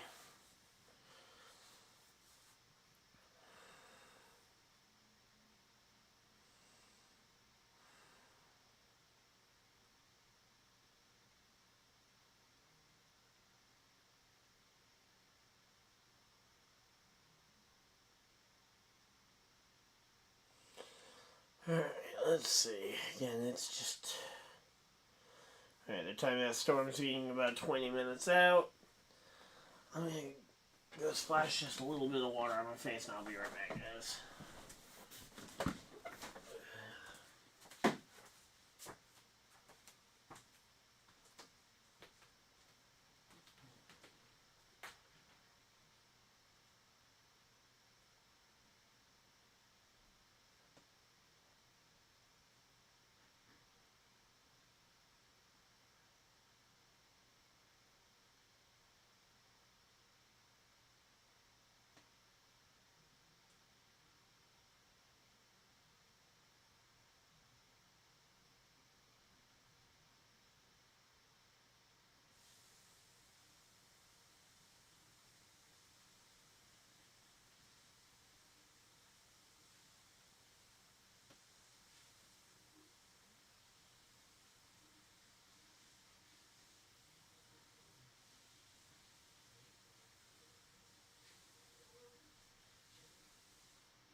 again, we're about 20 minutes out from having some rain probably, so we'll see if we end up having the race going beyond 20 more minutes.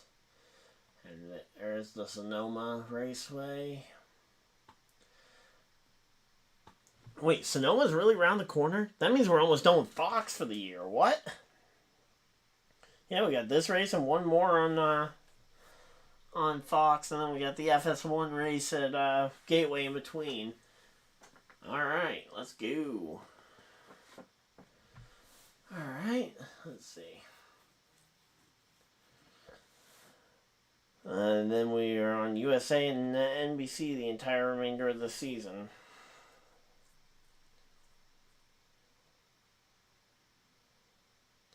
Also feels weird that we're already that late into the season. Alright, so here we go. 28 laps in, and we got a caution flag. Yellow, yellow, yellow. What's the yellow for? Yellow, yellow, yellow. Please tell me it's not for Keselowski. Don't let it be for McDowell. Don't let it be for Truex. Please, don't let it be for Truex. Don't let it be for Truex from our fantasy league. Don't let it be McDowell, because don't let it be McDowell, please. If it could just be like... Oh, and it's the 7 of LaJoy. LaJoy goes around. Ironically, it looks like a single car spin, no contact, so he should actually be okay. Which is remarkable, considering we just had a spin like that.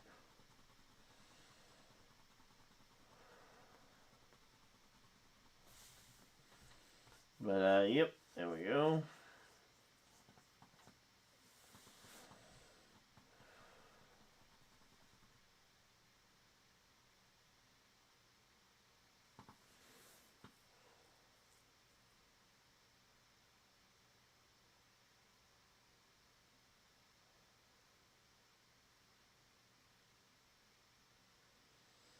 Oh, Larson's halfway to Charlotte, okay.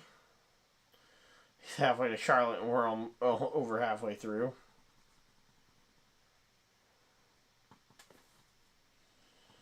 Alright, let's see.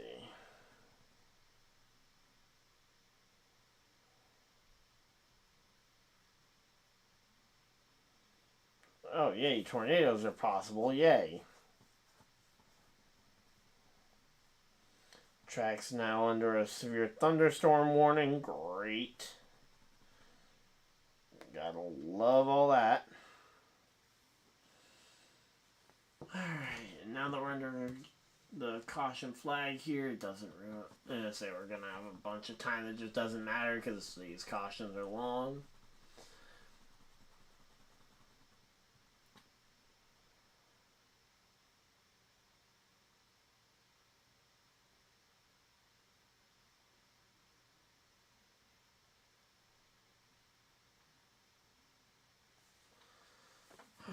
Let's see. Again, right now we're just waiting it out here.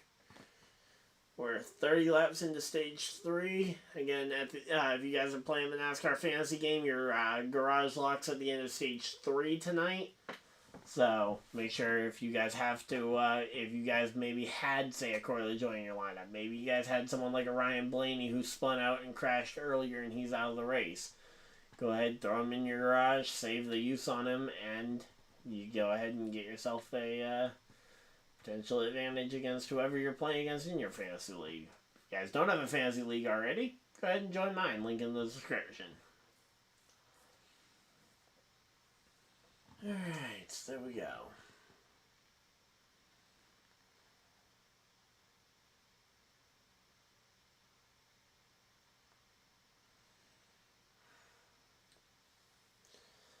Alright, here we go, here we go.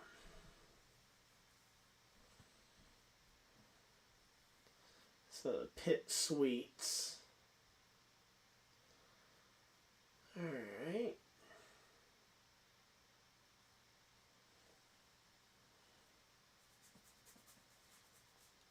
And we've got ourselves 19 lead changes. We can get it all the way to 20.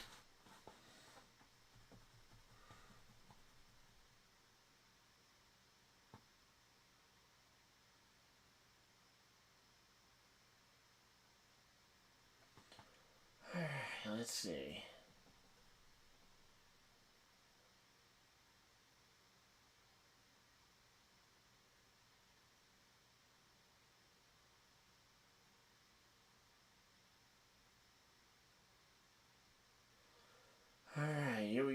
pit stops are occurring, and let's see what's going to be. Alright, Reddick with a fast pit stop. Let's see. They don't have any of the times showing, but Reddick, first one away. Bell with a nice fast stop. I think Bell was able to get ahead of Reddick.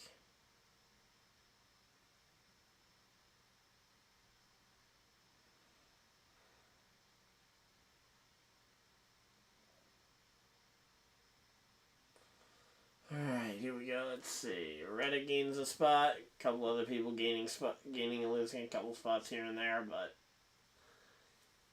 there we go. Nothing game ending.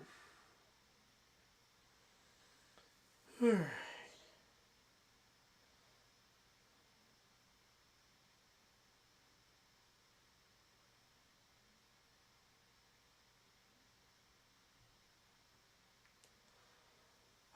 Let's see. Again, we go to Gateway next week, so hopefully it'll be a fun one. Let's see. Is it... what do we... Next week is Gateway, and the Xfinity's in Portland, right? Xfinity in Portland.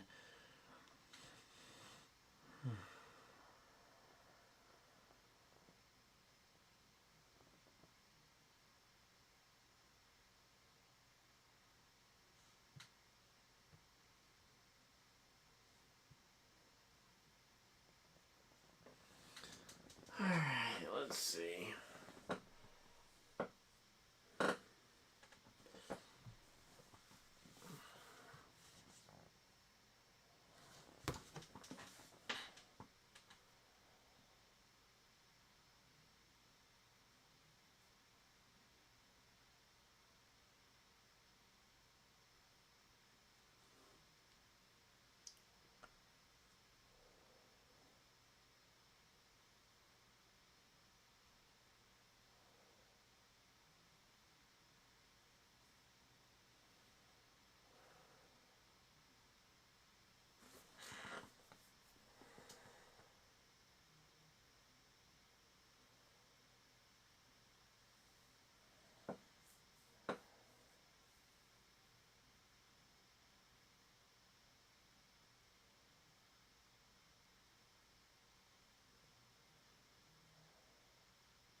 Alright, here we go. Let's see.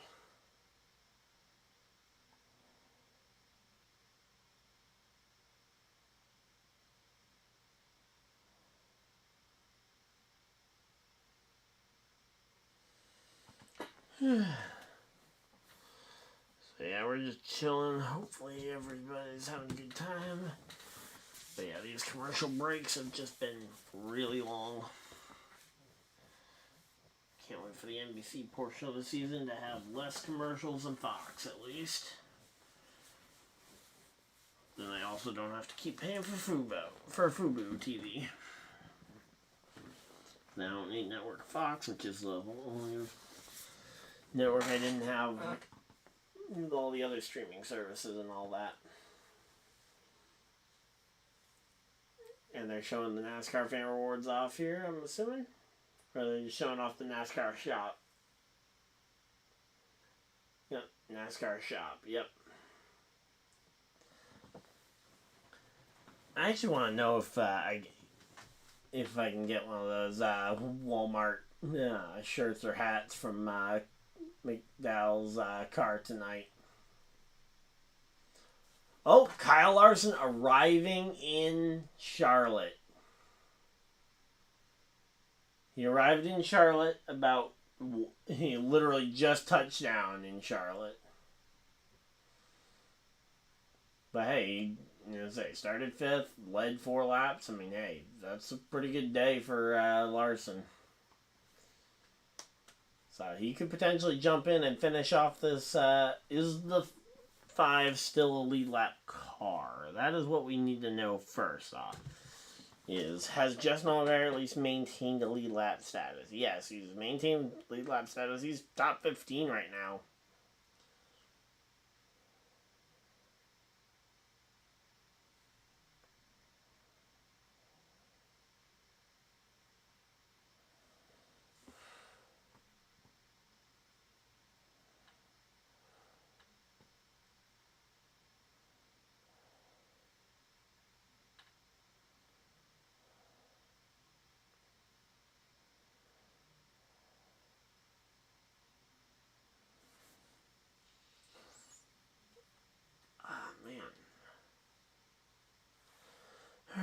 know. We might get to see...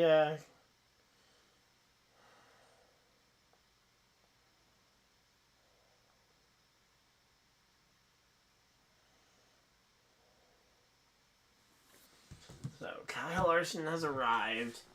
Now you just gotta hope that Justin Allgaier can keep that car in contention for about another 5 to 10 minutes for Larson to get in there and get ready to race.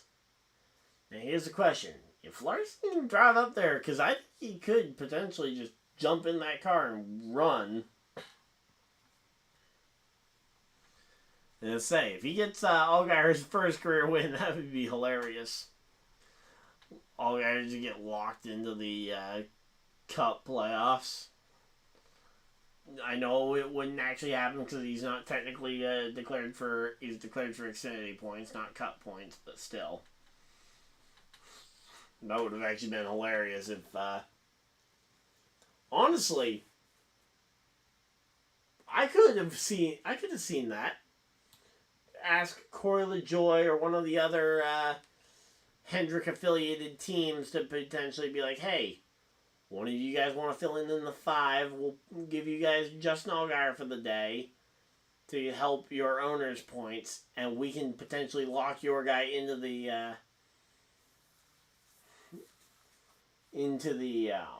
playoffs by KyleLarson substitute driving halfway through the race. I mean, hey, I'm just saying, it's not a bad idea, and you could get someone like a Corey LaJoie to the playoffs for their first career time. You could get someone like a Hosvar to the playoffs.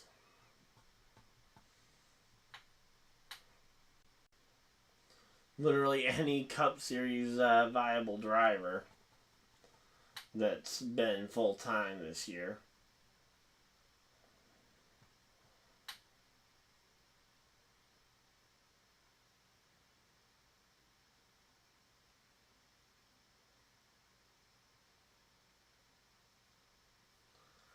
Alright, here we go. So we're 38 laps into this one. We're making some good progress. It feels really slow because it's 400 laps, 600 miles of racing. I'm curious to see what ends up happening when KyleLarson does get here. Because again, that's kind of the biggest thing we're all waiting on at this point.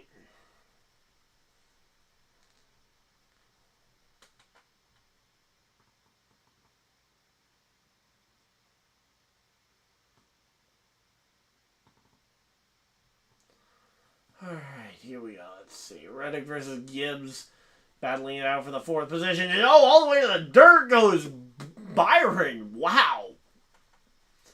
Bold move there by Byron, going all the way into the runoff area of the road course to try and make the pass. Alright, here we go. Let's see. Again, right now the 5 is being kept in Allgaier's hands.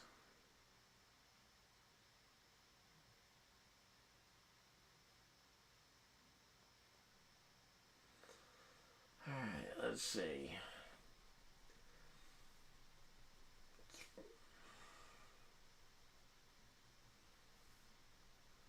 Just kind of waiting to see what we're going to see for the next big thing here. Let's say the rain can't be far away now. Let's see how far. Yeah, it looks like rain should be here in like 3 minutes per report. So we'll have to wait and see if this ends up being it. But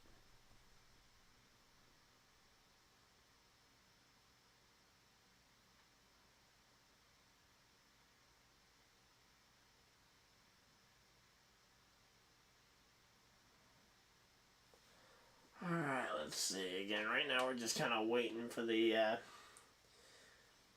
into stage 2 or into stage 3 to get here. Here we go. Let's see. You got again. Allgaier has actually been very competitive in this number 5 car.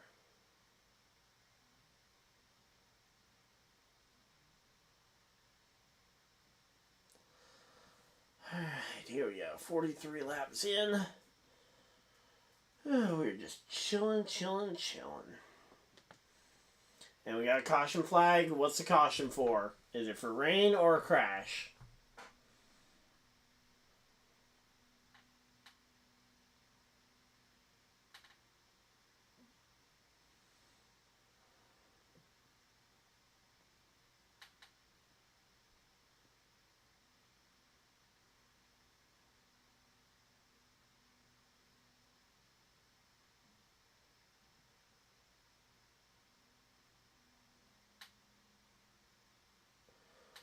Alright, let's see again. Right now we're just kind of working our way through this one. And again, there's a yellow flag out, but I have not seen the yellow flag get thrown.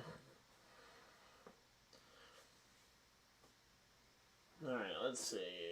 What's the yellow flag going to be for?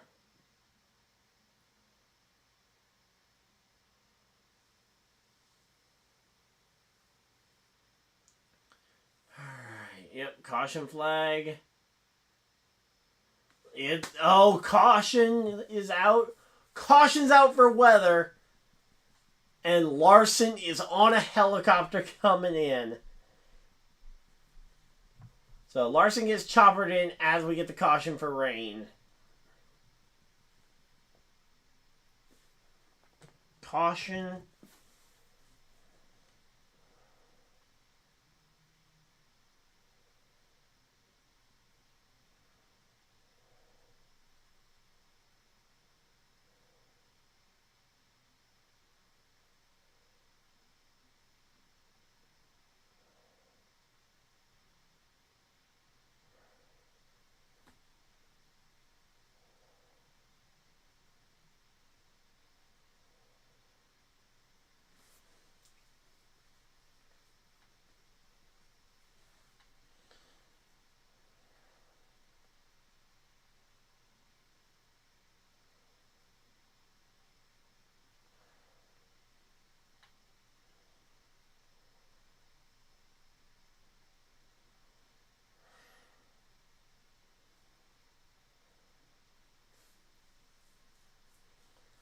Alright, here we go. Let's see.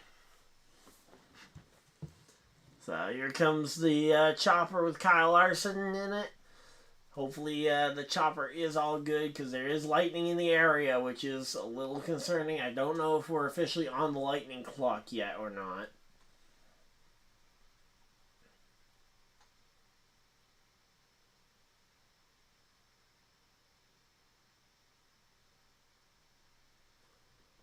Okay, I gotta figure out what on earth is the subtitles going on about. I saw something about weather in Japan when I looked up there.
So, yep, the caution flag is officially out for rain. And I will probably end up having to call the stream official here, even if the race isn't, just because I don't know. Especially if I know for sure we're on the lightning clock, I will have to call it, because it's already so late and I got other stuff I need to get done. If we are not officially on the lightning clock, I can maybe wait, because then we might be able to get back going sooner. But I need to know if we're on the lightning clock or not.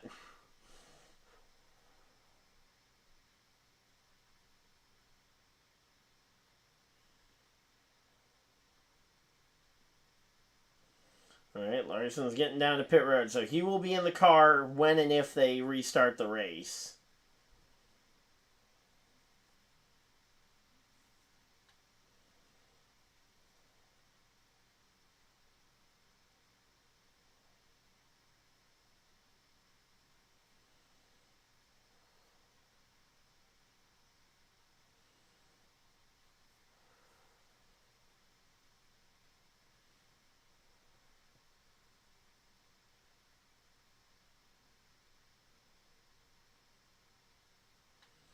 There should be an easy way to find the NASCAR lightning clock.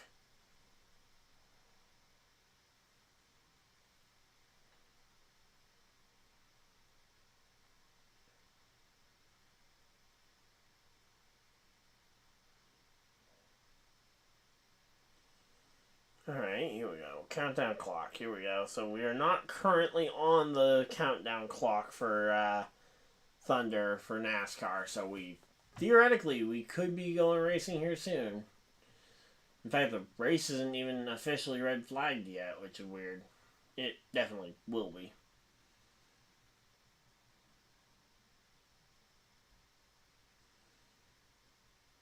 But, yeah, we were definitely dancing around this weather here.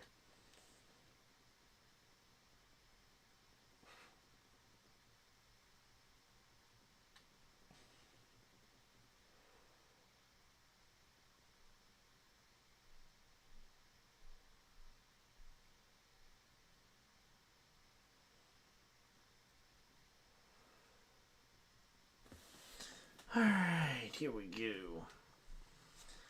So again, the lightning's going to get worse for about another hour. Like, over this next hour or so is going to be our most severe weather.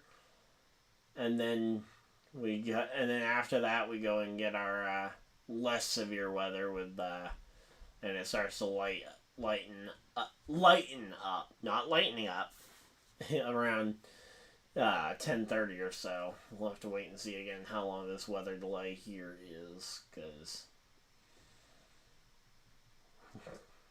legitimately I do have things I need to get done tonight before I go to bed, and I got work in the morning. Yay!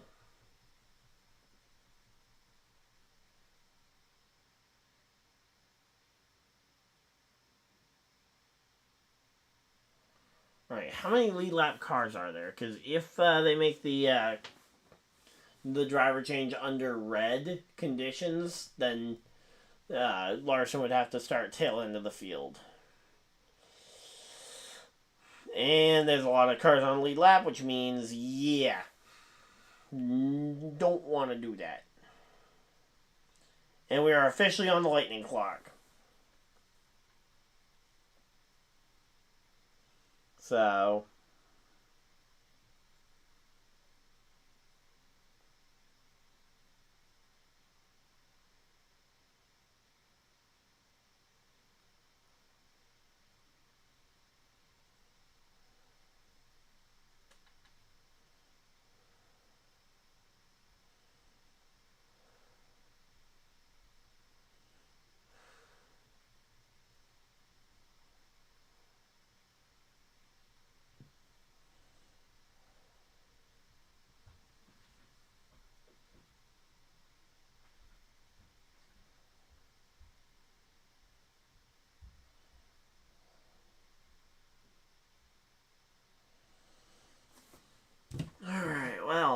again, as I said, if we got put on the official lightning clock, which we are, I'm going to have to just end off the stream. Unfortunately, again, I got other stuff I got to get done, and I have no idea of how long this lightning clock could potentially go.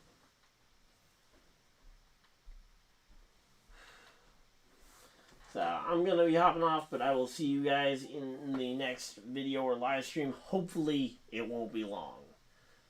But, yeah, I will see you guys there. But until next time, hopefully you guys enjoyed, and I will see you guys next video, live stream, whatever you guys decide to do with the rest of your night. Enjoy the rest of the race, guys. I'm going to go and probably listen to it while I'm doing